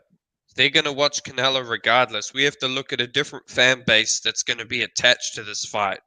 And that's where Beterbiev comes in. Beterbiev, he's bringing the Russian fan base. He's bringing the Muslim fan base. Those are two big fan bases. Canelo will bring the American and Mexican fan bases with him. So it's a clash of more fan bases. That's the way I'm looking at it. Hey Raider, all you gotta do is say this. What odds do you give Charlo to beat Canelo? I give him 5%. What do you give him? 0. To be honest, probably I think it's like a 75-25%. Wow, you're bold. But yeah, think about it. What thing's gonna be bigger? A fight where people can see Canelo losing? Or a fight where everybody just knows he's gonna go in there just like knock him out in like a couple rounds. Come on. Killa. You're saying you give him 5% chance? Well, I have to give him some kind of chance, All right, 5%. So do you want to do a 20-1 odds bet? If you win, I'll give you $5, and if Charlo wins, you give me $100. You want to give me free money? Well, the thing is, by the time that fight would actually happen, I'll be dead by then. So no point. Look, so do you want to do the bet? Yeah, do the bet then. 20-1 odds, because those are the odds you gave me. I got stage 4 cancer and I got like 4 years to live. By the time that fight would happen, I would be dead. So just say you don't want to take the 20-1 odds bet. Just say. If I'm alive, I'll take the bet. How's that? Oh boy, it's easy money. All right. Look, Ben, what's good, Ben? Hey, what's going on? Man, I'm looking for any takers in the Gallo. Hold on, Raider. Ben just stepped in the building, man. Oh, I didn't hear anybody. My bad. Yeah. We talking about Pacquiao fighting McGregor. throwing a monkey wrench at 147, and these two guys, the expectations too high for Joshua and Canelo. And then we've been talking about everything else. Yeah. I don't know. I feel like Canelo, he's so damn nice. I think everybody expect what they expect from him. Like, I can see Canelo losing if he keeps doing type of stuff he's doing. Yeah. But Josh, not at 168. For me, not at 168 or 160. If he keeps fighting at those two weights, I think he cleans up both divisions. I just think at the moment he's better than everyone in those divisions. Yeah, yeah. But I mean, but if he moving up and down weights, like you go to 175, go to 160, drop the weight constantly going up and down, like Roy Jones Jr. couldn't do that shit. But I mean, he went to heavyweight. I mean, still, it will catch up with you. No, I do get that. But if it's between 168 and 160, I do think if he stays away at the moment from 175, I think he clears up both divisions. Yeah, especially if he stays in shape. You know what I mean? If he's not one of these guys that goes out and fights and then lets himself go and then comes back into camp to try to get in weight, if he just stays in shape all the time, I think he could do it in both divisions easy. 168. Yeah. Canelo's looking like he's in his absolute prime right now, and it's good to see. I love watching this guy. Hold on, man, because you guys are saying you think Canelo can clear out 175? No, 168 and 160. 168, 160. He might be able to. Nah, so he might be able to. Yeah, you know what? If I would actually want to see that, I think Canelo might take Joe Smith if he wins WBO versus Canelo. That's a good fight. That'd be a war, actually. Right. I'm not saying he'll do it, but that'd be a war. That'd be a good fight. What's up, Kevin? He ain't a U coward, bro. He ain't a U coward from the UK. Like, he coming to fight. Yeah. Yeah, that'd be a good fight, actually. So do y'all think that Alexander Usyk is going to take this step aside money? I hope not. Absolutely. Yeah. Yeah, you should. All right, well, hold on. What do you think? You think he's going to take it? Let's go around the panel on this. You think he's going to take it or not? Ben? Yes, absolutely take that money. All right, you do? Brian, what you think? He going to take it? I think he will take it if he is guaranteed a fight with the winner afterwards. I think in those conditions, I think he'll take it if he's guaranteed the winner of the fight. Now he's going to have to realize that the rematch will probably be in place. Yeah. So he'll essentially have to wait after 2 fights, right?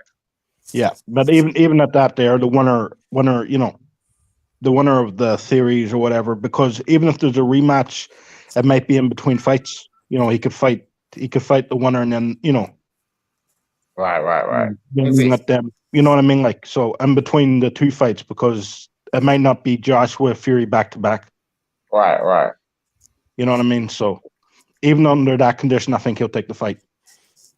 All right. What you think, Raider? Well, yeah, he'll. I said, do you think Usyk will take the step aside money or not? Fuck, I don't know, man. That's a good question. To be honest, I don't think he will. I don't know. I don't think he will. I think he wants that chance because what's gonna happen there. There'll probably be a rematch. So he's gonna be like, nah, you know what? Let me get my chance now. Unless he gets a substantial amount of money, then yeah, I don't think so. What do you think, dog? I hope not, but I think he might, man. I think he might, but I really hope not. All right. I think Usyk is going to beat AJ. Think so? I think it's a closer fight than people expect. Let's jump on that one next. But let's finish with this. What you think, Killer? You think he's going to take it or not?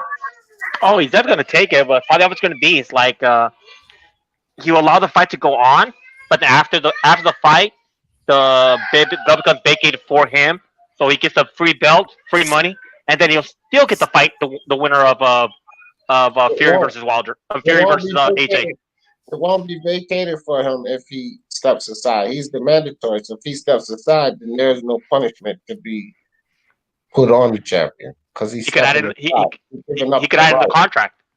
He could add in the contract where it'll become vacant afterwards. They will both have to agree that after the fight, where it becomes vacated. So on his next fight, wherever he's fighting on that, a month later, Kalua, would be for that vacant title.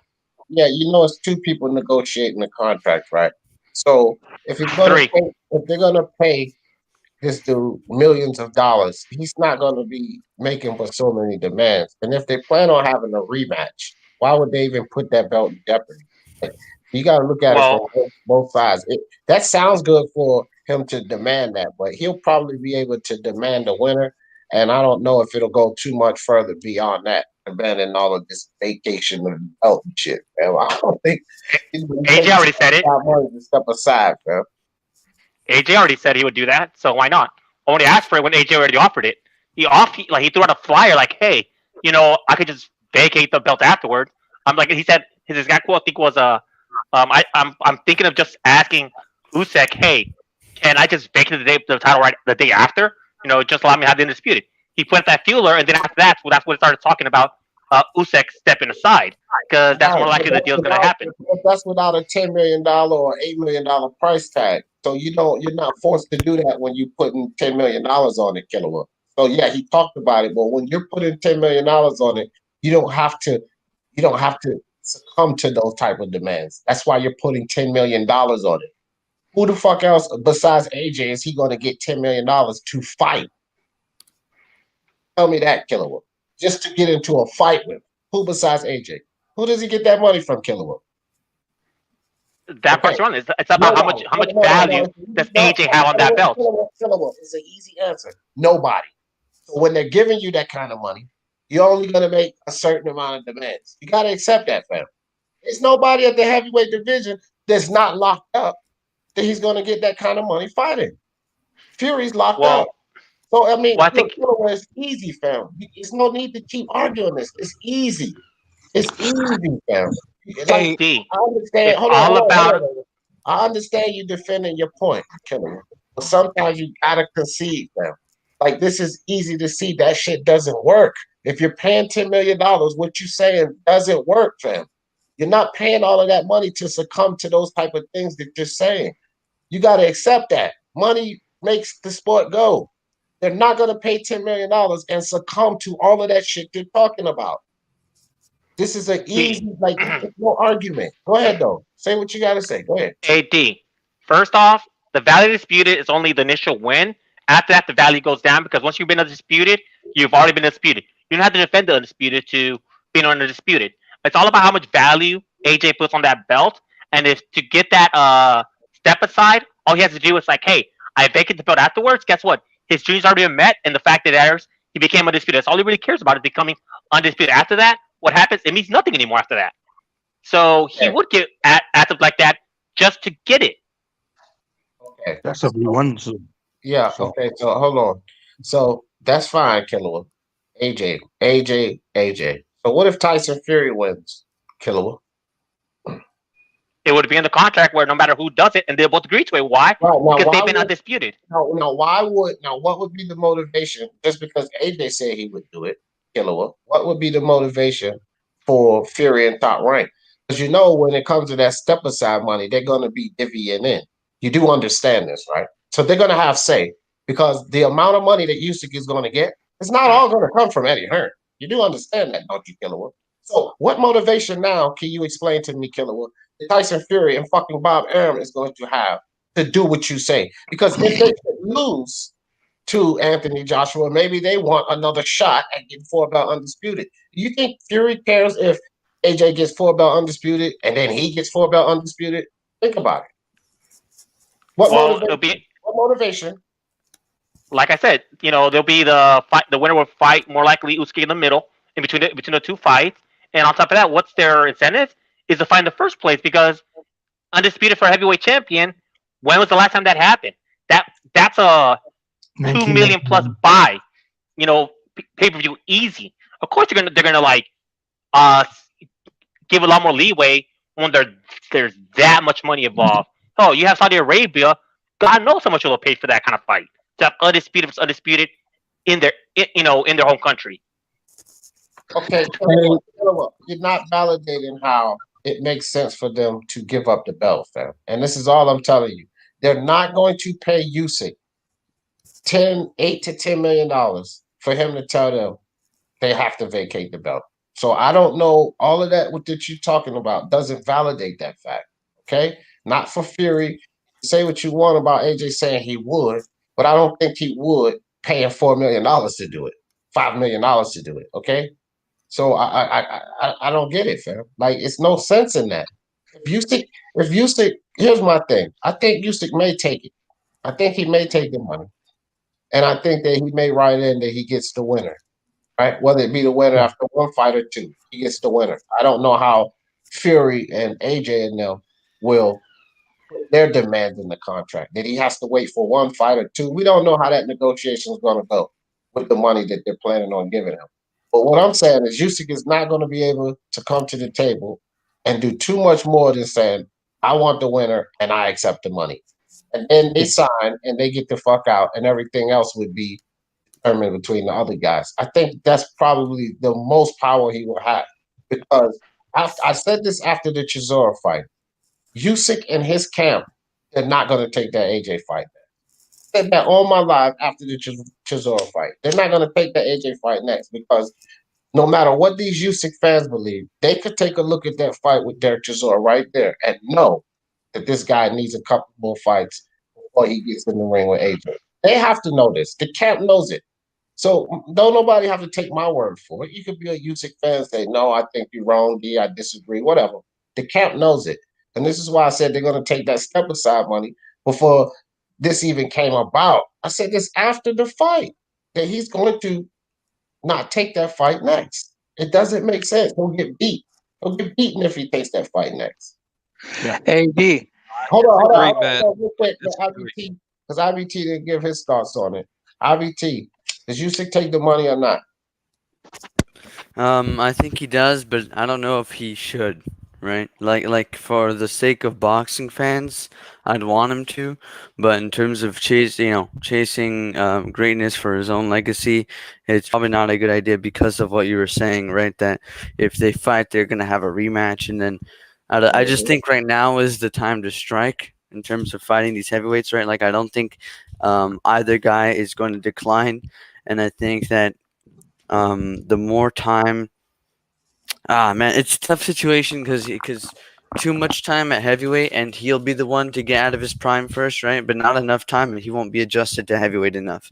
So, I don't know. I just think he's put himself in a bad situation. If he takes the step aside, he should just fight Joshua now if he can. Hey, And hey, hold on, D, hold on. no, Ben, hold on, you hold would on, hold on, hold on, hold on, hold on. I this is what I think too. You know what I mean? If I'm Usyk, right? I won't take that step aside money, and I'll tell you why. I think first it's a tactic by the zone and them to say, hey, you know what, we don't care about these belts, we'll just vacate it, just so they can offer him less money. Have Usyk thinking, hey, you know what, we're gonna vacate, so I mean, you got to take this amount of money, or else we're gonna vacate it. And just so I would just be like, you know what, no, I still want the fight. If you're gonna vacate it, go ahead and vacate it, and they're gonna give the belt to him. They would have to give him the belt because you're the WBO, and then the winner of whoever wins from those two would have to fight Usyk on a big payday for a real undisputed. Yeah, real quick, guys. True Sons, appreciate you, my friend. True Sons contributing to the Speaking Mind Sports Talk family. Said respect always, D respect to you, fam. And Joshua Littlejohn said Usyk needs to fight Oscar Rivas. That would be a good test. I think he beats Rivas, but that would be a pretty good fight. I think he needs to fight. This is my thing with that, Joshua. I think that would be a good fight, but I don't think that helps Usyk for Fury or Joshua. I think Usyk needs to get in there with bigger guys that can, do some things that offer some power bigger, taller guys. Oscar Rivas he's shorter than Alexander Usyk, so that's not going to get him prepared for what he's going to face, in my opinion. But not to say that this is a bad fight or anything, but I don't think that prepares him much. Hey, but I want to touch on something because IBT said for the sake of boxing fans, I want to see Usyk versus AJ more than AJ Fury because, I mean, I'm pretty confident AJ is going to knock out Fury, but I'm not confident he can beat Usyk. Okay. Could I put on right? I would only take step aside money if I'm guaranteed the winner. Not even dropping the belt if I'm guaranteed the winner for undisputed. Not just one belt, all 4 belts. That if that was guaranteed to me, that I was guaranteed the winner on that there plus 10 million for step aside money right after the fight, and then AJ and Fury can have the rematch after that. If that was guaranteed, I would take the step aside money, but that's the only way I would step aside. Either that or give me my shot at the title. That's that'd be my mindset if I was Usyk. Stepping into that there. I'm either guaranteed the winner or give me my title shot now. Exactly, because people underestimate how much value the fight being undisputed has over not being undisputed. We already had a quote unquote number 1 versus number 2 when they had Fury and Wilder, and it hit what 850K. No, so it was not they number need 1 versus number 2. They built it as number 1, number 2. I'm not saying it was. I said quote unquote. When somebody says quote unquote in America, it means that supposedly. It doesn't mean it is. And it was billed as number 1 versus number 2. So we had that already, and it didn't hit over a mil. The fight being undisputed or not is what makes it into a new stratosphere. So pretty much, last time we had undisputed. I was 16 years old. So, I want to see undisputed. For me personally, I'd prefer to see undisputed rather than anything else. Yeah, and that's why Usyk has a lot of leverage on this. He's acting like he doesn't. He has so much leverage because that fight being undisputed versus undisputed adds so much value than if one of the belts is missing. If one of the belts is missing, it's no longer over a mil pay-per-view. It's going to be less than a mil. Yeah, but that's why. That is why. Eric, that is why he can guarantee. That's why he can go. Well, if you want undisputed.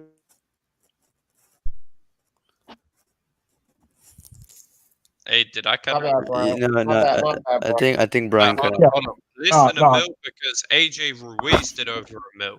No, L-Dog, chill. Brian was talking. No, I said that's why if I was Usyk, I would want to guarantee the winner because even though we don't think it, he does have leverage because he can hold up undisputed. He does have that leverage. Brian, at the same time, they could offer him that, but what if Tyson wins both fights? Just say, and then he retires. Then what happened to all those belts? All those belts that they get vacated. Well, then but then Tyson retires as undisputed champion. But Usyk, what I'm saying is But I'm sure that would have to be guaranteed. I'm sure that would have to be guaranteed in a way to the winner. I'd say that would have to be contractually agreed by both parties beforehand. But Usyk does have a little bit of leverage. That's all I'm saying. He doesn't have a lot of leverage, but he does have some leverage because he can hold it up, or Joshua can vacate the belt. But even if it's in the contract, you think doesn't a retirement void the contract? Like if you retire from boxing? Yeah, but if they're having a rematch, the rematch doesn't have to be back to back, right? So the winner could fight Usyk in between the rematch, and then after that, Joshua or Fury could retire after that. Who says Fury would retire after the first fight? I'm thinking the rematch would have to include the undisputed belts. All right, but look, Kalua, don't be trying to slide that shit in there. I've been quiet letting y'all guys talk. I heard what you said. That's what I don't understand, his leverage. And I'm gonna tell your ass again. You give up that leverage when you take $8 to $10 million. That's why they're paying that, because they pay that so that the leverage is swung in their favor. So I'm not acting like he doesn't have any type of leverage. You know what type of leverage he has, Kalua? $8 to $10 worth. That's how much leverage he has. Again, Kalua, that would be more money than he would make fighting anyone. That's plenty of He'd leverage. make more Hold on, fighting hold on. AJ. Can it, L-Dog? I've been quiet. I would have been on mute, so can it? That gives up your leverage. This is what people pay for. They pay for leverage. So if I didn't have any concept or didn't understand that the dude has leverage, then why the fuck would they be paying him $10 million? Like, come on, fam. Like y'all. Yeah, I understand exactly what's going on here. But y'all go back to just don't cut each other off. I'm going back on you. Yeah, Usyk would have more hey, man. leverage if that fool fucking doesn't step aside. You know what I mean? If he doesn't step aside, he'll have more leverage because then he'll force them to vacate or pay him more money. If they vacate, then he'll get the belt. He'll get that WBO, and then the winner of Joshua and Fury is gonna want to go get that belt for undisputed, and that's a big payday for Usyk. It's a win-win for Usyk. Yeah, let's So, I have a question. I had some technical difficulties and I've been out, so maybe you guys covered this, and I'm just late. Where does the mediation and arbitration figure into all of this? These negotiations for having fights in between undisputed fights, or undisputed fight happening at all? No, I'm saying. Hold on, Brian. Hold on. Okay. So that we don't go down that rabbit hole, because I definitely don't want to go there. I said earlier, Smoke, before to start all of this off, pending what happens with Wilder. Okay, cool. Like I said, I missed it, so I just wasn't sure if you guys covered it. I know you wanted me to fill you in, so I'm filling you in with that portion, so we don't have to talk about that, right? Yeah, cool. Now I'm caught up. Cool. I'm ready. Now I'm caught up. Cool. Okay. I would love to see Usyk and Wilder. Nah, I want Usyk AJ, man. Usyk AJ. Look, at the end of the day, we gotta stop getting in this man's way. He's earned his shot. He has a right to his shot. And about this mediation thing, it's all bullshit. It doesn't exist. I would like to see Usyk and fucking Ruiz. That'll be a badass fight. Yeah, that'd be good too. I think Ruiz, he doesn't have enough power to hurt Usyk, and I think he struggles against Nah, if you want to be real, yeah, I mean, if you've watched more than the AJ fights, Ruiz is not a big puncher. He's struggled to knock out guys with bad chins before. I just think Usyk stylistically for Ruiz is bad. I mean, what does Ruiz struggle with? Guys who can move. Who do you think? I thought he could do the Parker fight. Right. So crypto politics aside, who is a problem for Usyk? Fury and everybody. Heavyweight. Yeah, right. If Wilder's not if Wilder is not a challenge for him, why not fight Wilder for millions of dollars? No, I never. Because I want Usyk to get because Wilder's a waste of time. Right. So, So we all have agreed that this is prize fighting, correct? So if he's going to be stepping aside, he's going to get money for that. And Wilder is not a threat. Why not get more money for beating Wilder, who's not a threat? Because it's a waste of time. That's why. Because there are more historically significant. If the time is spent earning money, how is it a waste of time? And why are you saying this is gonna be good? This is gonna be good. Because when it comes to politics, bro, you're the. Okay, look, L-Dog, yelling over top of people is still like, y'all just go one at a time, man. They don't need for everybody to yell. Like, I was like, hold up. And L-Dog was the only one who didn't stop talking, which is why I had to mute you. It was Smoke and Kalua, so continue. Yeah, I know what I'm saying. When I said hold up, L-Dog was the only one who didn't stop talking, which is why I had to mute him. Like, so I don't know who was yelling over who, but y'all, they can't hear y'all in the chat. So just, y'all go ahead and rock, but just one at a time. Wilder's a waste of time. Why would Usyk even take that risk? We all know it's a heavyweight division where a lucky punch and you're knocked out, as Dillian White. Do you know what the best example is? Even though you're shooting a fight, doesn't mean you're going to. So why would Usyk waste his time with a worthless Wilder who has no name? Like, outside of Fury, the guy cannot break 100K on his pay-per-view device. Why would Usyk risk his shot at all that money for freaking Wilder. Hell no. Waste of Okay. And the time. reason why they All all right, hold fight on, hold on, money. hold on. Because I want to let me answer that, and then we'll go around the panel with that. And I'll give my answer. Kalua, I don't know what the hell you be thinking sometimes. Okay, first and foremost, I don't even know why you tried to slide no name in there because of outside of no one really. His name is just as big as Fury and Joshua in the heavyweight, whether he has a belt or not. His name's there. It's talked about. His name is just as big as both of them. So why you would even slide no name? That's number one. Number two, no matter how you look at Wilder, he's ranked number 3 in the heavyweight division. Usyk ain't fucking proven yet. You're sitting here acting like Wilder means nothing for Usyk. To take down a name like Wilder would be huge. Why do you think Fury is so huge now?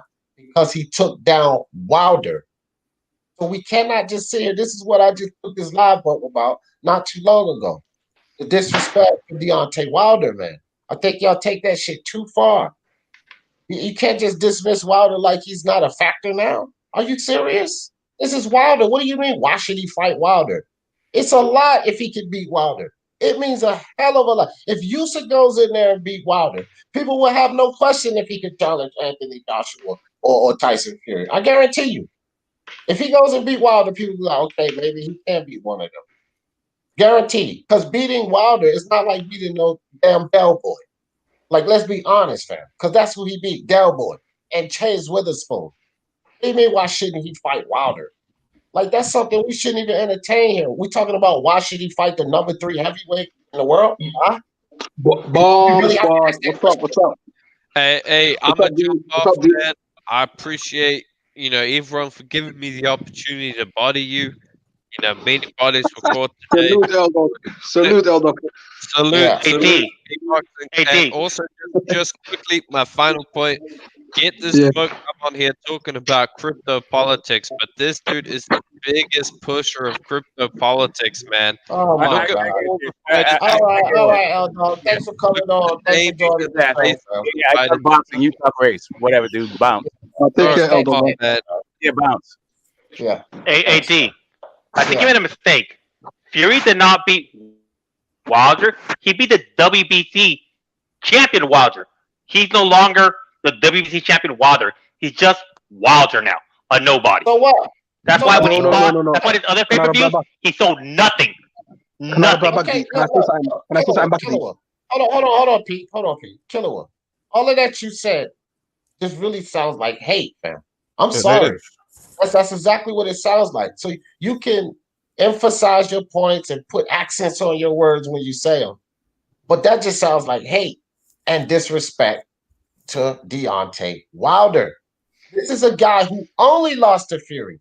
You can say what you want to say, but he only lost to Fury. People say, "Oh, he lost to Fury. He's nothing." No, he only lost to Fury. Only. Let's pay attention to that word only, which means he beat everybody else he fought. And I don't care what you say, taxi drivers, tomato cans, go into all of that if you want, bro. But this is a guy who is clearly number 3 in the division. He stops Dillian White. I don't want to hear this nonsense about Dillian White. I said it before the Fury fight, and I said after the Fury fight. Styles make fights. He stops White. Stops him. All right, listen, yeah. Even if Wilder wasn't cheated, yeah, he wasn't 100%. He wasn't even Okay, himself. don't bring At that least to the let's- table either, fam. Okay. My bad. But listen, yeah. All I'm saying to Kilowa, yeah, Kilowa is a hater from Oh, the day racist one. is on. Cool. All right, From let him day talk, one. man. Let him talk. Go ahead, Pete. Listen, Kilowa, you're a hater, bruv. You're a hater. Do you know why you're a hater? Because you're saying like, oh, Fury beat like, oh, the WBC champion. You know what I mean?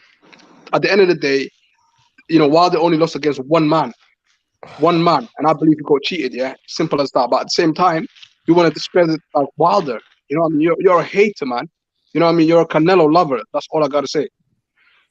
I mean, Can somebody tell me how many pay-per-view buys did Wilder's first pay-per-view have? So can somebody remind me what it was? Did it break 100K? No, it didn't. Yeah, Kilowatt, that's not valid. Listen, Kilowatt, Yeah. this is what you have to do right quick. Oh, hold on, Ben. I'm gonna let you go after this. This is what you have to do, Kilowatt. You made a claim, right? You have to validate it. Okay?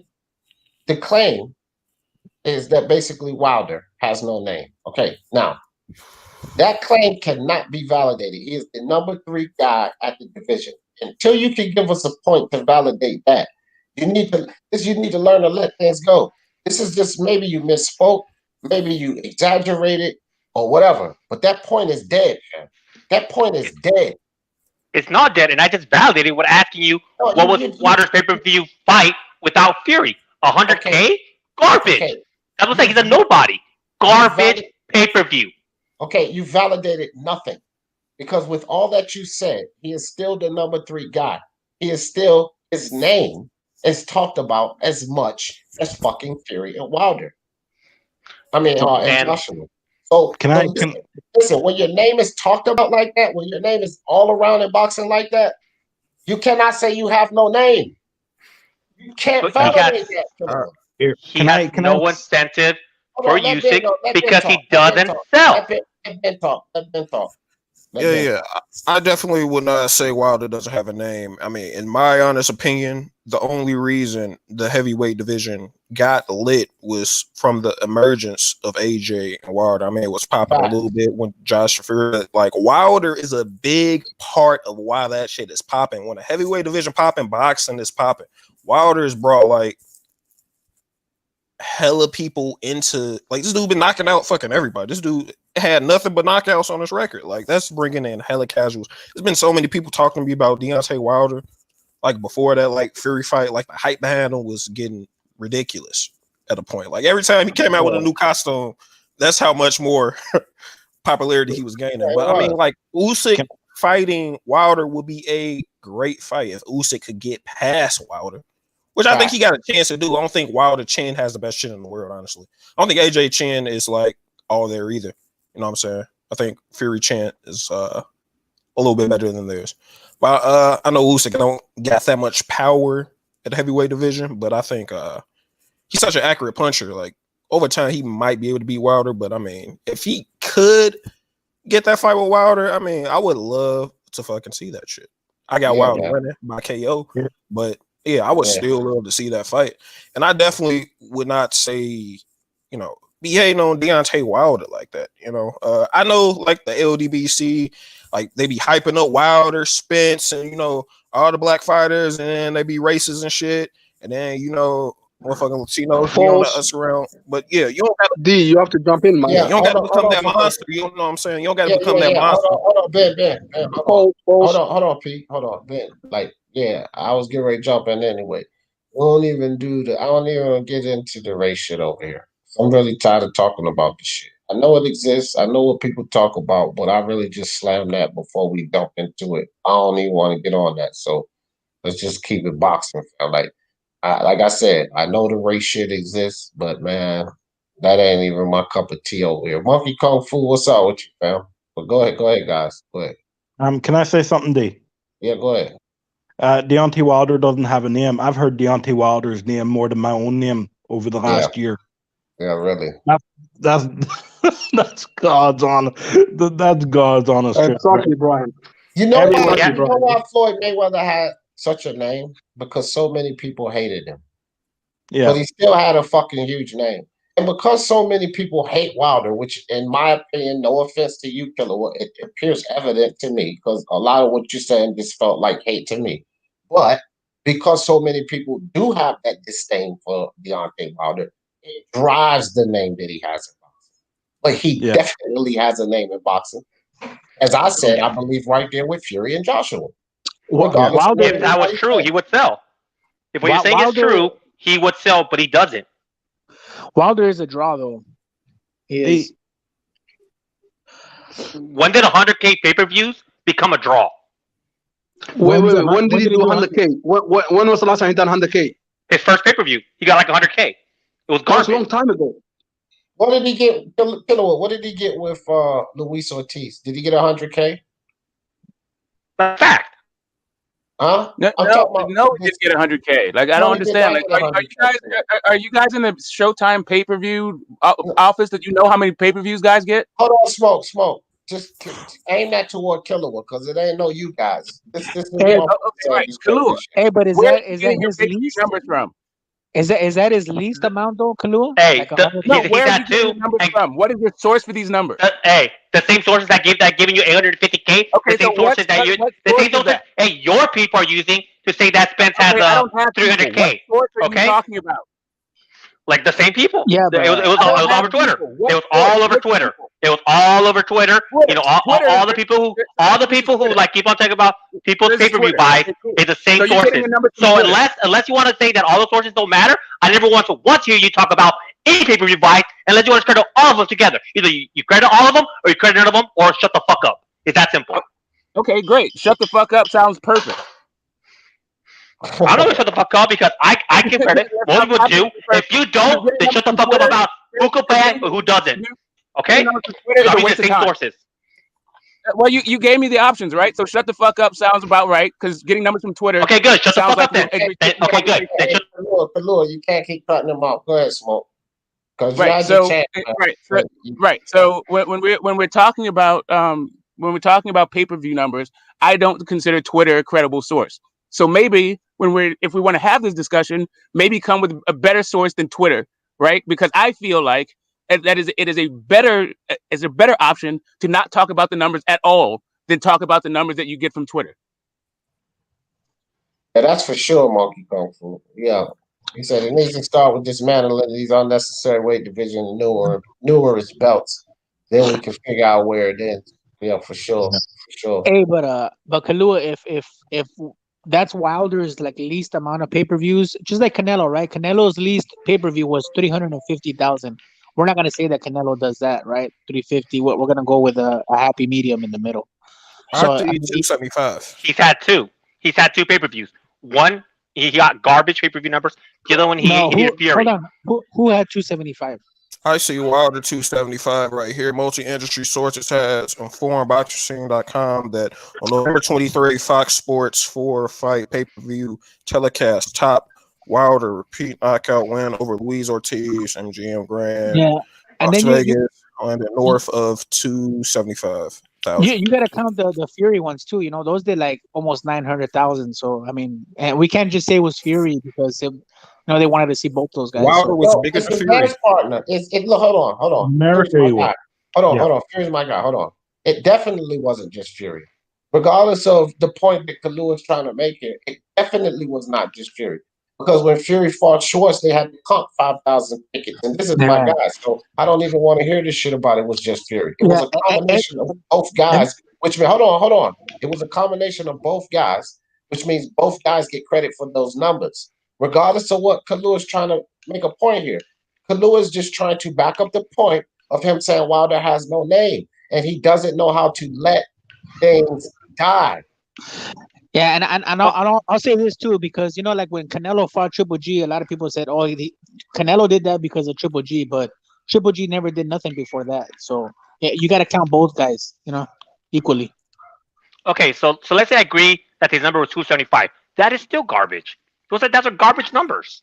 That's not worth Usyk's time to step aside from undisputed. That's not even worth. Wilder's not worth Usyk's time. Hold on. Okay, go ahead. We get right. Hold on, Smoke. We get ready to move to another. Like, get off of this shit, Kalua, because basically it's the entire fucking panel trying to explain to you. It don't make sense saying Wilder don't have a name. Like I just told you this like maybe 20 minutes ago. Sometimes you just got to give up. Say like maybe I misspoke there, maybe I exaggerated, maybe I went too far. Regardless of what you're trying to say, Kalua, you cannot make sense of Wilder having no name in boxing. You cannot make sense of that, fam. Just let this shit die. No. This isn't the first time the panel's been against. You're not going forward with this, fam. I'm not really arguing with you. I'm telling you, we changed. Listen, there's no point arguing with this guy. Shut up, racist. Shut up, racist. Shut up, racist. Hold on, Pete, chill. Lord, I'm gonna have to kick you off, fam. If you stop taking shots at people, stop with this name calling shit, cussing people out, fam. Like you out of pocket right now. I don't know if it's because of this topic or whatever, but chill with that. Because you done took shots at Smoke. Now you're taking shots at Pete. Like, bro, you out of pocket right now. So just calm down. Like, hey, Kalua, I think you're getting Wilder's skills with his name confused. Yeah, Not maybe. even that. Not even that. The guy just hates Wilder. Simple as that. Let it die, fam. Let it die. Let it die. Simple as that. I mean, and this ain't even fucking about Wilder anyway. It's about AJ. I know sometimes we always get over to Wilder, but it's about the extreme hate for AJ. So, P, what do you think? It's like your guy AJ can't do enough, because that's what the topic is about. I done a stream yesterday on AJ, and AJ, like, I'm not happy with him at the moment because he's trying to give Fury 50-50, but Wilder, when they were supposed to fight, he wasn't willing to do that. So now he's double talking really, and now he's saying that he wants to drop the belts if he has to. So I thought, he was after legacy. I thought he was after whoever holds the WBC belt, but now he wants to drop the belt just to fight Fury. I believe he's listening to Eddie Hearn, and I don't think people are really hating on AJ, but at the same time, AJ, man, I'm not really happy about him. I'm a big fan of AJ, but he's double talking right now, man. He needs to fix up, man. He needs to like hold those belts and fight Usyk. You know what I mean? If Fury is available, if Wilder doesn't fight Fury for whatever reason, then maybe go fight, but make sure you hold that belt. You know what I mean? If you have to give up the belt, don't fight Fury. You know what I mean? I thought you after the legacy. Suddenly he wants to fight Fury. It's a bit ridiculous. You know what I mean? The man's changed, man. I just think Eddie Hearn is, you know what I mean? The guy, he's just listening to Eddie Hearn too much. Master Hearn, you get me? Well, AP, go ahead, Raider. AP, you don't think that's a tactic from the zone though? Saying, you know what, these belts, we're not gonna let these belts get in the way. That way they don't have to pay Usyk step aside money. Like they can scare him and be like, hey, you know what? We're not if you want too much, we're just gonna fucking let these belts go. That way they can pay him less. That step aside money not gonna come from the zone. It's gonna come from Joshua and fucking Fury, Eddie Hearn and Top Rank. That ain't gonna come from the network. No, I know. It's still they're the ones that they're gonna pay Wilder and Wilder fucking Joshua and Fury for the money. Yeah, but it's coming out of what they get, bro. It's not. It's not. They're gonna pay what they're gonna pay. That doesn't come from. That's not their expense. It doesn't matter to the zone. No, I know it's not their expense, but they could still say it. If Joshua says, you know what, I don't want to pay that much, right? Yeah, but they say they are willing to pay that much, so we can't take that approach because they're the ones talking about paying the step you don't aside even know money. how much. And you just talking about accepting the step aside money. We don't. It's a tactic. It's a tactic. We don't know how No, much. No, I don't think it's a tactic, Raider. How much does Usyk want? It's not tactics. But listen, Raider. Hold on. Why would it be a tactic when you're talking about all these hundreds of millions of dollars that's going to be made on this damn fight, fam? It ain't no damn tactic. I'll tell you why it's a tactic because Usyk holds the card. If he says he doesn't want the step aside money, what happens? What happens to all those undisputed? He's saying he's contemplating it. Why are we talking? He don't. Look. Let me explain this to you guys. At first, when the step aside money was talked about, Usyk and his coach, they was like, no step aside. We waited long enough. We want this fight. A couple of weeks later, his coach came out and said he's not saying that they wouldn't sit down, but nobody's offered step aside money. If they came to the table, of course we would sit down. We're not idiots. Then you come up to now, and Usyk is saying, I would entertain step aside money. So it went from fuck step aside money to now, yeah, we'll entertain step aside money. What are we talking about here? He's not going to take the step aside money. The assumption should be that he is going to take the step aside money. Do you guys not see timeline? And like I said, after the damn Chisora fight, right after the fight, on the damn live, that Usyk is not going to take the fight with AJ. So to me, everything is lining up that he will take the step aside money. Yeah, we're sitting here arguing about it's a tactic. He won't take the step aside money. What is AJ doing? No, this is looking like Usyk is going to take the step aside money. The WBO belt will not be in question. So you're saying that had no influence in Usyk saying, you know what, I might take step aside money. When they say, you know what, we're not going to let these belts get in the way, which would mean no step aside money. Right, but either that's how I see it. Either the Usyk team is hearing from their sources that that there's an offer on the table, maybe, and it's this much and it's acceptable to them, or either they're saying, well, we will take step aside money if we're guaranteed this and this. So if they're talking about it, they probably might already have an idea of what's already on the table. If you know what I mean. If they're saying, well, the offer hasn't been officially announced or made yet, but maybe they have an inkling of, maybe they have a source saying, well, you're guaranteed this much if you do step aside. Yeah, I'll go. And how much? And can I say one more thing just before? And how much is Undisputed? Sorry. This is what I have to say. How much is Undisputed worth to AJ and Tyson Fury when they make that deal with massive amounts, bro. That's massive amounts of money. Massive amount. And if he made 80, hold on, I'm gonna let because P wanted to jump in right quick. But if he made $80 million versus Ruiz with no belts, how much do you think he gonna get in Fury for all the marbles, fam? Nobody cares about $10 million. It's not even a lot of money compared to the money they get ready to make here. Yeah, go ahead, Pete. That's what I'm saying. The thing is, like we could have seen Undisputed 2 years ago, while the AJ, I mean, the only reason why we didn't see that is because of the money and all, and now he was against Fury 50-50. You know what I mean? And I don't really like to talk about money, but what has Fury done to deserve 50-50? I think, you know what I mean? I think Fury now is a bigger. If I can jump in before we go in that direction, I'd like to jump in. Right? Go small. So I am one of the least proponents of belts that there are, right? I feel like on the panel, I am always talking about the quality of the fight over the stakes, right? But this particular fight is different because of the historical context, right? There's never been two Brits fighting for Undisputed.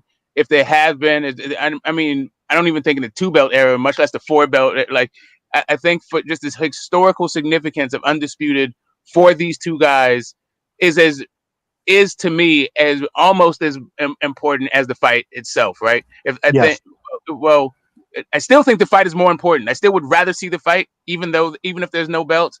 But I can't. I like not even somebody like me can discount the value of this fight being undisputed, right? I just think that there's all kinds of historical significance for the country, for people who've been watching boxing, for people who are supporters of boxing today, people who watch boxing forever, and then people who are boxing today. I think a lot of people would be let down if all the belts weren't on the line for this one. Exactly. I agree. I do. That's why I Usyk 100% is agree with that.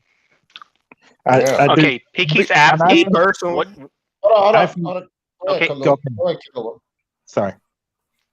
Go ahead, Okay, Kilo. Piki's asking what has Fury done to get 50? It's not what Fury has done. It's what happened to AJ after that negotiation break goes through. What happened? AJ lost. Now he has a clear path to Undisputed. In his mind, he's like, it could be my only path to Undisputed because I don't know if my next fight I could lose. He just saw White dominate a fight and get knocked out. He himself got knocked out. So that's what changed. That's why he's willing to give Fury 50-50, is because now he knows he's not invincible and he could lose, just like he lost to Ruiz, and he's not going to take that risk. That's why it's 50-50. Has nothing to do with anything else. Yeah, well, here's another big point. Hold on for a second. Here's another big point of why it's 50-50. And it doesn't matter who likes it or who doesn't. Fucking Joshua and Hearn said they'll pay 50-50. So once they say they'll pay 50-50, it shouldn't even fucking be a discussion about it. Yeah. Can I say one other thing? Then I'm heading off Go ahead. I'm heading off to visit some family, but right. The one thing I think now, Tyson Fury is a bigger name now than Deontay Wilder was back then. I was about to say that right now. That's why this is 50-50. I think now Tyson Fury is a bigger name than Deontay Wilder was back a few years ago when that fight was made.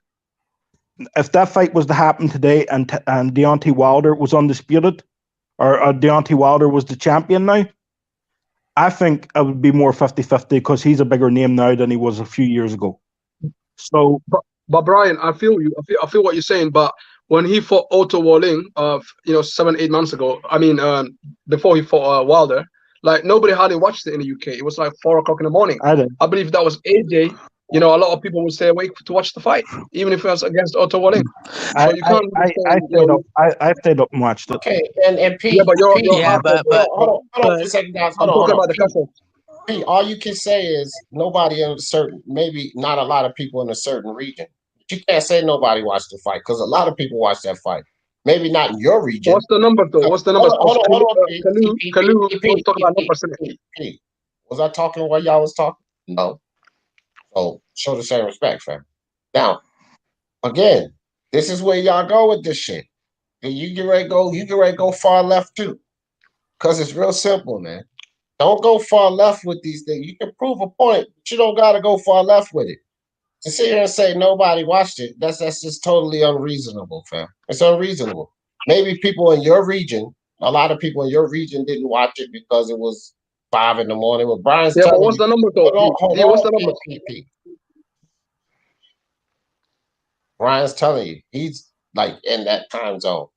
He was watching it. I don't really know what the exact numbers was, fam. My thing is just that if you didn't watch it and your friends didn't watch it, doesn't mean nobody watched it. That's all I'm telling you. Yeah, I watched it. But Pete, it doesn't. If you think about it, that doesn't matter. What they were worth back then. The negotiations are right now. What are they worth now? You know, that's what he's trying to mean. That's what he's trying to say. Like, what are they worth now? Like Wilder, what was worth back then? What's up? I think he's worth about maybe 35%. Maybe if you have to push it, 40%. But I don't think it's 50-50, you know what I mean, in my opinion, because the Otto Warring fight, you know, I heard the numbers were really low, and the Tom Schwartz as well, that was low. You know what I mean? He only done big numbers against Wilder. That shows to show you that Wilder is the big name in America. Well, guess what? Guess what Anthony Joshua and Hearn think? Guess what Anthony Joshua and Hearn think, Pete? They think he's worth 50-50. So I don't think it matters. Hold on. I don't think it really matters what you think because they think it's worth 50-50. This is what I keep saying. All of you guys' opinions about who should get what, okay, that's fine. You have the right to have your own opinion. But the people who are going to, you know, have negotiations about the money, they don't share your views. Yeah, but that means that he ducked Wilder. That shows that he didn't want Wilder fight. Because if he wanted a Wilder fight, he could get 50-50. No, why don't we quote Wilder? Hold on. Before we even go back into Wilder, that doesn't mean he ducked Wilder because maybe they didn't see the value of Wilder being 50-50, regardless of what you think. They didn't think he was worth 50-50. They didn't think that. For Fury, they think he's worth it. But again, you can't place your opinion on what they thought. They gave Wilder a deal that they thought was fair. Wilder and Finkel and those guys didn't think it was fair. $100 million. So I mean, they tried. We can't say they didn't try. $100 million, that's fake, by the way. Like that was the way that. Can we quote Wilder? How big is that fight over there in the UK? No, we're not gonna quote that because he didn't mean it that way. I looked into it. Why don't we quote Wilder? No, we're not gonna quote Fury. I took a pay cut to fight you. No, that's not true. That's not true. Stop it. No, stop it. You're not going into the Wilder. Yeah, I gotta bounce D, right? And everyone on the panel and everyone in the chat, right? If I don't talk to you beforehand, Merry Christmas, Happy Hanukkah, Happy Holidays, whatever it is you're doing. Happy holiday, man. Have a good one, guys. You know. Yeah. Happy holiday, Brian. It's certain things I want to talk about today, guys. One is Teofimo Lopez. I don't want to talk about Teofimo Lopez. 2 is Errol Spence versus Terence Crawford. Okay, I don't want to talk about that shit either. And 3 is most certainly and definitely Deontay Wilder. We have had enough goddamn discussions about all 3 of those things. So let's try to keep it to AJ and what AJ is doing. Let's keep it to Canelo or the lack of what Canelo, whatever, and Pacquiao concerning Terence Crawford, okay, and his part in the 147-pound division. But let's stay off the Crawford Spence deal and the Wilder, whatever the fuck y'all want to talk about Wilder. Let's leave Wilder alone today. Let's do that. All right. So since we're not talking about Canelo unreal expectations, can we talk about Canelo Fugazi accomplishments? Right. So which one is more Fugazi? Canelo being a 4-division champ when he went into after beating Kovalev, or him being a 3-division unified champ right now? Neither. Neither's Fugazi. What's Fugazi about it? Did he Okay, accomplish? because Rocky Fielding was not a champion, and who the hell? Like, why was that last? Why is Smith? Why is Callum Smith a unification? Is Callum Smith a champion? Why was the unification? I said In the unification, you got to take out Mauricio Suleiman because of greed purposes. He wanted to get that belt in there and collect sanctioning fees. He wanted to unify it. It was stripped from Benavidez because of his cocaine issue. So if you have a problem with the unification, then take it up with Suleiman. Regardless of the fact, the unification is not the point. You can cry about Rocky Fielding. Now he's beaten Callum Smith, which is a world champion. So again, neither is Fugazi.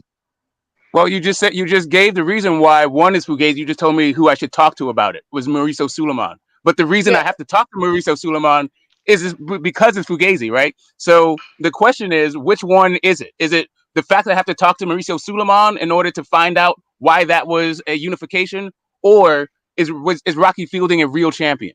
No, the unification has nothing to do with the belt that he won off of Callum Smith. Rocky Fielding has nothing to do. He won an official belt. Forget about the WBC. Let's say it wasn't a unification, and Mauricio Suleiman didn't get involved. He won a world title, Callum Smith, at 168. All right, so hold on. Whoever that is, hold the fuck up. I'm not finished. Hold on. So once he won that belt from Callum Smith, we don't need to talk about Rocky Fielding's baby belt. Like Tank Davis has a baby belt from Gamboa. He has to win a real belt. Well, Canelo's won a real belt. And it has nothing to do with the WBC. Because Mauricio Suleiman decided to stick his nose in there and get some fucking extra money. Okay, that's one thing. But Canelo still won an official belt off of Callum Smith that has nothing to do with the WBC. Nothing. And no, totally agreed, right? He is definitely a he's definitely a 4-division champion, right? So, but that's not the question. The question is, which one is more Fugazi? The fact that he was considered a 4-division champion after facing Kovalev, or he's a 3-division unified champion right now? So, are you talking about how he got the unification? Hey, what's the 3rd division? Hold on. Hold on. 3 divisions. Hold on. Don't switch the question. Go ahead, Raider. Smoke, you're talking about how he got his unification is Fugazi? Yeah, how he got his unification because Mauricio Suleiman decided to. Oh yeah. I mean, it's the same as Fugazi as how Haney got his and Charlo got his belt. How he got his belt? They didn't get a unification. Okay. All right. So you're saying that it is. Hold on, let me finish. Go ahead. I'm listening. So Callum Smith was the champion. So there's no ifs, ands, or buts of how he got that belt from Callum, right? He got the belt fair and square. He beat him. He's definitely a 4-division champ. No question. Yeah. So the question is how he got the WBC belt to become unified. Right. At 168. Correct. It's the same way Fugazi how Haney and Charlo got their belts. That the same Fugazi way. Okay. So you're saying that Mauricio Suleiman throwing a belt onto a fight where guys have not fought the top 10 in that sanctioning body. You're saying that it is the same as an interim champ being elevated. Yeah, listen. Let me answer that. Hold on, Raider. Hold on. Bye-bye. I say it's exactly the same because it all boils down to Mauricio Suleiman foolery. No matter how you try to separate the foolery, Smoke, and make this foolery this type of foolery, and that foolery this type of foolery, and he did this foolery because of this reason, and he did that foolery because of that reason, it's all fucking Mauricio Suleiman foolery, Smoke. So it is exactly the same. It is WBC foolishness involved in the situation, Smoke, no matter how you try to decipher the foolishness.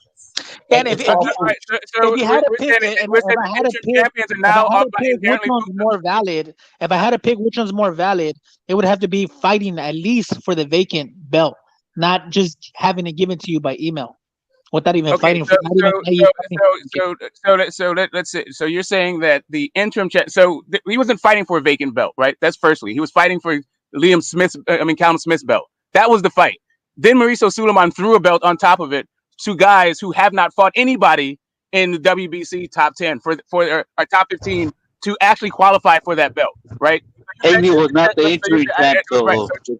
so you're saying that that is the same, that is the level that equals an interim champion who actually the interim belt was actually created for the kinds of situation that both Charlo and Devin Haney found themselves in. When there was no champion there, the interim champion becomes elevated, right? That's why their belt was created. And it was before Mauricio Sulaiman and had nothing to do with either Charlo or Devin Haney, right? Meanwhile, we have the first recipient of the franchise belt being Canelo going up to challenge in a weight division, a legitimate champion. Nobody's taking Smith away, the fact that he's a legitimate champion away from him.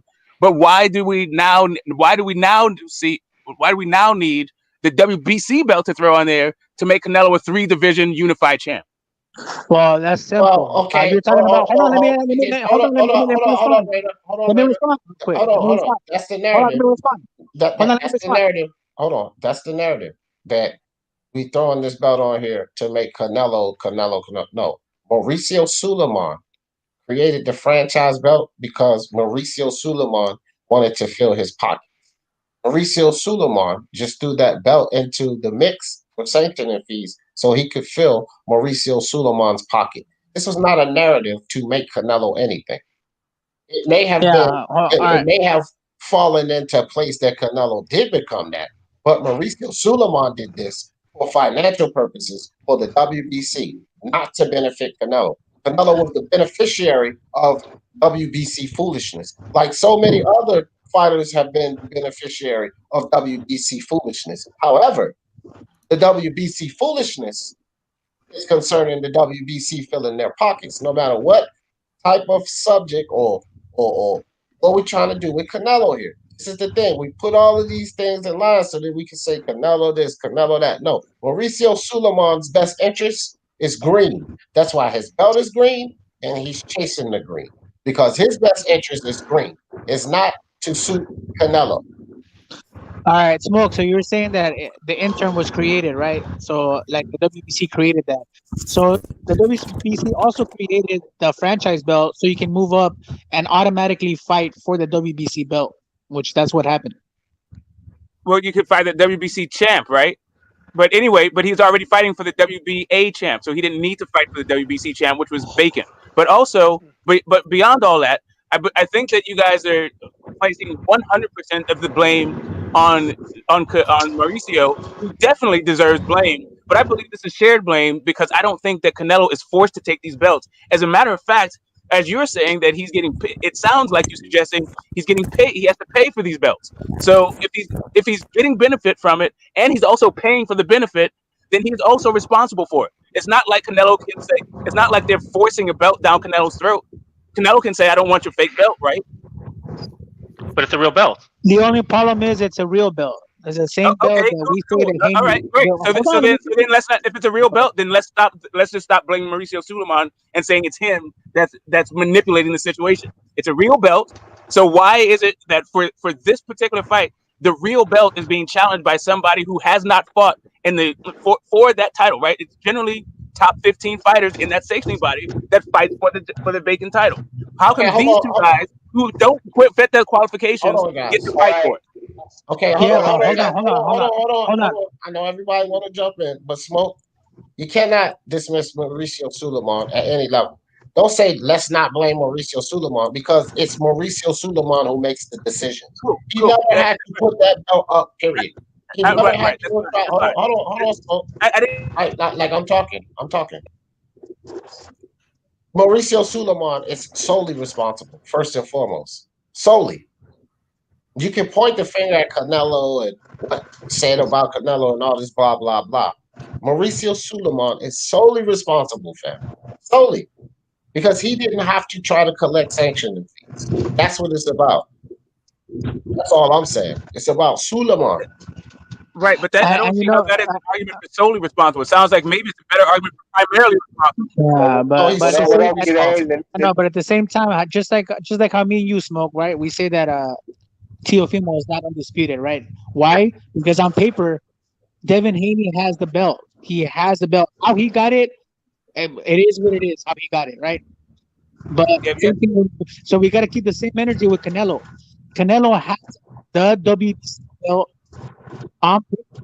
So he is unified. On paper, he's unified. How he got it? How he got it? Yeah, it is what it is. Same way that Haney got it is the same thing. Right. So here's the thing, but it's not the same, right? And I'm keep pointing out how it's not the same, but you keep trying to conflate these ideas, right? So the idea that Teofimo is not undisputed has absolutely nothing to do with the way that Canelo became unified, right? Because we're saying that Canelo is unified. But I'm cutting him off. Whoever that is. Yeah, it's Jose. For some reason, he can't let me finish, right? He can't control himself, but it's all good. You can go next. We're saying that Teofimo is not undisputed, but you're saying that Canelo is unified. And I'm also agreeing with you. Canelo is, at this point, a unified champion.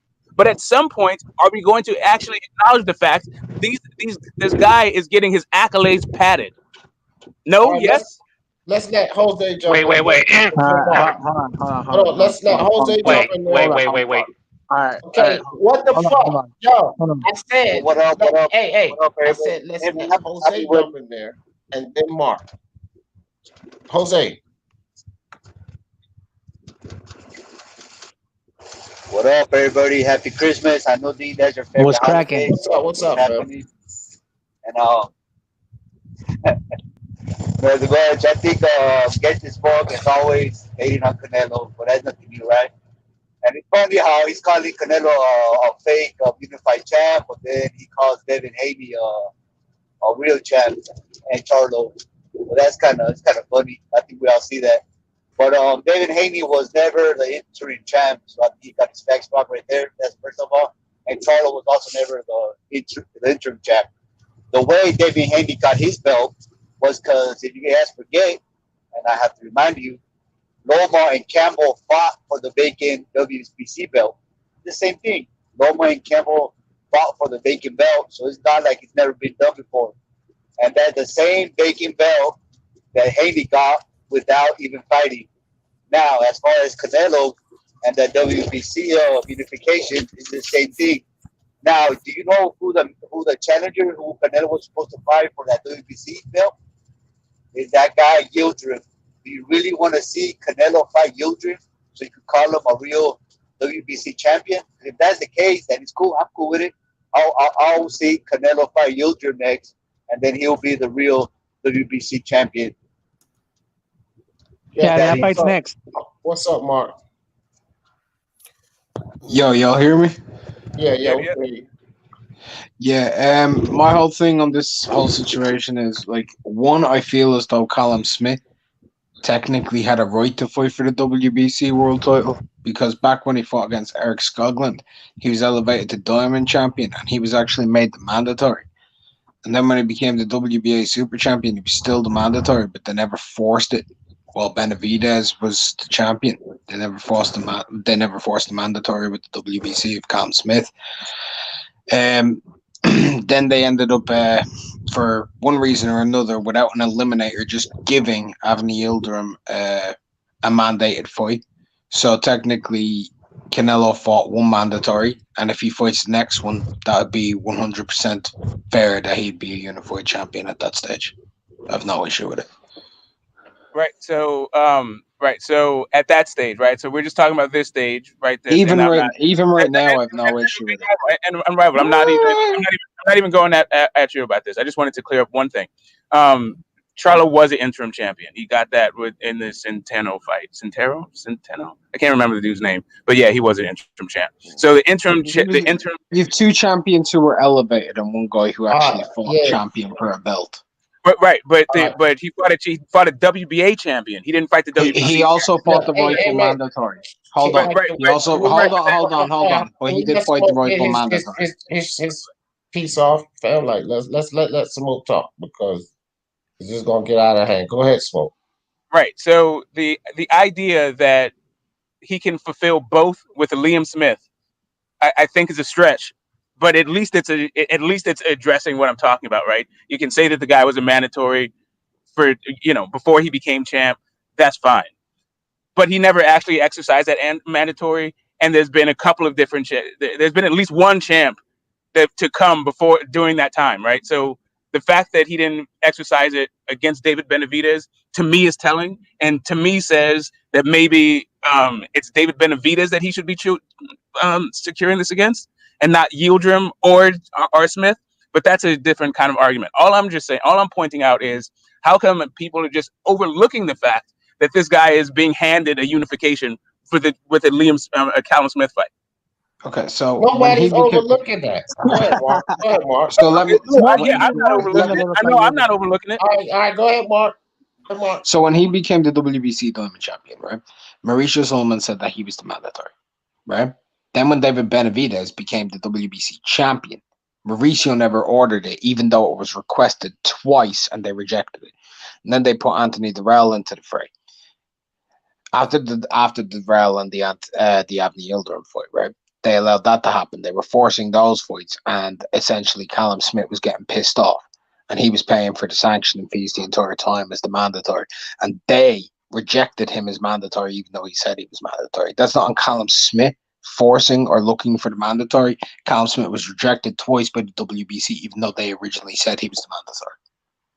I mean, that's fine. That's absolutely fine. Like, if you were to tell me that Yildirim and Callum Smith fought for a WBC title because both of them found themselves in some weird mandatory position, I would have no argument with you, right? But this argument is not really about whether or not Callum Smith was a mandatory and should have been a mandatory at some point, but whether or not he should be, as a WBA champion, he should be considered eligible to fight for a vacant WBC belt against a guy who doesn't meet any of these requirements other than a franchise champ, I guess. And he was also the highest ranked person in the WBC.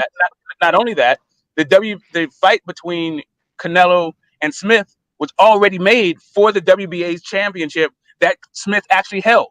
So what the hell was throwing the WBC on top of it? What did that achieve at any rate? Like, why not have somebody fight for that championship versus throw it on a fight that's already made? All right, so let me get this straight, Smoke. Pretty much, you wanted Callum Smith to fight Yildirim for the WBA, WBC champion, and then the winner of that, freaking Canelo, would have to fight some number 10 guy, probably Joe Smoke, so he could get a shot at Callum Smith, and then you'll be cool with that, right? Like, that's your way of thinking. Not. No, I was just addressing what Unrivaled said.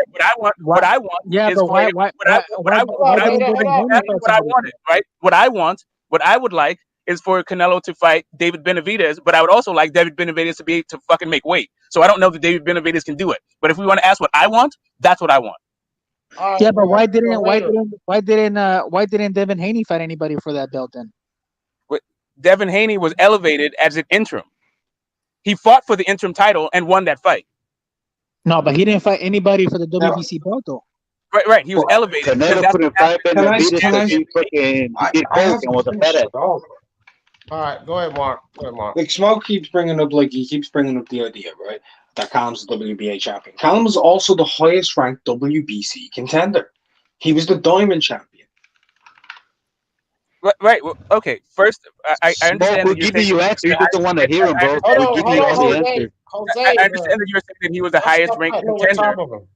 I understand that you're saying that he was the highest ranked contender when he won the WBA Diamond Championship, right? But there are several title defenses that came and went from there. So at what point is this going to be like a Frezakendo, where for 5 years this dude just gets the title shot? In all of those, listen to me. Can you let him finish? He hasn't let me finish. I did let you. Hold on, Smoke. Stop. Mark, I'm not letting no one cut anybody off. So that's not true, fam. Because I'm not letting nobody do it to nobody. Times. All right, well, just one at a time, bro. Come on with this, bro. Everybody's gonna be mad. I'm stopping everybody that I hear doing it. So if I missed it, I missed it. But I keep hearing everybody cut each other off. So let's be men. Right. So like I was saying, like I said, if we can come to some kind of understanding as to why all out of the blue, right? Because we're talking about a fight that was already made. Why out of the blue the WBC belt was put onto this fight that was already made for a championship fight? Then I'm all ears. Then Mark. Yeah, Or all anybody I'm try to saying jump is in. that he can bring up past when he won the title or whatever. Go onto his box rec right now, have a look at it, and tell me he hasn't defended that WBC diamond belt since he fucking won it. He was the ranked #1 contender in the WBC as of that fight. He was the WBC diamond champion. Even against John Ryder, he defended the diamond belt, bro. Right. Yeah, and also we don't know if that WBC bill was in the And let initial me go contract. next because I'm next after Hold that. on, all right. But we don't know if that WBC bill was in the initial contract and just let out, out of the bag days later or a week before the fight. We don't know that, Smoke. Okay. Do you? Okay. Yeah, and then also hold on, Smoke. It's Hold my turn. Hold Hold on, on, Smoke. Smoke. It's my turn. So that's Go it. It's my turn. Ignorance? It's my Go turn. ahead. Go ahead. All right. So the thing is with David Benavidez, it's not the WBC's fault. I don't blame the WBC or Canelo or anybody for this. It's David Benavidez's fault. This is the second time that he loses his belt for being undisciplined. If anything, it would be unfair to give him Benavidez shot after shot after shot for his fault. He's the one that lost it. If Benavidez would have been disciplined, we would have never had this conversation. So that's that. You can't change that. That's what happened. And another thing, Yildirim was up next. They were talking about Canelo fighting Yildirim, but with this whole contract situation, they wouldn't approve that fight. That wasn't an approved fight. So according to you and your logic, the way I'm seeing, you wanted Canelo to fight Yildirim to become a WBC champion, and then you wanted him to fight Callum Smith. And that's all good. Like I get it. Like that would be the right thing to do for him to fight Yildirim, then Callum. But nobody wanted to see Yildirim. Let's be real. You think Yildirim would beat Canelo? Okay. Again, it's the framework that I put up was about what Unrivaled said. This was not my logic. This was Unrivaled talking about the diamond belt, right? And him being a defender of the diamond belt, right? And for as far as I can tell, and this is I don't know what the requirements are for the diamond belt champs, his ranked contenders, like where they have to be ranked in the WBC in order to challenge for the diamond belt. I don't know any of that stuff, right? So we can learn together. When it comes to David Benavidez, I don't blame it, right? This is not about me blaming Canelo for David Benavidez messing up, for cocaine or missing weight or whatever the hell he messes up for. My issue is he's a champion that didn't lose in the ring. So I don't just throw guys away just because they keep messing up, right? What I don't do is blame Canelo for it. So that's what I said. What I would like to see would be Canelo versus David Benavidez for that WBC belt, or whoever the hell else is the mandatory, and somebody else fight for the vacant, and then maybe come and clean that up. But neither one of those things happened, right? That's not what happened. What happened was a fight that was already made, another belt got thrown on top of it, and now we have to appeal to do some sort of sleuth work to see when that belt was put on the line. Was it before the fight was called, or after the fight was called, or at what point did it become germane that this belt all of a sudden needed to be acquired by the winner of Smith and Canelo? Can I talk finally?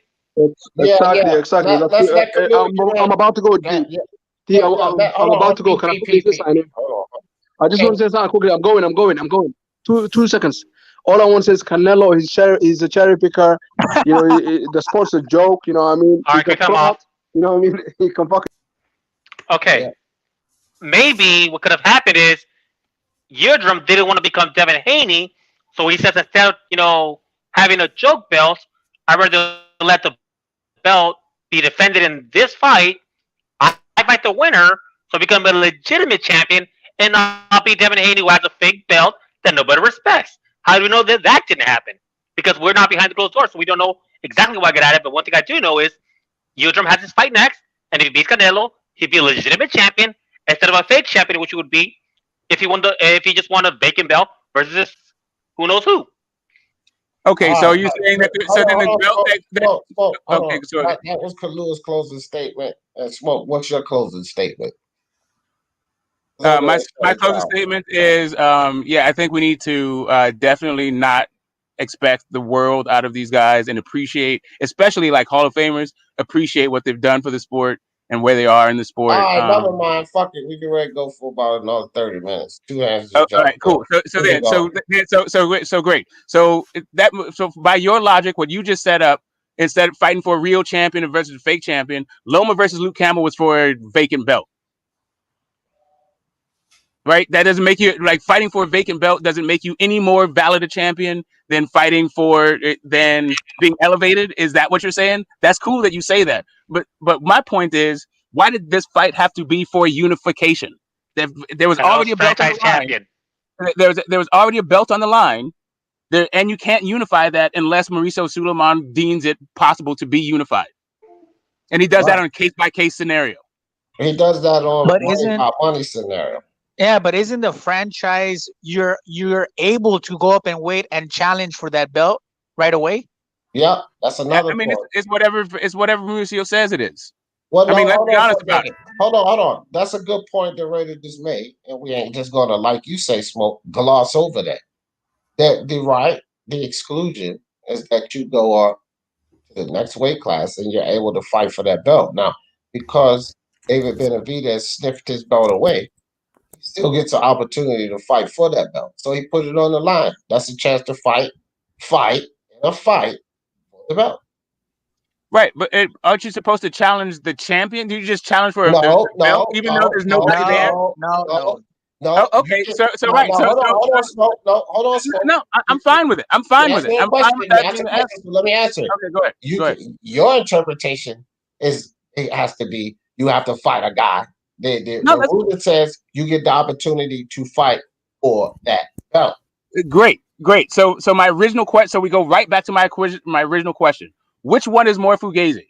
The fact that you get to fight, but because of this franchise, because you get to challenge even for a vacant title, because of the franchise designation, is this 3-division unification more real or less real than Canelo being a 4-division champ after he beat Kovalev? And like I said when you first asked it, none of it's fugazi, regardless of how you look at it. Mr. Two Hands Up, what's up, fam? Man, salute, brother, man. I'm just listening in to all this entertainment, man. Shit, life is like a movie, man. So fuck it. I'm just getting my popcorn ready. You hear me?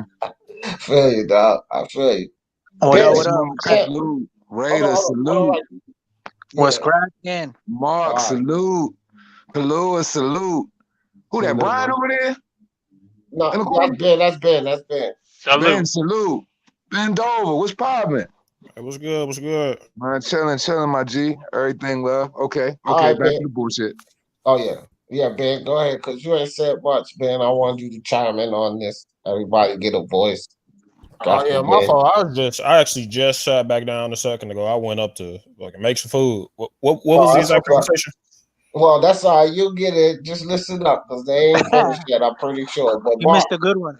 Yeah, Mark, you got something to add to this or take away or whatever? Fuck, man, I've just been enjoying it myself.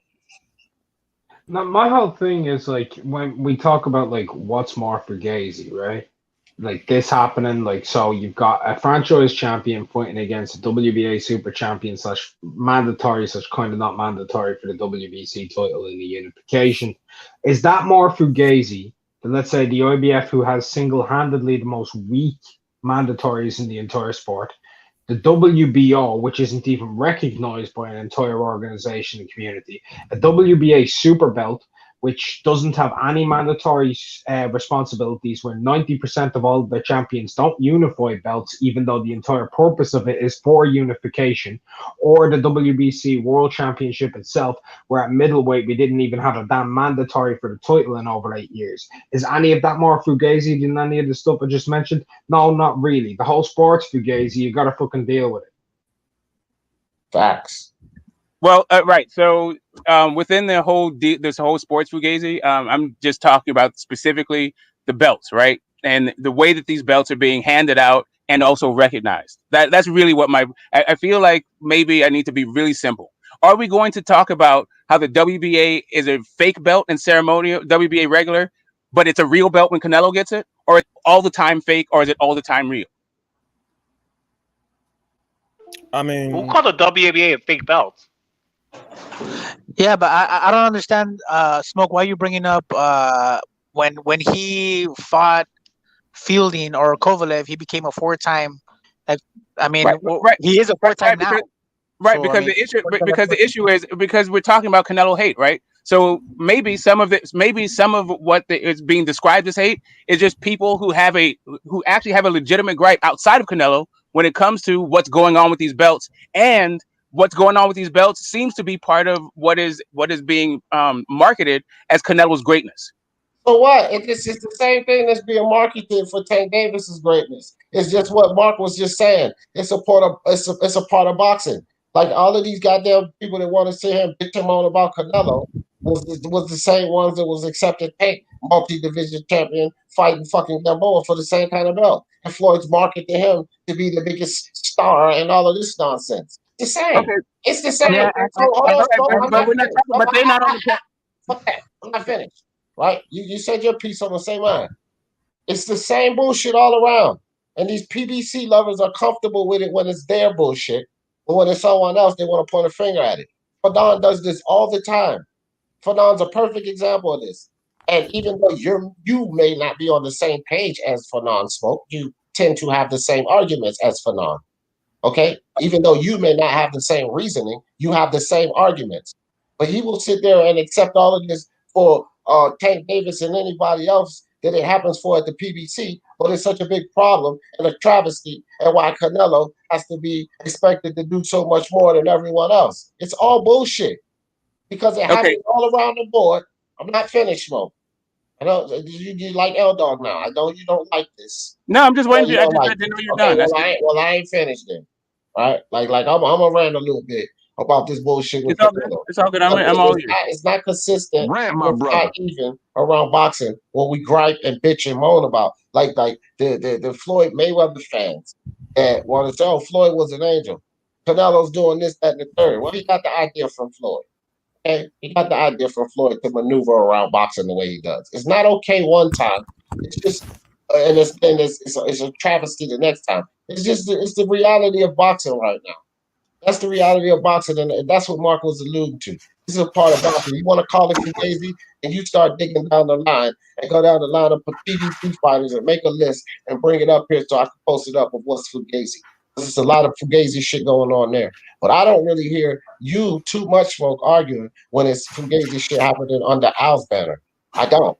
You might say you do it on some other channel, but over here, when if it's under Al Heyman's banner and it's some fugazi shit, I don't hear you arguing about that. Yeah, okay, so all right. When it comes to hold on, he was addressing me. You're addressing me, but now I got to listen to Raider talk. No, like, can I go Raider and then Raider. Okay, cool. Right. So you just linked me to Fanon, and then you linked me, and then you separated me from Fanon. So I'm not quite sure what it is you're trying to say about me and Fanon. But I'll tell you how. Hold on a second. I'll tell you how we are connected when it comes to this. Right? Neither Fanon nor I consider Tank's WBA to be a real belt. Right? So I'm not quite sure what you mean by PBC haters. But maybe you can get those guys on to talk about, or PBC lovers, or whatever the hell you're talking about. Maybe you can get those guys on. Maybe you can get those guys on here to talk about their views on it. Okay, so right. So if you're talking about me, then I have always said that the WBA was a failed belt. I said it when Canelo got it the first time. I said it when Tank got it the first time. I'm trying to talk about Tank. I'm trying to talk about Canelo, but you are trying to accuse me of a bias when I'm actually just trying to analyze Canelo, right? So when it comes to this whole PBC and switching to and pivoting and running away from the argument, that's what you are doing. I am literally just trying to talk about Canelo. I don't give a damn about the PBC. Canelo is not fighting for the PBC, right? But you guys are fixated on shit that I am not fixated on. That's just you. So just own up to your bibiases and stop projecting them onto me. Hold on,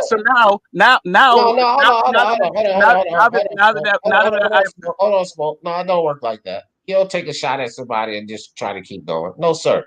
First and foremost, you took a shot at me and kept going. Yeah, but then I let you talk. So but now I'm not done talking though. Yeah, okay. Let me respond to that bullshit you just said right there. Okay, well, and then right, you can cool. continue. Right, let me respond to that bullshit. I wasn't done though. Yeah, I know, but you can finish in a second.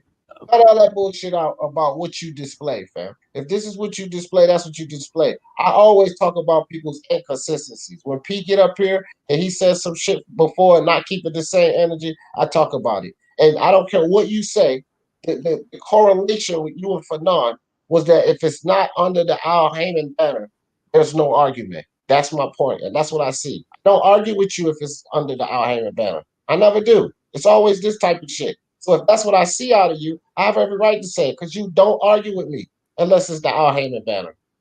That's Cool. it. Right. So we're not talking about that's the my Al Heyman. assessment. That's not a Okay, bias. great. It could be your assessment. Your assessment can just be incorrect, right? Because I will Well, argue with you about whether water is wet. I Heyman. argue, bro. Like what you said doesn't even jive with everybody's impression of who I am. I argue. I will argue anything about anything with anybody. So mix me with that shit. But what I'm trying to do is stick on the subject of Canelo and not try to pivot to the PBC or to Al Heyman or the biases or none of that fucking dumb shit. I'm literally trying to talk about whether or not a belt is a real belt, and that has absolutely nothing to do with biases. Okay. Well, I'm trying to show your biases and inconsistencies. Okay, great. But my biases are not. First off, your assessment of my biases are not even relevant to the conversation. Right? Okay, I can still point it out. It's my show. You being inconsistent. I know, but first off, you're pointing out something that's not true. It's something that you feel, it's true. right? You do be it's actually You're just not it's a consistent rhetorical when it device, comes to right? PBC situations outside so of PBC do you want me to talk about? Do you want me to refresh your memory about PBC situations that we actually argued about? Yeah. Well, look. Accept it for what it is. Okay. All right, cool. I told you this. Listen, when you first came on this goddamn panel, long time ago, I told you when it comes to Al Heyman and the PBC, you put your suit on, fam. Okay, and you bring your briefcase, and it's attorney at law. It's smoke. We're gonna settle this. This is how it is when it comes to Al Heyman and the PBC. Now, I told you this when you first came on a long time ago. Understand that has not changed. That is my perception. I'm cool with it. I don't have a problem. But that's how I see you, Smoke. And there's a lot of inconsistencies throughout the time. I'm not gonna sit here and pull out. You know how many fucking debates we had? Thousands, probably. I don't know. But I'm not gonna sit here and pull out every single time. This is the facts. I don't think many people disagree with me. That's the perception you give off. Whether it's true or not, this is the perception you're giving to a lot of people. So what the fuck? I'm not an oddball here thinking that you're a PBC lover and defender. I'm not. We can go around the panel right now, and I bet you that's the perception of a lot of people. I understand. What does that have to do with Canelo? What does this have to do with Canelo in the WBA? Please tell me. Please tell me where. Please can you get back to this conversation? It shows inconsistencies. That's what it has to do. It doesn't show inconsistencies. It shows that you want to pivot to another conversation. All right. Well, I'm going back on you. That's all it is. All it is you trying to pivot to another conversation. Attorney, I'm going back. Okay, great. What does that have to do with Canelo in the WBA? What does that have to do with Canelo in the WBA? Do I get? Is it only the WBC that I actually try to argue about, or is it anything in boxing that I try to argue about when it comes to even opinions I agree with or disagree with? I just state my opinion. Period. Right? Just because you seem to be a little bit more prosecutorial towards the PBC than I am, that don't mean that I don't prosecute the PBC for the reasons I prosecute them for. Right? But at this point, I don't understand what this has to do with whether or not the WBA is a real belt. Cross divisions, cross organizations. Hey, Smoke. So what was your point? Like he's a 4-time champion now. I mean, what matters? Why are you bringing up what he didn't do or he did do back then? Okay, great. Because we're talking about the perception of the fans, right? We're saying, does Canelo get too much criticism? So now I'm talking about what about the fair criticism? It sounds like the fair criticism is met with a bunch of hostility also. Yeah, but I don't see you talking about Tank that way in other channels. Okay, but again, why you need to pivot to Tank? Why does it have to be? Okay, fine. Why is it okay when you bring up Tank? It's fair. It goes all across the board, Smoke. Okay, great. Okay, so then if it's fair across the board, why do you talk about? You guys spoke real quick. Spoke real quick. Again, why do we need to pivot to Tank when we're trying to talk about Canelo? Hey, can we spoke real quick? Let me get him. Let me get him real quick. Smoke, can you read what the this stream is called? Does Canelo have higher expectation than everybody else? And what you're saying is you confirm it. Because, yeah, you're saying, how about Canelo? When we bring up everybody else, you're like, oh, that doesn't matter. We're going to talk about that. Like D said, you have higher expectation for Canelo than everybody else. So you just confirmed it. Thank you for your time. You can step aside now. Okay, so again, I don't know how Tank. If you bring up Tank, that is an example of everybody else, right? First off, nobody is comparing Tank to Canelo. You guys are trying to pivot to Tank instead of talking about Canelo, right? I've never ever recognized Tank's WBA regular as a real belt, so I don't understand why you guys keep talking about Tank, because that is right there the germane difference between Tank and Canelo when it comes to me. This bias that you're trying to attribute to me. So now, since I've been consistent on it, can we talk about that? Okay, let's talk about it. Who right here considers a WA a belt? The regular. I do. Here. I The most regular. certainly do.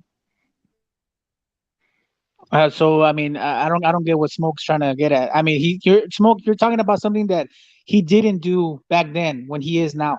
Like, why would you bring that up? Like, who cares about that?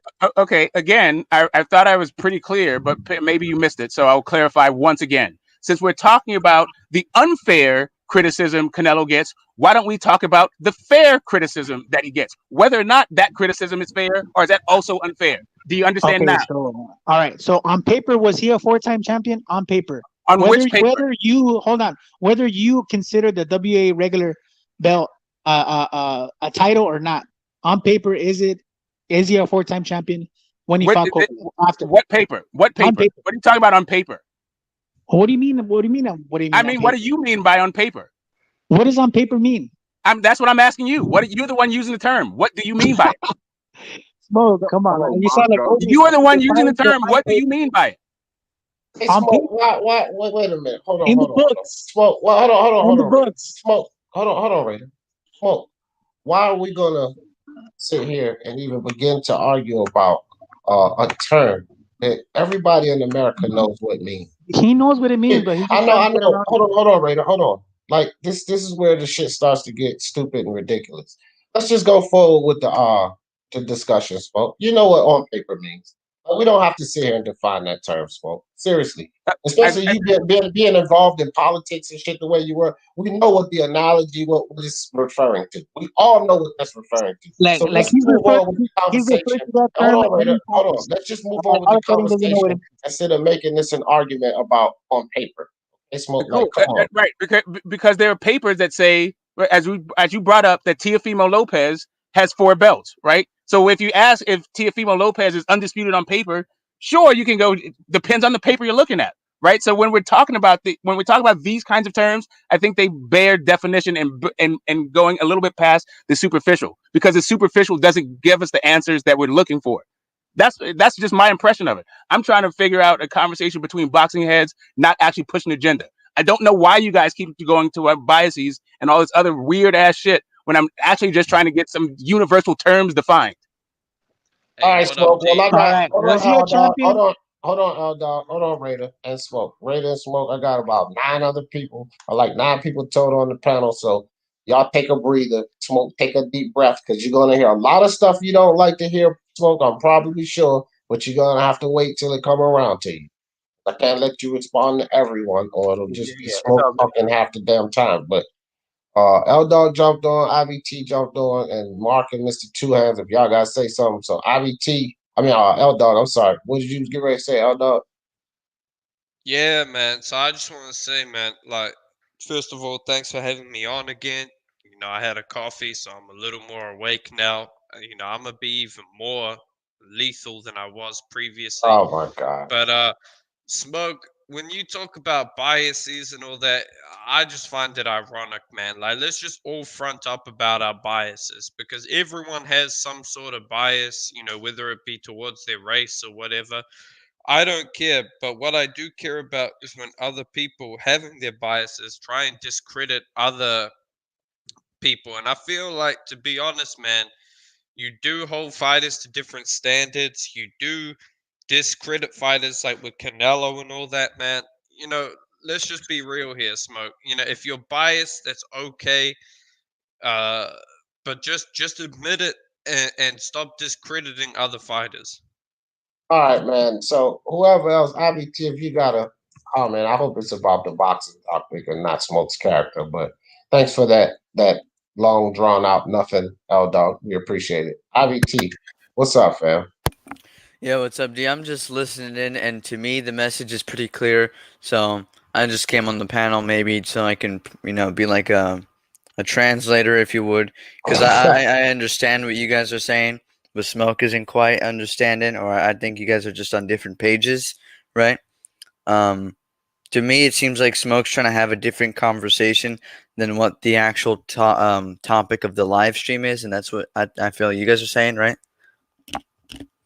He's trying to talk about he's trying to delve deeper into the expectations for different fighters, and you're saying that he's holding a double standard, and that's where he starts getting confused while you're talking about so and so fighters, because you're saying that his argument is based in a double standard within itself. Right, and that's They're straw manning hold is what on, they're see, doing. smoke. Calm down. Like I said, enjoy your coffee for a second. I knew it was gonna be. I know you want to get in there. Just hold on for a second. One thing is this, and Kalua sort of alluded to it, and yeah, you at the right, you're on the right path there at IBT. The thing is this, that's what the live is about, fam. I cannot leave out what goes on in the PBC. And I said, and this may not be Smoke's particular fighter, but I said this. I spoke for like an hour before I opened the panel up earlier in this live. And I'm like, the expectations for Canelo and the people that talk about Canelo or how they dig through his resume, or it applies to a lot of these other boxers. But when it comes to their boxers, oh, no. That doesn't matter. But with Canelo, it's like this. You can nitpick everything. You can break down all the fighters you can fight. You can demand that he goes to 175. All of this for Canelo. But when it comes to their fighters, it's not the same. AJ, the same thing. He accomplishes, he does all of this, and then when it comes to their heavyweights, it's not the same. It's not the same energy. That's what this live is about. So this is why we talk about the Tank Davises and all of these other situations, because they're relevant to what I'm saying here. If you expect it out of Canelo, if you're going to hold Canelo accountable for it, if you're going to criticize Canelo for it, then you have to be the same all around the board. And it's just not. That's just not the case, fam. It's AJ and Canelo here, and everybody else gets to fuck around and get excuses made for them. Or say, no, that's different, or why we have to talk about it.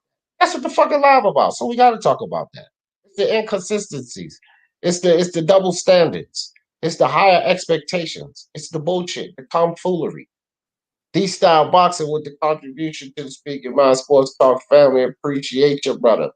So that's I mean, so yeah, IBT is definitely, there's always a disconnect. When we do all of this back and forth and everybody want to get a fucking word in, it's always a disconnect. Mr. Two Hands, you want to jump in on it, bro?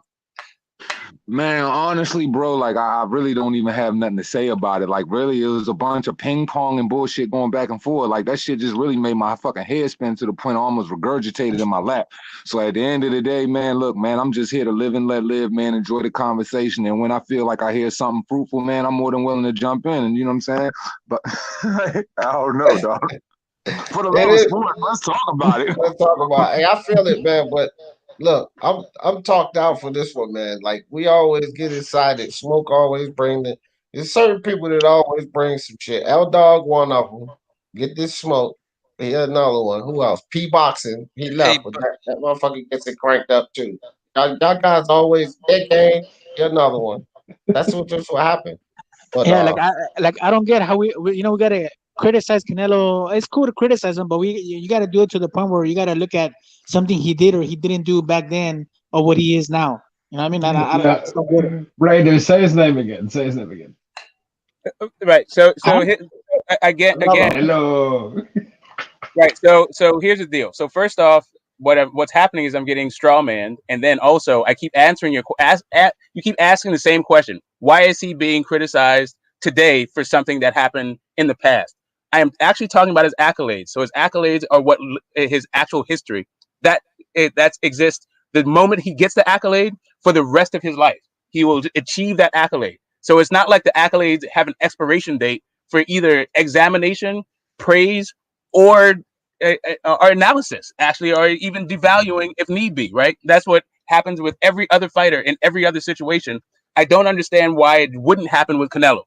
And regardless of all the straw man you can come up with, like that I have some sort of biases, everybody has personal preferences. What that has to do with the subject of this conversation, I don't know. Maybe you can make it relevant to me. You brought up Tank, and Tank doesn't work because I already said that Tank's belt was Fugazi, right? So this was the same way I said Tank's belt was Fugazi. It's the same way that I'm saying Canelo Alvarez's belt is Fugazi. The same way you and I, Raider, agreed. The same way that let me finish. The same way you and I agreed that Teofimo Lopez didn't have all four recognized belts is the same way the same argument I'm applying to Canelo when it comes to his Rocky Fielding recognized belt.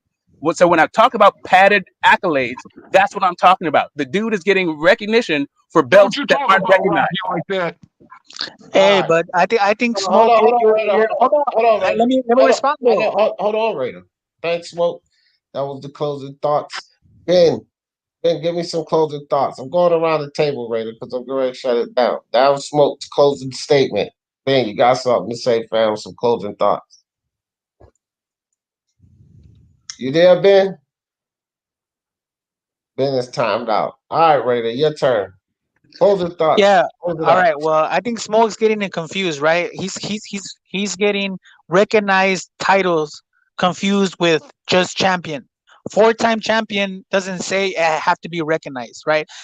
There's a thing that's called on paper and moral. Morally, yeah, he wasn't, but he is now, right? On paper, he was then, and he is now. So that's all I gotta say. And thank you for having me on. Peace out. What's up to everybody in the channel, and I'll catch you guys on the next one. Peace out. All right. Peace out. Appreciate you. Killer, give me some closing thoughts, man. Yeah, Canelo, AJ, they're pretty much on a totally different level, and people expect more than them that they ask for any other fighter. You know, people always say they want the best of the best, but the only way to do that is other champions have to put in work. You can't just have Canelo and AJ fighting about it. You need other boxers to make themselves stand out. If you have one belt, Canelo could just throw a dart, whatever name hits, that's what he fights. But if you want to actually your fighter to fight somebody like Canelo, he gotta have more than one belt. They gotta start unifying themselves to give a reason to Canelo to fight you instead of some other random champion. Appreciate you sliding through, Killer. Welcome anytime, bro. L-Dog, give me some closing thoughts, brother. Yeah, man. When it comes to this thing, just in general, one thing I've noticed throughout my time watching boxing is whoever's on top is always going to be criticized the most, okay? When I was getting into boxing, it was Mayweather Pacquiao. All you'd hear is, Mayweather for Cotto after Pacquiao beat him, or Pacquiao for the catchweight Cotto. Valid points, but people, I feel like at some point you just got to stop hating on fighters. This is a business. It's not a sport, okay? Competitive integrity doesn't exist. Let these guys cheat. Let these guys just beat each other up for our entertainment, man. That's what it's about. It ain't about, having a winner. It's just about entertainment. So just sit back and enjoy the shit show. All right, dog. Appreciate you sliding through, fam. IBT, what's some closing thoughts, brother? Yo, man, I think, let Manny Pacquiao do what he wants. I hope Canelo fights again soon, like in February. Just beat Avni Yildirim's ass. Just whoop his ass real quick, you know what I mean? Hope AJ can get that undisputed fight with Tyson Fury. And please tune in to Kosei Tanaka versus Kazuto Ioka on December 31st. I appreciate you, IBT. Always welcome, my brother. All right, man. Unrivaled boxing talk and news. Yo, you hear me? Yeah, I can hear you, fam.